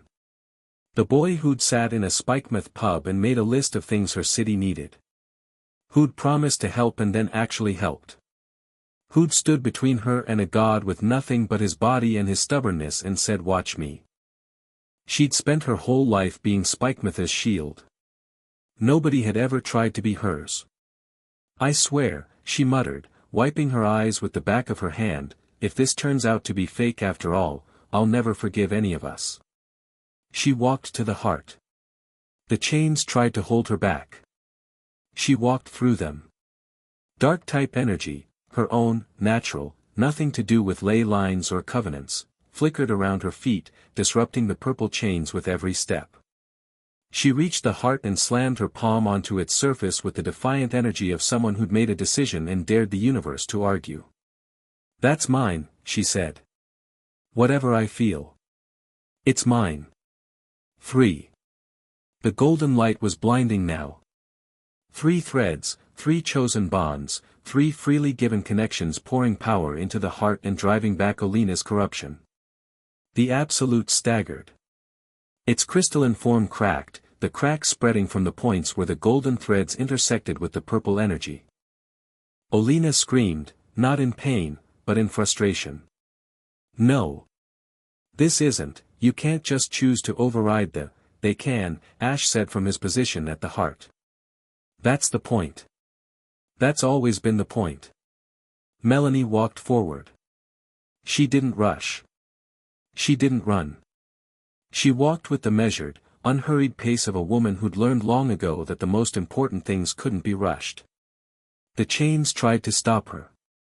She froze them. Literally, her ice affinity, manifesting without Dynamax power, without ley line amplification, fueled by nothing but her own indomitable will, crystallized the purple chains into brittle ice that shattered when she brushed them aside. I told you, she said, reaching the heart. Her eyes found Ash's, and they were bright, warm, blazing with a fire that had nothing to do with ice. I'm old enough to know what's real. She placed her hand on the heart. 4. The chamber filled with light. 4 threads of gold, each one different, Nessa's fierce and bright, Bea's deep and steady, Marnie's sharp and defiant, Melanie's warm and vast. The absolute was fracturing. Olena's connection to the Arbiter was weakening as the heart's original energy reasserted itself, the golden covenant pushing back against the purple corruption like an immune system fighting an infection. But it wasn't enough. 4 bonds, 4 freely given connections. The covenant needed 5. Sonia had been clear, all or nothing. 4 would crack the system. 5 would remake it. Everyone looked at Sonia. She was standing in her circle, untouched by the chains. Olena's corruption had targeted the proper pillars first, the ley line conduits, and Sonia's anomalous connection had been overlooked. She stood in a space of relative calm amid the chaos, her glasses reflecting the golden light, her hands at her sides. She wasn't moving. "Sonia?" Ash called. She didn't respond. She was staring at the heart with an expression he'd never seen on her, not excitement, not fear, not determination. Paralysis. Pure, cognitive paralysis, the brilliant mind that solved every puzzle presented with the one problem it couldn't think its way through.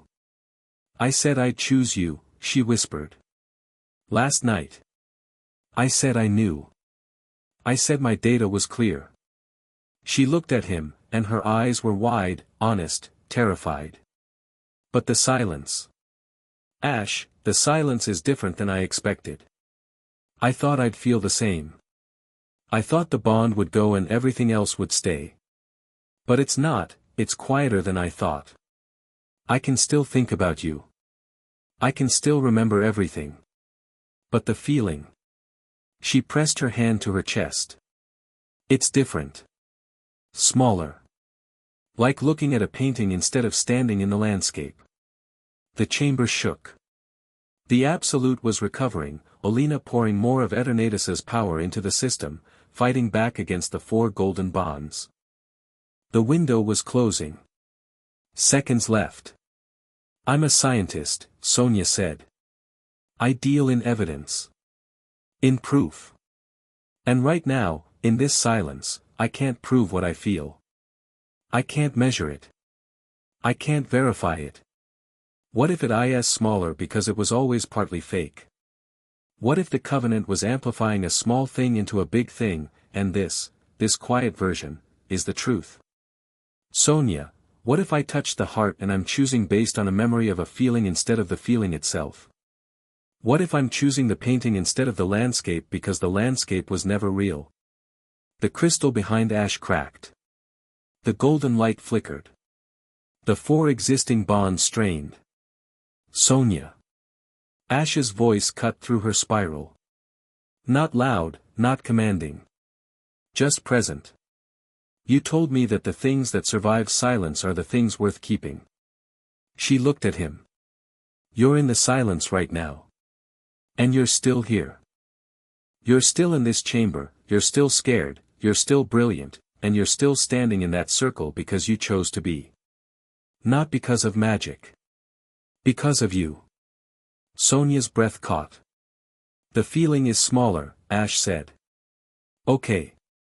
Maybe the covenant was amplifying it. Maybe what you feel right now is the real baseline, and everything else was enhancement. But Sonia, a small thing that's real is worth more than a big thing that's fake. And a small thing can grow." Silence. The chamber trembled. The window was closing, Ash could feel it, even without the bond, a narrowing of possibility, the covenant's open state collapsing like a closing fist. "A small thing can grow," Sonia repeated. She looked at her hands. Then at the heart. Then at Ash. "Oh, to hell with it," she said, and pushed her glasses up her nose, and walked to the heart, and placed her hand on the crystal. 5. The world went white. The 5 golden threads completed the circuit. 5 bonds, 5 choices, 5 freely given connections. The covenant's heart detonated with light, not the old gold of the original pact, not the corrupted purple of Alina's takeover, but something new. Something that had never existed before. A covenant not of chains but of choices. Not of control but of trust. Not of a king and his subjects but of a person and the people who decided, in the hardest moment of their lives, that he was worth choosing. The light was warm. It was fierce. It was gentle and wild and terrifying and beautiful, and it poured through the ley lines like water through a dry riverbed, rewriting 300 years of enforced loyalty into something that felt like coming home. The absolute shattered. The crystalline form exploded outward as the golden covenant overwhelmed the purple corruption. Olina's connection to the Arbiter severed with a crack that echoed through the entire underground complex. She fell, 30 feet, from the center of the giant's dissolving form, and Leon was there, Charizard diving, catching her before she hit the ground. She landed in the dragon's claws, limp, barely conscious, the modified Dynamax band sparking and dead on her wrist. The Arbiter's crystal scattered across the chamber floor. Not destroyed, dispersed. The geometric planes, freed from Olina's control and the Old Covenant's protocols, drifted like leaves in a current. They hung in the air, purposeless, an entity that had existed for centuries suddenly confronted with obsolescence. The light faded. The chamber was quiet. The heart of the covenant pulsed with a new rhythm, not the slow, heavy beat of the old pact, but something lighter, faster. 5 heartbeats in perfect sync. Ash felt them come back. Not the old bonds, those were gone, dissolved in the severance, never to return. These were new. 5 threads of connection, thin but real, each one different, each one carrying the unmistakable texture of genuine, freely given emotion. Nessa, fierce, proud, burning with a fire that was entirely hers.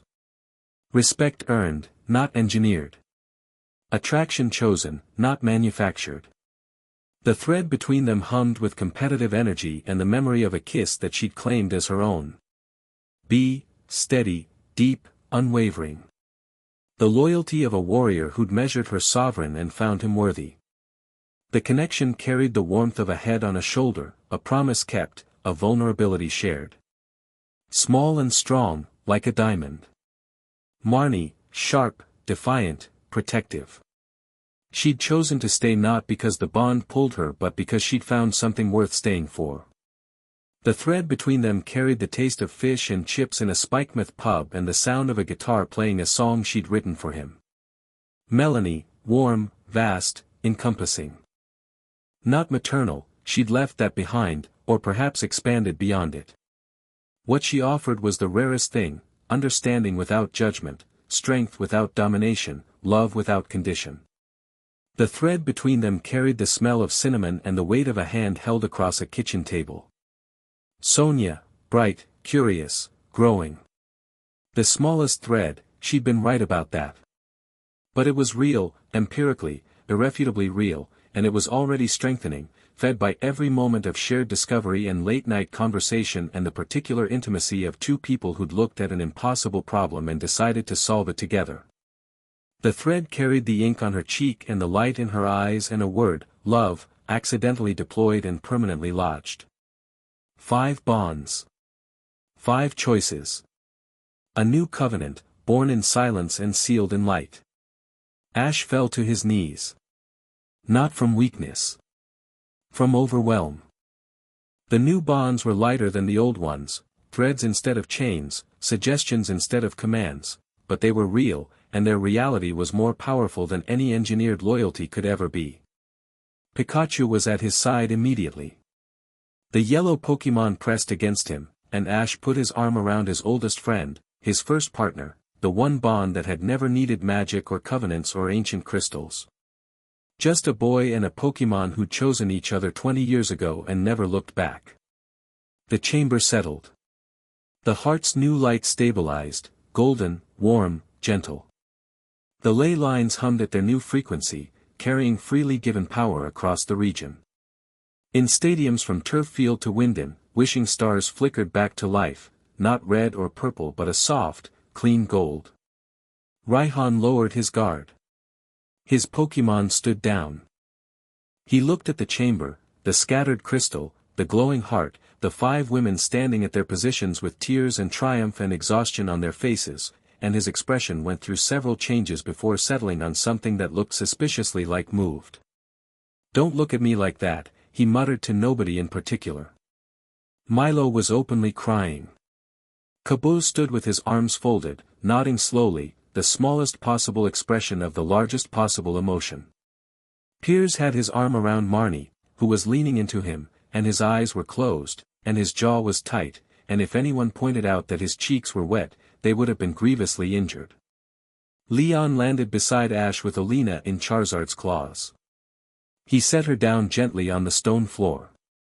She was conscious but barely, her eyes were open, unfocused, the purple energy drained from them, leaving behind ordinary brown.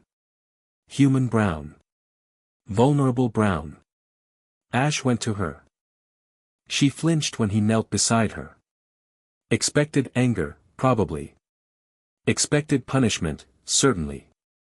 The covenant she tried to hijack was a system of control, and in a system of control, failure was met with force. But the new covenant wasn't a system of control. "Olina," Ash said.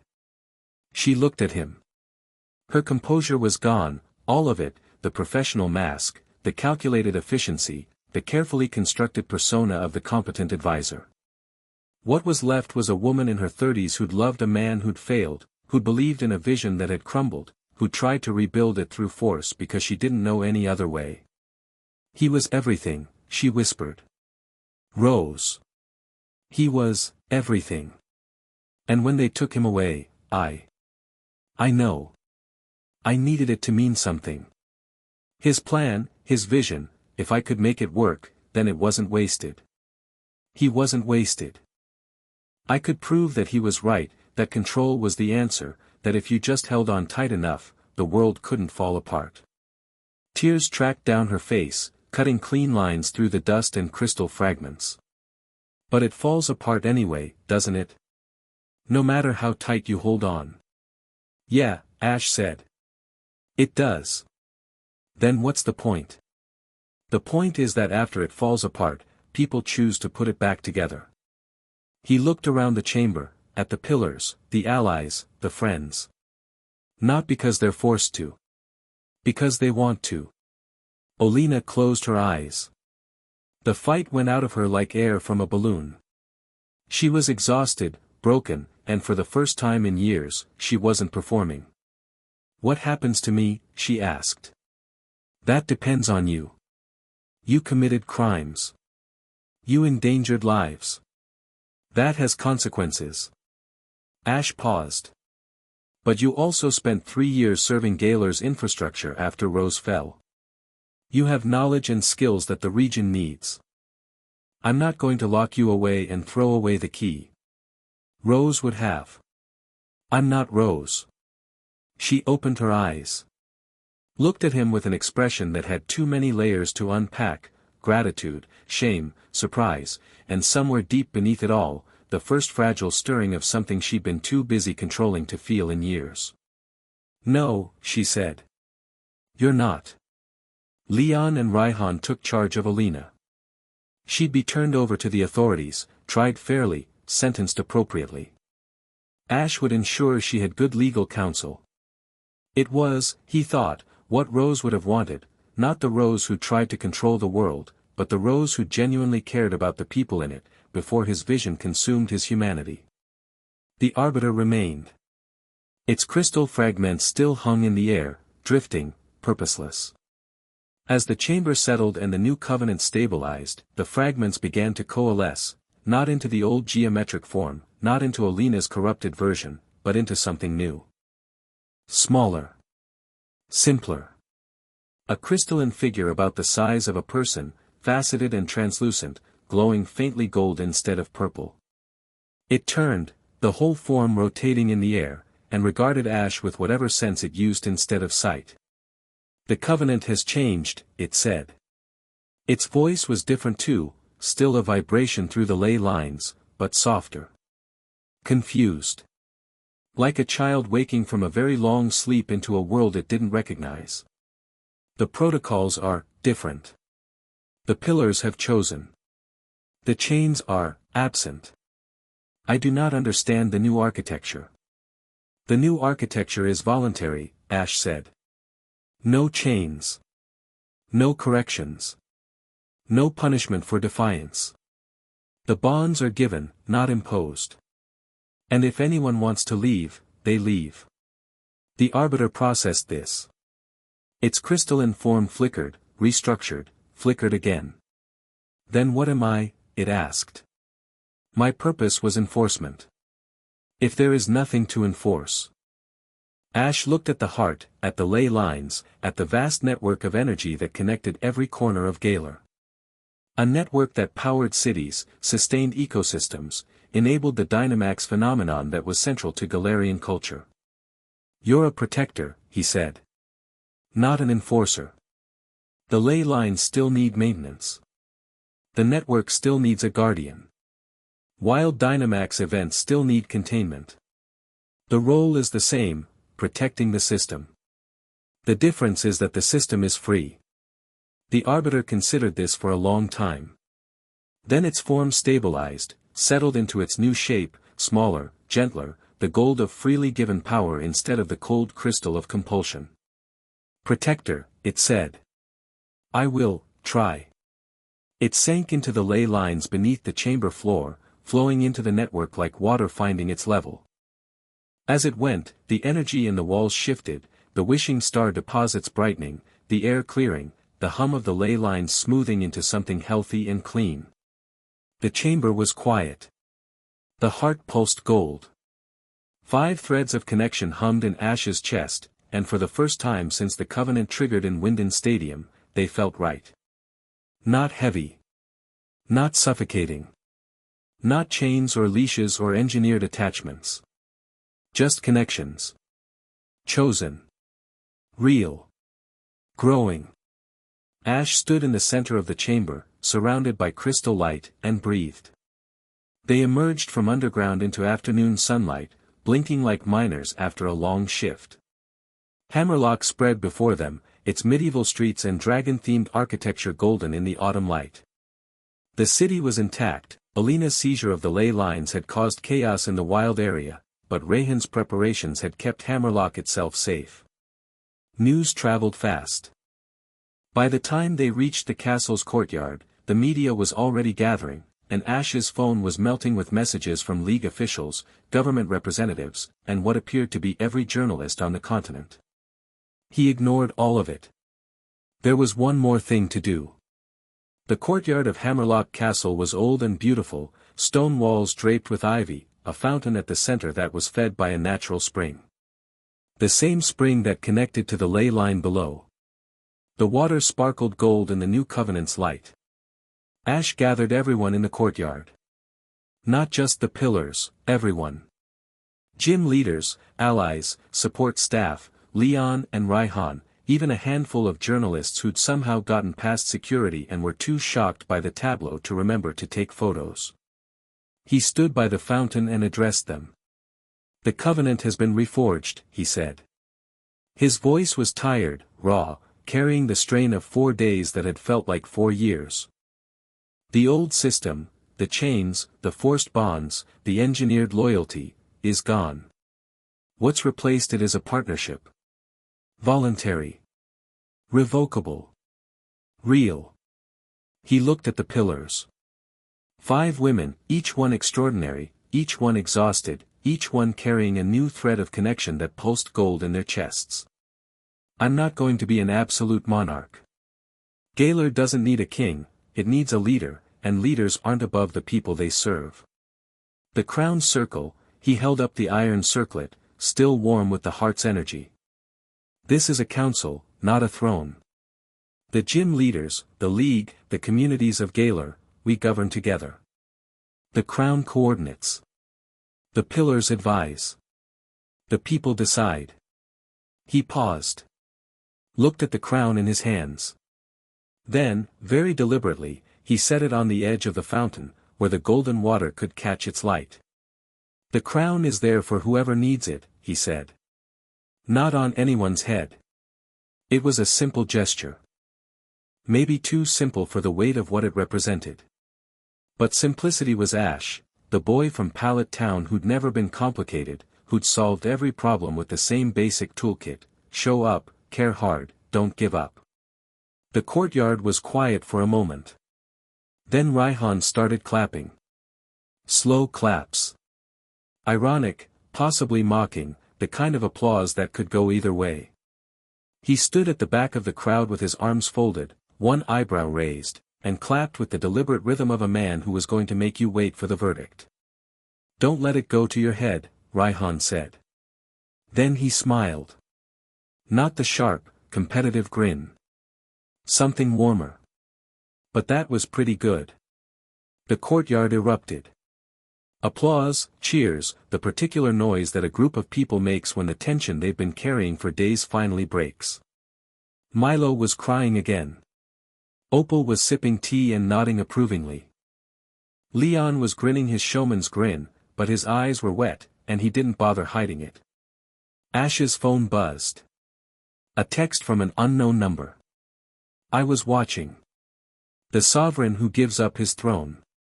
Interesting. I won't forget this. The Vesper. Watching from somewhere, just as she'd promised.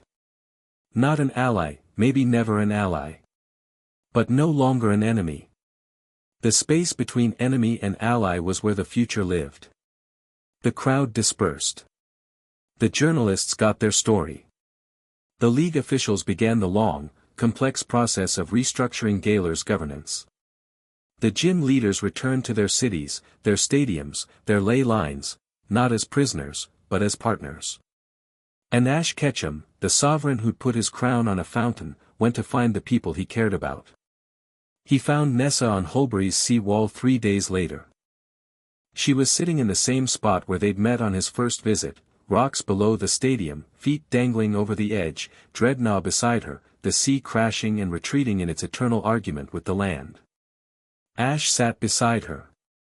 The thread between them hummed, a warm, electric thing, so different from the old bond's oppressive heat. He could feel her emotions, faintly, like hearing music from the next room. She was calm. Content. A little nervous. "So," Nessa said. "Your Majesty." "Just Ash. You keep saying that, but you literally restructured a 300-year-old magical government 3 days ago. It was a team effort." She looked at him. The sea wind caught her hair, dark strands against dark skin against a blue-gray sky. Her eyes held none of the fury that had blazed there the first time they'd met. What replaced it was something more dangerous, more real, a warmth that she'd chosen, a fire she'd lit herself. "The bond is different now," she said. Quieter. "I can feel you, but it doesn't feel like a leash anymore. More like..." She searched for the word. "A string. Don't be cute. A connection, then." She considered this. "A connection works. I can feel when you're happy. When you're worried. It's like a song I can hear if I listen for it." She paused. "I like the song." "Yeah. Don't let it go to your head. Everyone keeps saying that. Because your head's big enough." She leaned into him, her shoulder against his. Not tentative, decisive. The way Nessa did everything. "What now?" "Now I need to learn about Holbury's fishing economy. Ash. And the impact of League tourism on local infrastructure. Ash. And probably something about tidal patterns, because," she grabbed the front of his jacket and kissed him. This one was different from the balcony, less desperate, less angry, less afraid. Slower. Warmer. The kind of kiss that happens when two people have survived something together and emerged on the other side with clear eyes and chosen hands. When she pulled back, she was smiling. A real smile, open and bright and absolutely stunning. "You're still an idiot," she said. "I know. But you're my idiot. By choice. On the record." Noted. He found Bea in her dojo the next morning. She was training, as always, a kata, fluid and precise, her body moving through positions that looked like violence and felt like poetry. She didn't stop when he arrived. She finished the sequence, settled into stillness, and turned to face him. "Stance is still terrible?" Ash asked. "Worse. You haven't practiced." "I've been busy saving the world." "Not an excuse." She tossed him a training staff. He caught it, barely, and she was already moving, a flowing strike that he managed to block only because B had drilled the basic defense into him 3 days ago, and muscle memory was, it turned out, harder to erase than magical bonds. They sparred. She was gentler this time, or rather, more calibrated.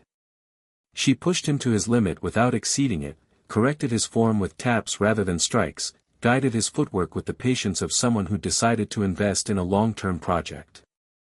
After an hour, they sat on the dojo's edge, legs dangling over the cliff, the same spot where they'd sat before. The view was spectacular, Stow-on-side sprawling below, the canyon beyond, the sky vast and open. "The new bond," B said. She spoke without looking at him, her eyes on the horizon. "It's different." "Different how?" "The old bond felt like gravity. A force. Something I couldn't resist and wasn't sure I wanted to." She was quiet for a moment. "The new one feels like standing beside someone. Is that better?" She turned to look at him. Her gray eyes were clear, unguarded, the iron discipline still there but no longer hiding what was behind it. What was behind it was a woman who'd spent her life being strong alone and had discovered, in the silence of a broken bond, that strength shared was strength multiplied. "Much better," she said. She took his hand. Her grip was calloused, strong, sure. Through the new bond, the thread between them hummed, steady, deep, the bedrock of a mountain. "Ash. Yeah. You said no one is me. In the old bond." Before the silence. She looked at their joined hands. "Did you mean it?" "Every word." Bea's lips curved. Not the ghost of a smile this time, the real thing, rare and radiant, transforming her whole face. "Good," she said. "Because I'm going to hold you to it." He went to Spikemouth on a rainy Thursday. The city was different. Not transformed, transformation took time, and Ash had been king for less than a week. But different.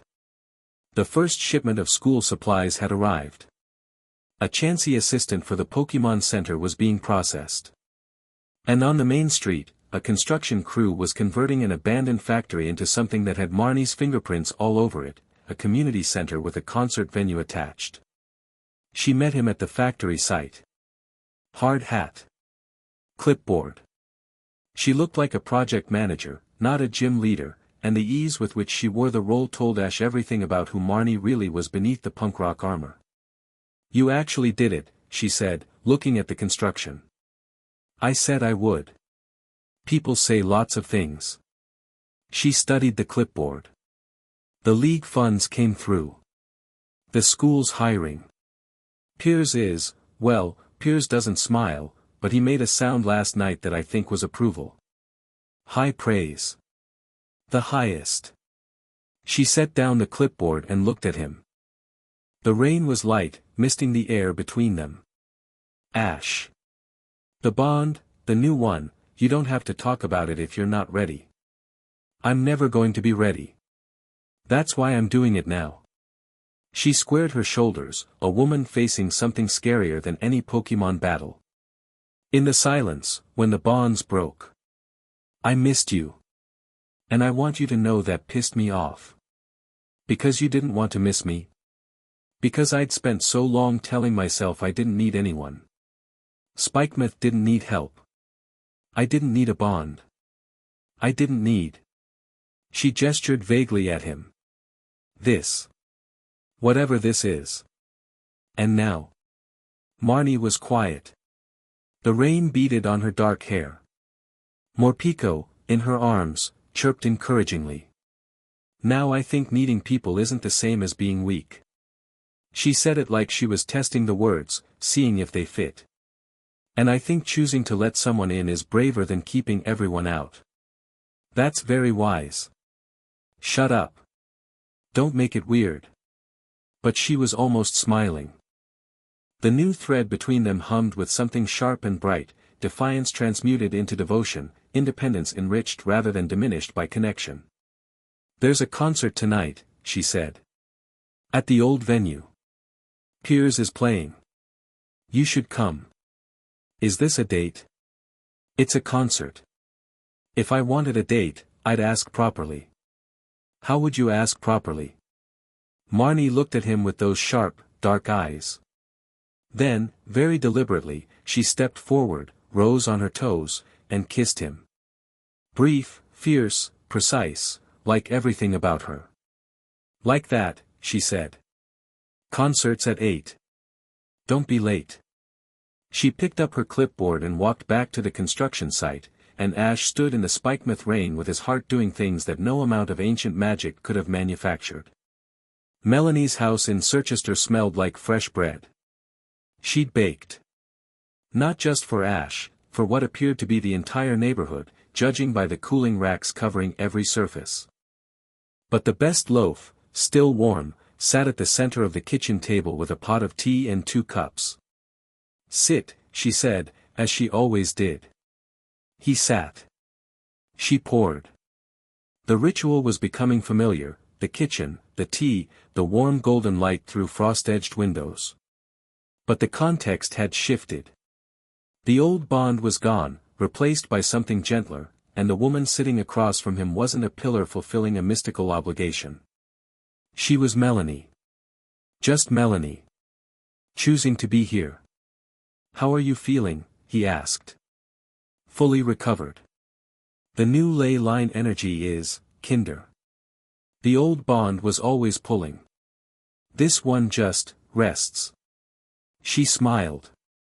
It's nice, being connected without being tethered. The thread between us, I can feel it. Warm. Steady. She wrapped her hands around her teacup. Like sitting by a fire. I don't need the fire to survive. But I choose to sit by it because it makes the world less cold. Ash looked at her, this woman who'd lived enough for 3 lifetimes and still had room for more. Who'd held him up when he was falling, who'd seen through his bravery to the exhaustion underneath, who'd offered him cocoa and rest when the world was cracking apart. Melanie. Thank you. For everything. For the kitchen, and the cocoa, and telling me to eat, and, for treating you like a person instead of a king. Yeah. That. She reached across the table and took his hand. Her grip was strong again, fully recovered, the river restored to its banks. Through the new bond, the thread between them glowed with warmth that was so deep and encompassing it defied easy categorization. Not just romance. Not just friendship. Something older, richer, the kind of love that comes from a heart big enough to hold all of it, desire and tenderness and partnership and the fierce protectiveness of someone who decided you were worth sheltering. You don't have to thank me, she said. Just come back. Whenever you need to. The door's always open and the kettle's always on. And the cocoa? Made from scratch. Always. She squeezed his hand. Now eat the bread before it goes cold. You're still too thin. Yes, ma'am. What did I say about calling me ma'am? He ate the bread. It was extraordinary. And the afternoon stretched out around them, warm and quiet and full of a peace that tasted like cinnamon and felt like home. Sonia's lab was, predictably, a disaster zone of celebration. Books everywhere. Champagne, actual champagne, produced from somewhere, in coffee mugs because she'd run out of glasses. Papers tacked to every wall, covered in diagrams and translations and a large, messy note in red marker that read, "The covenant is rewritten and I did that." Yamper was wearing a party hat. Pikachu, who'd apparently arrived before Ash, was wearing a matching one. Welcome to the post-existential crisis celebration, Sonia said, pressing a mug of champagne into his hand. Her glasses were crooked. Her hair was magnificent chaos. There was still ink on her cheek, and at this point, Ash suspected it was permanent. "Are you drunk?" "Slightly. It's been a week. I think I've earned slightly drunk." "You've earned completely drunk. Don't tempt me." She clinked her mug against his. "To the Covenant. The old one, for being terrible. And the new one, for being terrifying in a much better way." They drank. The champagne was surprisingly good. The lab was warm, the evening light filtering through windows that looked out over Wedgehurst's quiet streets. "I'm writing a book," Sonia said, settling into her desk chair with the boneless satisfaction of someone who'd achieved their life's work and was already planning the sequel. "About the Covenant. The original, the corruption, the rewriting. All of it. Peer-reviewed, properly sourced, the definitive academic text on 3 centuries of Galarian magical governance." "That sounds like a lot of work. I'm going to need extensive interviews with the Sovereign." She adjusted her crooked glasses and looked at him with an expression that was 90% academic interest and 10% something much warmer. "Very extensive interviews. Possibly over dinner. Takeaway. The finest takeaway in Wedgehurst." "What kind?" "Surprise me." She leaned back in her chair, watching him with those green eyes. The thread between them hummed, still the smallest of the 5, still growing, fed by every shared look and inside joke and the particular intimacy of 2 people who understood each other at a frequency that had nothing to do with magic. "Sonia." In the chamber. During the severance. You said the feeling was smaller." She was quiet for a moment. It was. In the silence, without the bond, everything felt reduced. Like going from surround sound to a single speaker. And now. She considered this. Took a sip of champagne. Set the mug down carefully. "Now it's growing. Every day, a little bigger. Not because of the new bond, the bond just carries what's already there. It's growing because." She looked at the ceiling, searching for precision. "Because every time I see you, I learn something new about you that I like. And every time I learn something new, the feeling gets bigger. That's not magic. That's just how it works." "How what works?" "Love, you ridiculous man." She said it without blushing, without hedging, with the calm certainty of a scientist stating an empirical fact. "It grows when you feed it. And I intend to feed it a lot of takeaway." Ash set down his champagne. Crossed the lab. Took Sonia's face in both hands, gently, tilting her ridiculous crooked glasses and her ink-stained cheek and her brilliant, terrified, brave eyes toward his. "I love you too," he said. "All of you. Each of you. Differently, but completely. That's scientifically improbable. Then study it." He kissed her. She tasted like champagne and coffee and the particular sweetness of someone who'd spent their whole life looking for something and finally found it. Her hands came up to grip his wrists, and she kissed him back with the focused intensity of a woman who treated everything, research, relationships, takeaway orders, as worthy of her full attention. When they pulled apart, her glasses were completely sideways.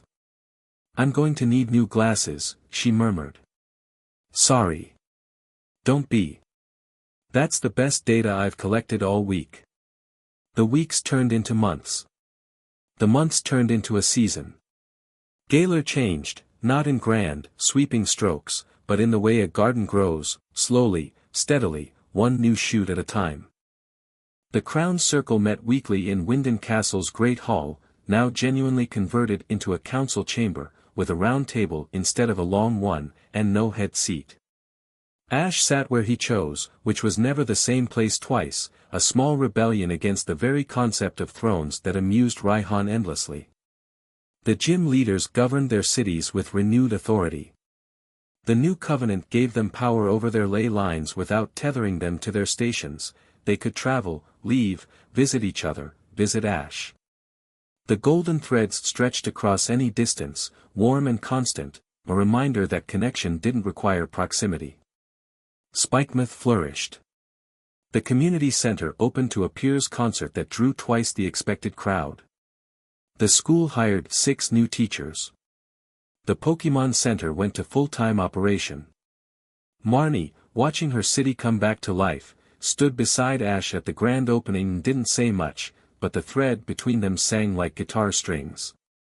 Sonia published her preliminary findings on the Covenant. The academic world lost its collective mind. 3 universities offered her professorships. She turned them all down and stayed in Wedgehurst, in her cluttered lab, because that was where the important work happened. And because, she admitted privately, the takeaway options were better. Raihan challenged Ash to a battle every 2 weeks. He lost every time. The losses were getting closer, though, and the fire in Raihan's eyes wasn't resentment anymore, it was the pure, clean hunger of a rival who'd found his match and intended to surpass it. They developed a friendship built on competition and mutual respect, the kind of bond that made both of them sharper. Leon traveled. He'd spent 10 years as champion, 10 years bound to Galar by duty and expectation, and now that the weight was lifted, he wanted to see the world. He sent postcards from Kalos, Alola, Unova. Each one said the same thing, having a great time. Still can't find my way around. Charizard says hi. Vesper's restoration dissolved. Not by force, by obsolescence. The covenant they'd been fighting to destroy had been replaced by something they couldn't object to. A voluntary system, with revocable bonds and shared governance. Vesper herself vanished, but she sent occasional messages through back channels, monitoring the new system with the vigilance of someone who trusts but verify for the rest of her life. Olina stood trial. The proceedings were fair, thorough, and widely covered. She was convicted on charges of sabotage and endangerment, sentenced to 5 years of supervised community service focused on ley line restoration, the very system she'd damaged. It was poetic, and it was Ash's suggestion. She accepted the sentence with the composed dignity of a woman who'd finally stopped performing and started rebuilding. The Arbiter patrolled the ley lines like a golden current in a vast river, maintaining the network with quiet, purposeful care. Occasionally, when a wild Dynamax event occurred, it would manifest, smaller now, gentler, and contain it with the steady competence of a guardian who'd found purpose in protection rather than punishment. It never spoke to Ash again. But sometimes, in quiet moments, Ash could feel it in the ley lines, a pulse of acknowledgement, of gratitude, of the strange, newborn contentment of an entity learning what freedom felt like from the inside. And in Pallet Town, Professor Oak received a call. "Professor. Ash told me to ask you about the Viridian connection." Oak was quiet for a very long time. "I was wondering when that would come up," he said. And then he told a story about a boy from Viridian City, Ash's mother's hometown, and the ancient ley line that had slept beneath it for centuries, and the way certain children born near dormant nexuses carried a trace of the energy in their blood. A trace that might explain why Pokemon had always been drawn to Ash. Why Ho-Oh had appeared to him on his first day. Why the Covenant had chosen him not just for his victory, but for something deeper, a resonance in his very being that connected him to the land's power in ways no previous sovereign had matched. It was a conversation for another time. Another chapter of a story that was still being written. Ash stood on the balcony of Winden Castle on a clear evening, 6 months after the Covenant's rebirth. Pikachu sat on the railing beside him, watching the sunset paint the city gold. 5 threads pulsed in his chest. Each one distinct. Each one growing. Each one freely given by someone who'd looked at the silence, looked at the truth, and chosen to stay. He didn't wear the crown. It sat in the council chamber, on the fountain's edge, where anyone could see it and no one had to carry it alone. The weight of leadership was shared now, distributed across the circle, the pillars, the people of Galar who'd embraced a new way of doing things with the cautious optimism of a region that had survived its own history. Below the castle, Galar stretched out in every direction, green fields and industrial cities and wild countryside, stadiums glowing gold at the ley line nexuses, the whole region connected by a network of energy and will and choice. Not perfect. Not finished. But alive, and growing, and free. Nessa was in Holbury, battling challengers with an 89% win rate and a smile that made headlines for reasons that had nothing to do with swimsuits. B was in her dojo, training a new generation of martial artists and Pokemon battlers, occasionally catching herself smiling and no longer bothering to suppress it. Marnie was in Spikemouth, managing the community center and writing songs that everyone knew were about someone specific but nobody was brave enough to ask about. Melanie was in Circhester, baking bread and raising the temperature of every room she entered, her kitchen door always open, her kettle always warm. Sonia was in her lab, surrounded by books and data and the particular chaos of a mind that would never stop asking questions, her champagne in coffee mugs and her heart in a place she'd chosen with empirical certainty. 5 women. 5 choices. 5 kinds of love, each one different, each one real, each one growing stronger every day. Ash had come to Galar to battle. He'd come to win. He'd never imagined that winning would look like this, not a trophy or a title, but a life built on trust, a kingdom built on choice, a heart built on the connections he'd earned one person at a time. Pikachu nuzzled his cheek. "Yeah, buddy," Ash said, watching the last of the sun dip below Galar's horizon, turning the sky to amber and gold. "I think we're home." The stars came out. The ley lines hummed.